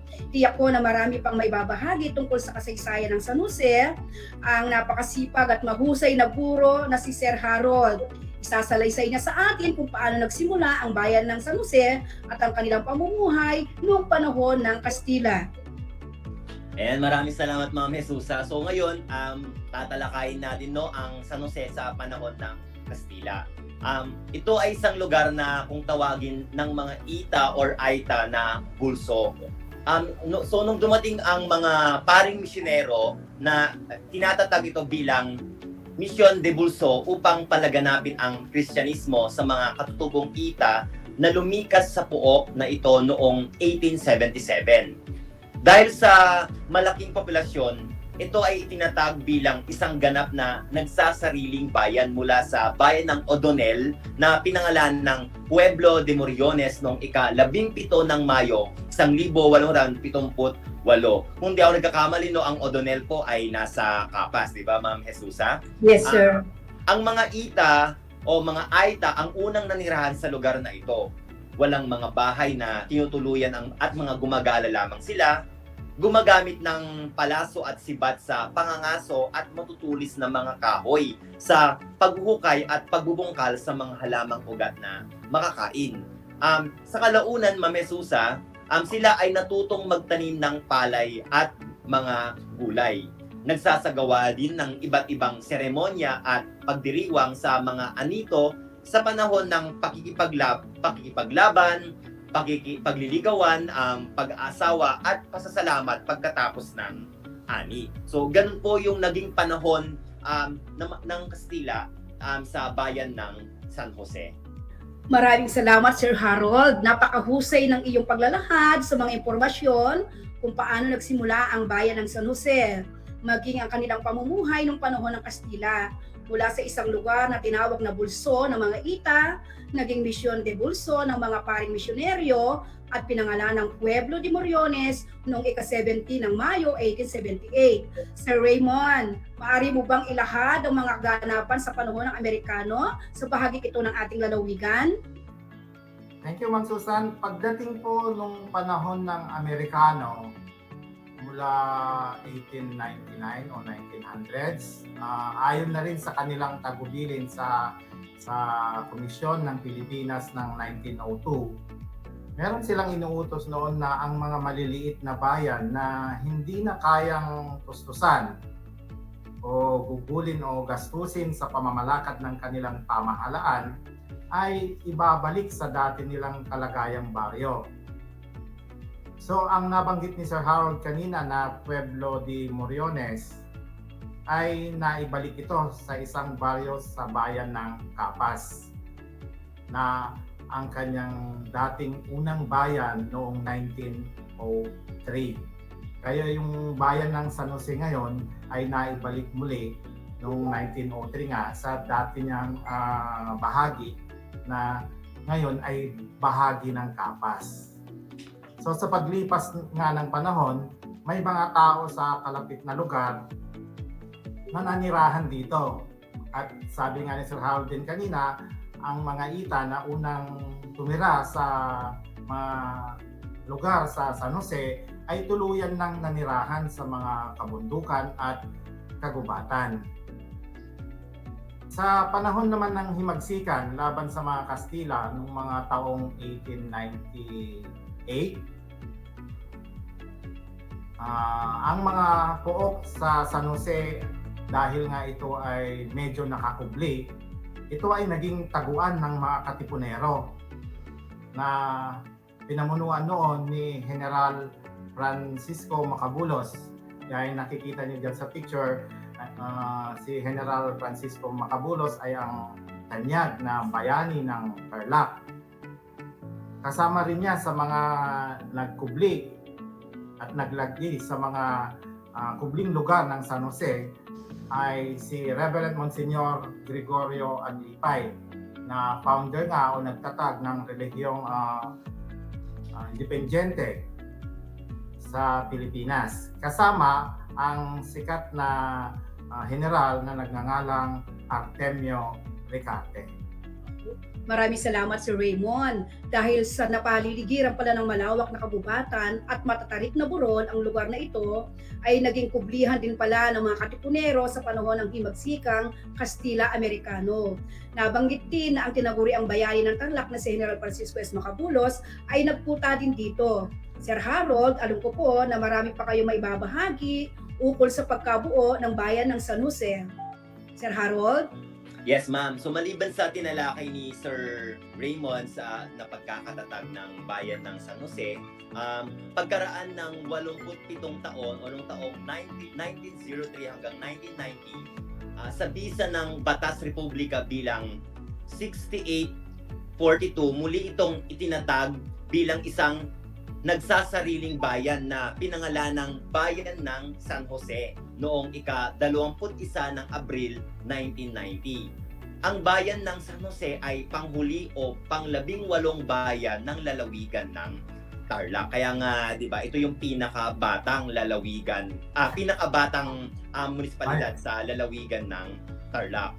At noong 1927, sina Don Benigno Aquino Sr. na isang deputado o deputy at speaker pro tempore at si Reverend Monsignor Gregorio Aglipay na nagtatag sa simbahang Aglipayano na dumalo sa pagdiriwang ng pagpalit sa pangalan ni Reverend Monsignor Gregorio Aglipay. Ipinahayag ni Don Benigno Aquino Sr. na gagawin ang kanyang makakaya upang ang kanlurang bahagi nito na bayan ng Tarlac ay maging isang ganap na bayan kung saan ang Aglipay ang siyang magiging sentro ng bayan. So naging ganito ang pagkakatatag ng bayan ng San Jose pagkatapos sa panahon ng Amerikano. Yes. Okay. Ayon sa naging pagsasalaysay ni Sir Harold, nagkaroon ng inisyatibo sa pagbubuo ng bayan ng San Jose si Don Benigno Aquino Sr., ang ama ng dating senador at pinaslang sa tarmac ng dating Manila International Airport na si Benigno Ninoy Aquino Jr. Sir Raymond, sino-sino pa ang mga taong naging bahagi ng pagkatatak ng bayan ng San Jose? Ma'am Susan, nararapat lamang na ating kilalanin ang mga natatanging personalidad sa pagkakatatag nga ng bayan ng San Jose.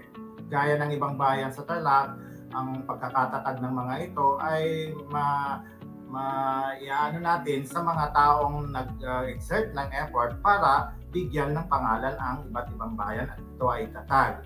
Nabanggit kanina ni Sir Harold na ang bayan ng San Jose ay naitatag sa bisa ng Batas Republika 6842 nga nagkabisa nga noong ika-21 ng Abril taong 1990. Ito nga po ay sa pangunguna ni Amado de Leon. Siya ay kasapi ng Sangguniang Bayan ng Tarlac na noon ay pangulo din ng Association of Barangay Captain. At si Ginoong Samuel M. Eugenio na dating kapitan ng Barangay Mababanaba na naging pangalawang punong bayan din ng San Jose. Isang kahilingan ang kanilang pinanukala para sa pagkakatatag ng bayan ng San Jose. At ito ay ibinigay nila sa kagalang-galang na Pangulo noon na walang iba kundi si Pangulong Corazon C. Aquino.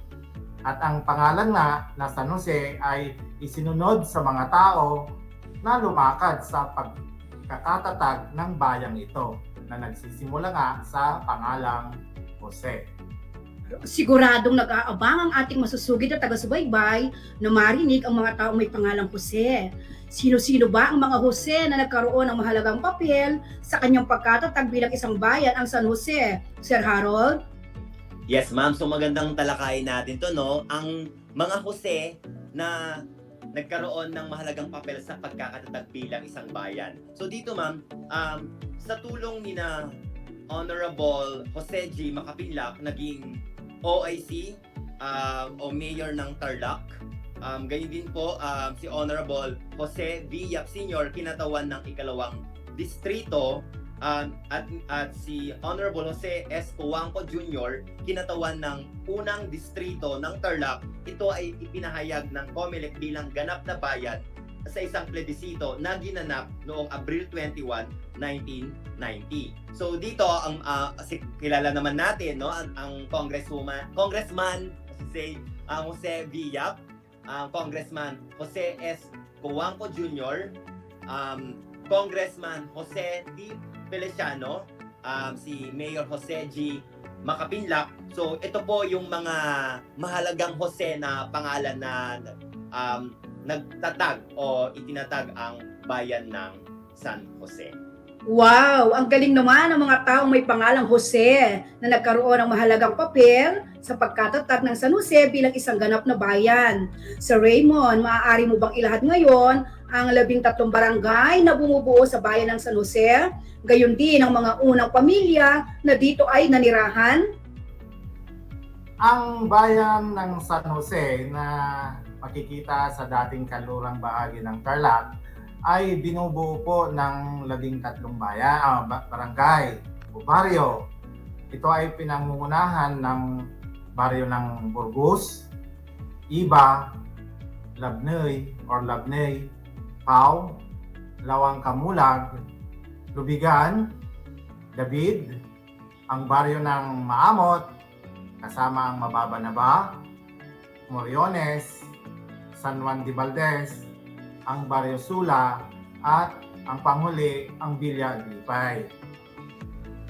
Ang mga pamilya naman na unang nanirahan o nagtatag ng kanilang mga tahanan sa bayan ng San Jose ay ang mga pamilya ng mga Teofilo sa San Juan de Valdez, ang mga Dupitas ng Labnoy, ang mga Pascua at Coloma naman mula sa Lawang Kamulag, ang pamilya ng Pacun at Eugenio ng Mababanaba, ang mga nanguna naman sa Villa Aglipay na nagtatag ng kanilang tahanan o panirahan ay ang pamilya ng Caperal.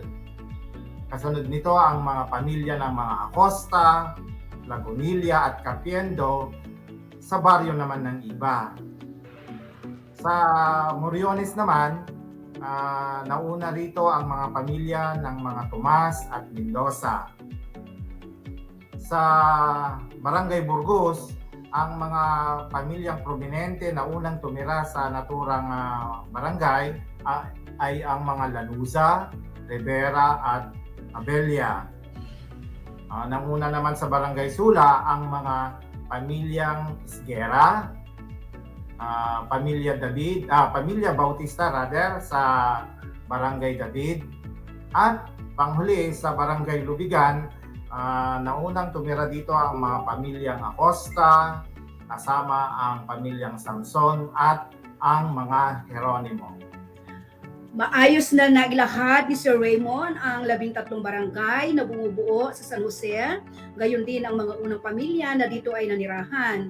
Ngayon naman ay ating kilalanin ang mga unang pinunong bayan na nanungkulan sa bayan ng San Jose noong Hunyo 6, 1990 na ibibigay sa atin ni Sir Harold. Okay, yes ma'am, maraming salamat po. No, habang nakikinig ako sa ipinapaliwanag ni Sir Raymond, so talagang dahil ma'am, 10 years na ako dito sa San Jose na nagtuturo at nakita ko talaga yung mga apelyido ng mga unang nanirahan sa bawat barangay na kilalang-kilala ko talaga tong mga to kasi sa mga estudyante nga namin ma'am, sa mga napapasyalan ko na mga bahay dito sa San Jose. So natutuwa ako na legit talaga na ay talagang kilalang-kilala ang mga apelidong to sa kanilang barangay. At kung pag-uusapan naman natin ma'am, ang mga unang pinunong bayan at nanungkulan noong Hunyo 6, 1990 na hinirang ng kagawarang panloob at pamahalang lokal. So ang naging mayor po natin ay si Jose A. Yap Jr. At ang vice mayor po si Samuel Eugenio. Ang kalihim po ay si Esteban Gutierrez. At ang kanyang mga kagawad ay sina Romeo Capitulo, na si Romeo Capitulo po ang kasalukuyang mayor po ngayon. Si Domingo M. Espinosa, si Jose E. Valete Sr., kasama rin po na kagawad si Roberto M. Facun, Maria Cristina Capiendo, Juan L. Capiendo, si kagawad Wilson D. Palma at Fernando Dupitas. So sila po yung mga unang pinunong bayan at nanungkulan ma'am Jesusa sa bayan ng San Jose. At sa habang binabasa ko nga ito ma'am, talagang na-meet ko na tong mga tao to, kilala ko, napuntahan ko na sila ma'am. So ganun po kalawak yung mga nakilala ko na dito ma'am sa bayan ng San Jose. Napakapalad ng ating tagapakinig dahil ang mismong ating panelist ay nakikilala yung mga unang pinuno o namuno at pamilya sa San Jose. Ngayon naman, Sir Raymond at Sir Harold, kumusta ngayon ang San Jose sa iba't ibang aspeto? Unahin natin si Sir Raymond, kasunod si Sir Harold. Sir Raymond? Yes, Ma'am Susan. Yung nakita natin kanina na larawan ng building o munisipyo ng San Jose ay naging pansamantala lamang na gusali sa ating pagkakaalam dahil nung maitatag ang bayan ng San Jose, ang kanyang gusaling pampamahalaan ay nagmula lamang sa bahay ng mga pamilya Tagines sa baryo Lawang Kamulag. Hanggang sa maitayo nga yung ating nakita kanina na gusaling pampamahalaan na matatagpuan sa Barangay Villa Aglipay sa San Jose nga. Ang lupang kinatitirikan ng kanilang munisipyo ay mula sa mga pamilya ng Espinosa at Quintin Blanche ng Barangay Lubigan at Villa Aglipay. Sa kasalukuyan, ang bawat barangay ngayon sa San Jose na binubuo ng 13 barangay nga ay may sari-sariling paaralang elementarya. Unang ang naitatag ang dalawang paaralang pang-sekundarya, ang Villa Aglipay National High School nga, at ang maganda at malaking eskwelahan na pinagtuturuan ni Sir Harold, ang Mababanaba National High School. Yes, Harold, malaki yan. Hindi ko pa nakikita yan. Kita ko lang sa picture. Pasyal kayo one time. Invite tayo. Yes, ma'am. Pupuntahan natin yan. Gusto kong mapuntahan yan. Tinignan ko nga sa Google Earth parang gusto kong makita. Yung pataas pababa ng mga kalsada. Sir, mababa na ba? Pero mataas yan. Pag tinatanong ako, mababa na ba? Yes, sir. Contrary pala yung pangalan niya, ano sir, mula sa mababa na ba pero nasa mataas na lugar siya. Isinunod niya ang paaralang sekundarya mula sa unang dalawa na Bilyag-Lipay nga at mababa na ba, ang iba pang high school na naitatag na rin para turuan ang mga sekundaryang mag-aral. Ito nga ay ang pagkakatatag ng Iba High School, ang Moriones High School at ang San Juan de Valdez Integrated School. Sa kasalukuyan, ewan ko kung nadagdagan na siguro ito, Sir Harold, meron bang apat na dam na matatagpuan ngayon dyan sa San Jose na lubos ang pagtulong ito sa mga magsasaka dahil sa tubig na naibibigay nito para sa ating mga tao dyan sa San Jose. At matatagpuan nga sa Bulilatin ng Barangay Villa-Aglipay ang mga dam na yan. Ang mga ilog ng Barangay Mababa na ba, siguro kasarap maligo dyan. Ang Balanges ng Barangay Moriones. At ang iba pang ilog na halos dumadaloy sa Pangasinan at sa ibang sitio sa San Jose, katulad ng sitio ng Iba sa Barangay Sula at Barangay Pau. Susan? Yes, Sir Harold. May maidadagdag ka sa mga binanggit ni Sir Raymond? Yes, ma'am. Sa nabanggit niyang dam po, meron pong ma'am, isang ginagawa ngayon na malaking dam dito sa Barangay Maamot na sinasabing isa ito sa pinakamalaki sa Asia, sir.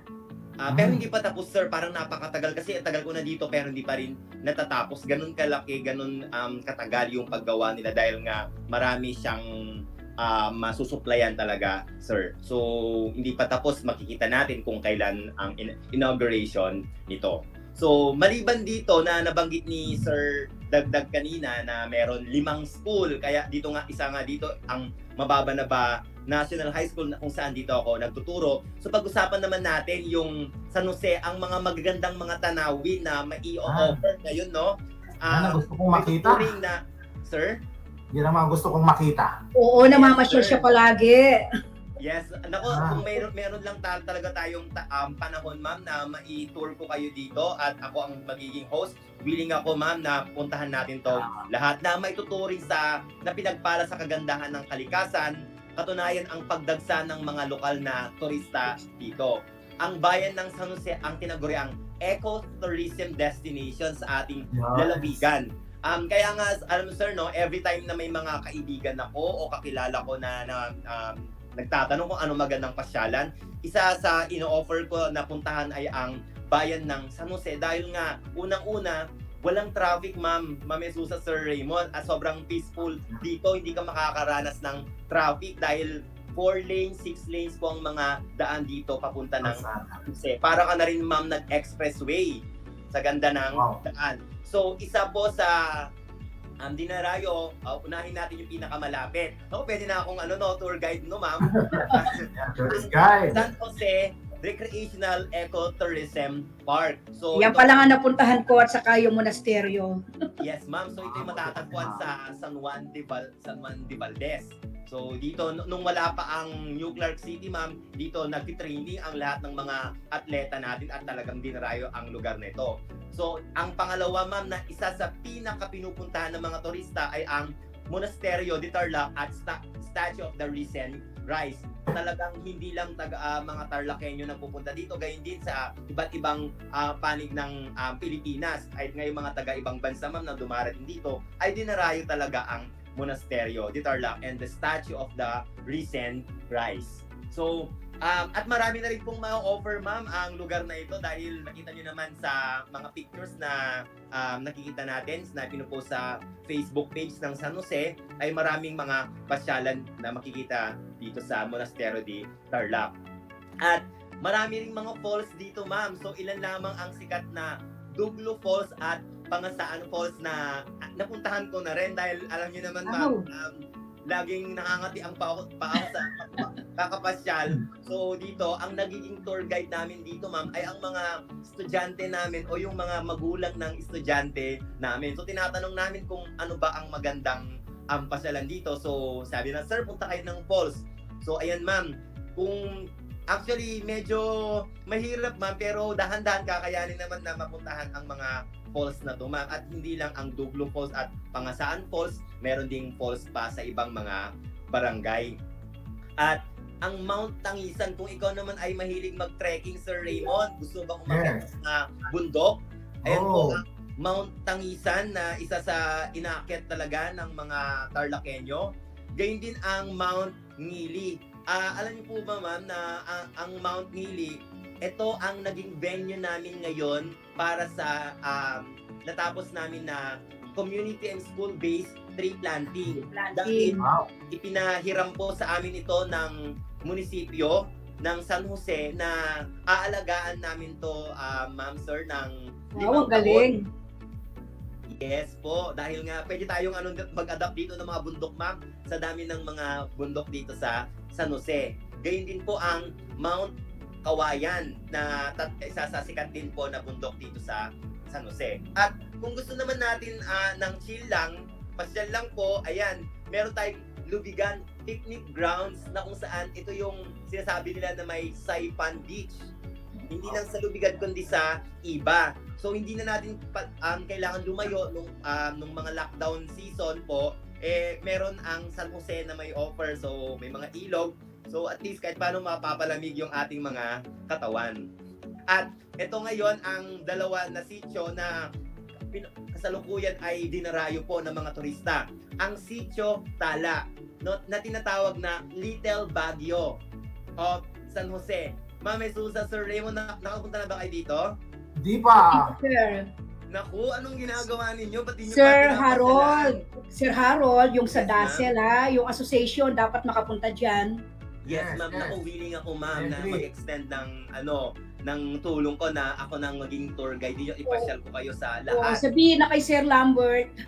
Oh, yes, ma'am. Pagkatapos ng kasalo sa radyo natin, since ang last episode natin next week, natin to ma'am, planuhin natin na mamasyal dito sa San Jose. At isa pa po ang Sitio Baag na dito rin po matatagpuan yung mga Abileng tribe po ma'am na actually pinuntahan ito ni Gina Lopez kung saan nag-donate sila ng mga solar power po para sa community po ng Abileng tribe. Na actually last week nagpunta lang ako dito, nagpalamig, nagmerienda, nag-chill. So talagang na-enjoy ko ang bayan ng San Jose dahil sa dami ng mga mapapasyalan dito. Kaya nga nagtagal ako ma'am and sir, 10 years na ako dito, napamahal na ako dito sa bayan na. Nag-enjoy ka dyan, ano? This is my second home. Wow. May tanong ako. Yes, sir. Kasi napakaganda, napakaraming tourism spots dyan sa San Jose. Parang may nakita akong mga access road ngayon dyan na ginagawa, linking Tarlac, San Jose, and then going to Pangasinan and Zambales. Yes, sir. Very good question. Very good question. Ako yung ano yung Yes, po. And then napansin ko lang kasi makakatulong siya Yes, sir. May mga daan po going to Zambales. Dito po sa Sitio Baag and Sitio Tarlac. Yes, may going to Pangasinan din po tayo na hindi pa naman po tapos pero may mga daan na po na nakikita natin na i-connect po sa Zambales po. So at least 'di ba sir, konting tumbling na lang ay malapit na tayo sa Zambales. Okay. Yes. Kailangan ko pasyalan to dahil mga 80 majors tayo at gusto nating makita talaga ang ganda. O yan, surprise i-plano na yan, wag lang guhit. Yes ma'am, hindi tayo drawing. Never tayo naging drawing, di ba ma'am, sir? Yes. Tama. Maganda plano yan.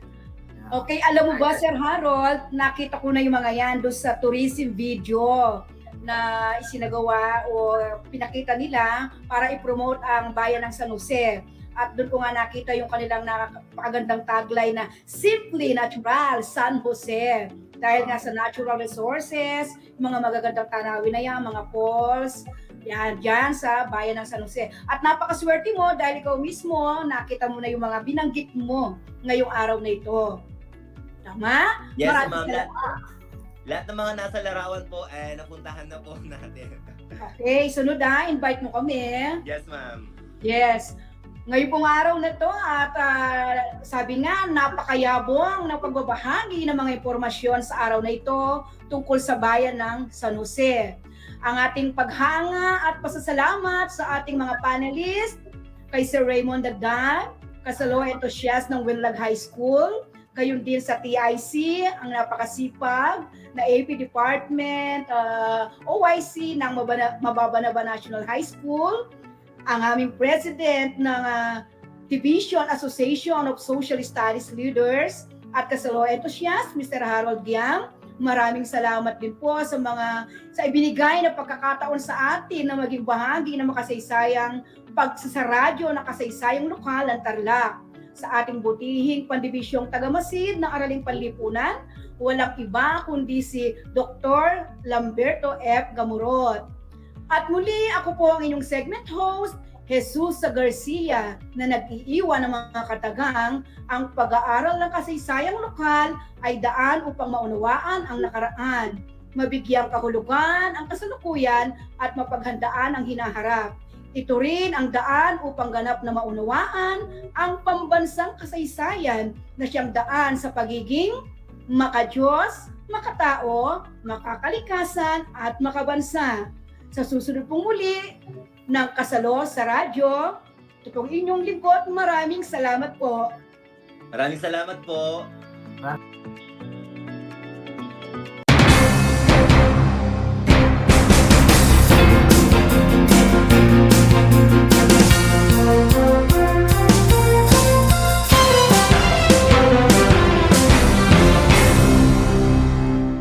Alam niyo ba na ang gitnang Luzon ay tinaguri ang banga ng bigas ng bayan at kamalig ng palay ng Pilipinas?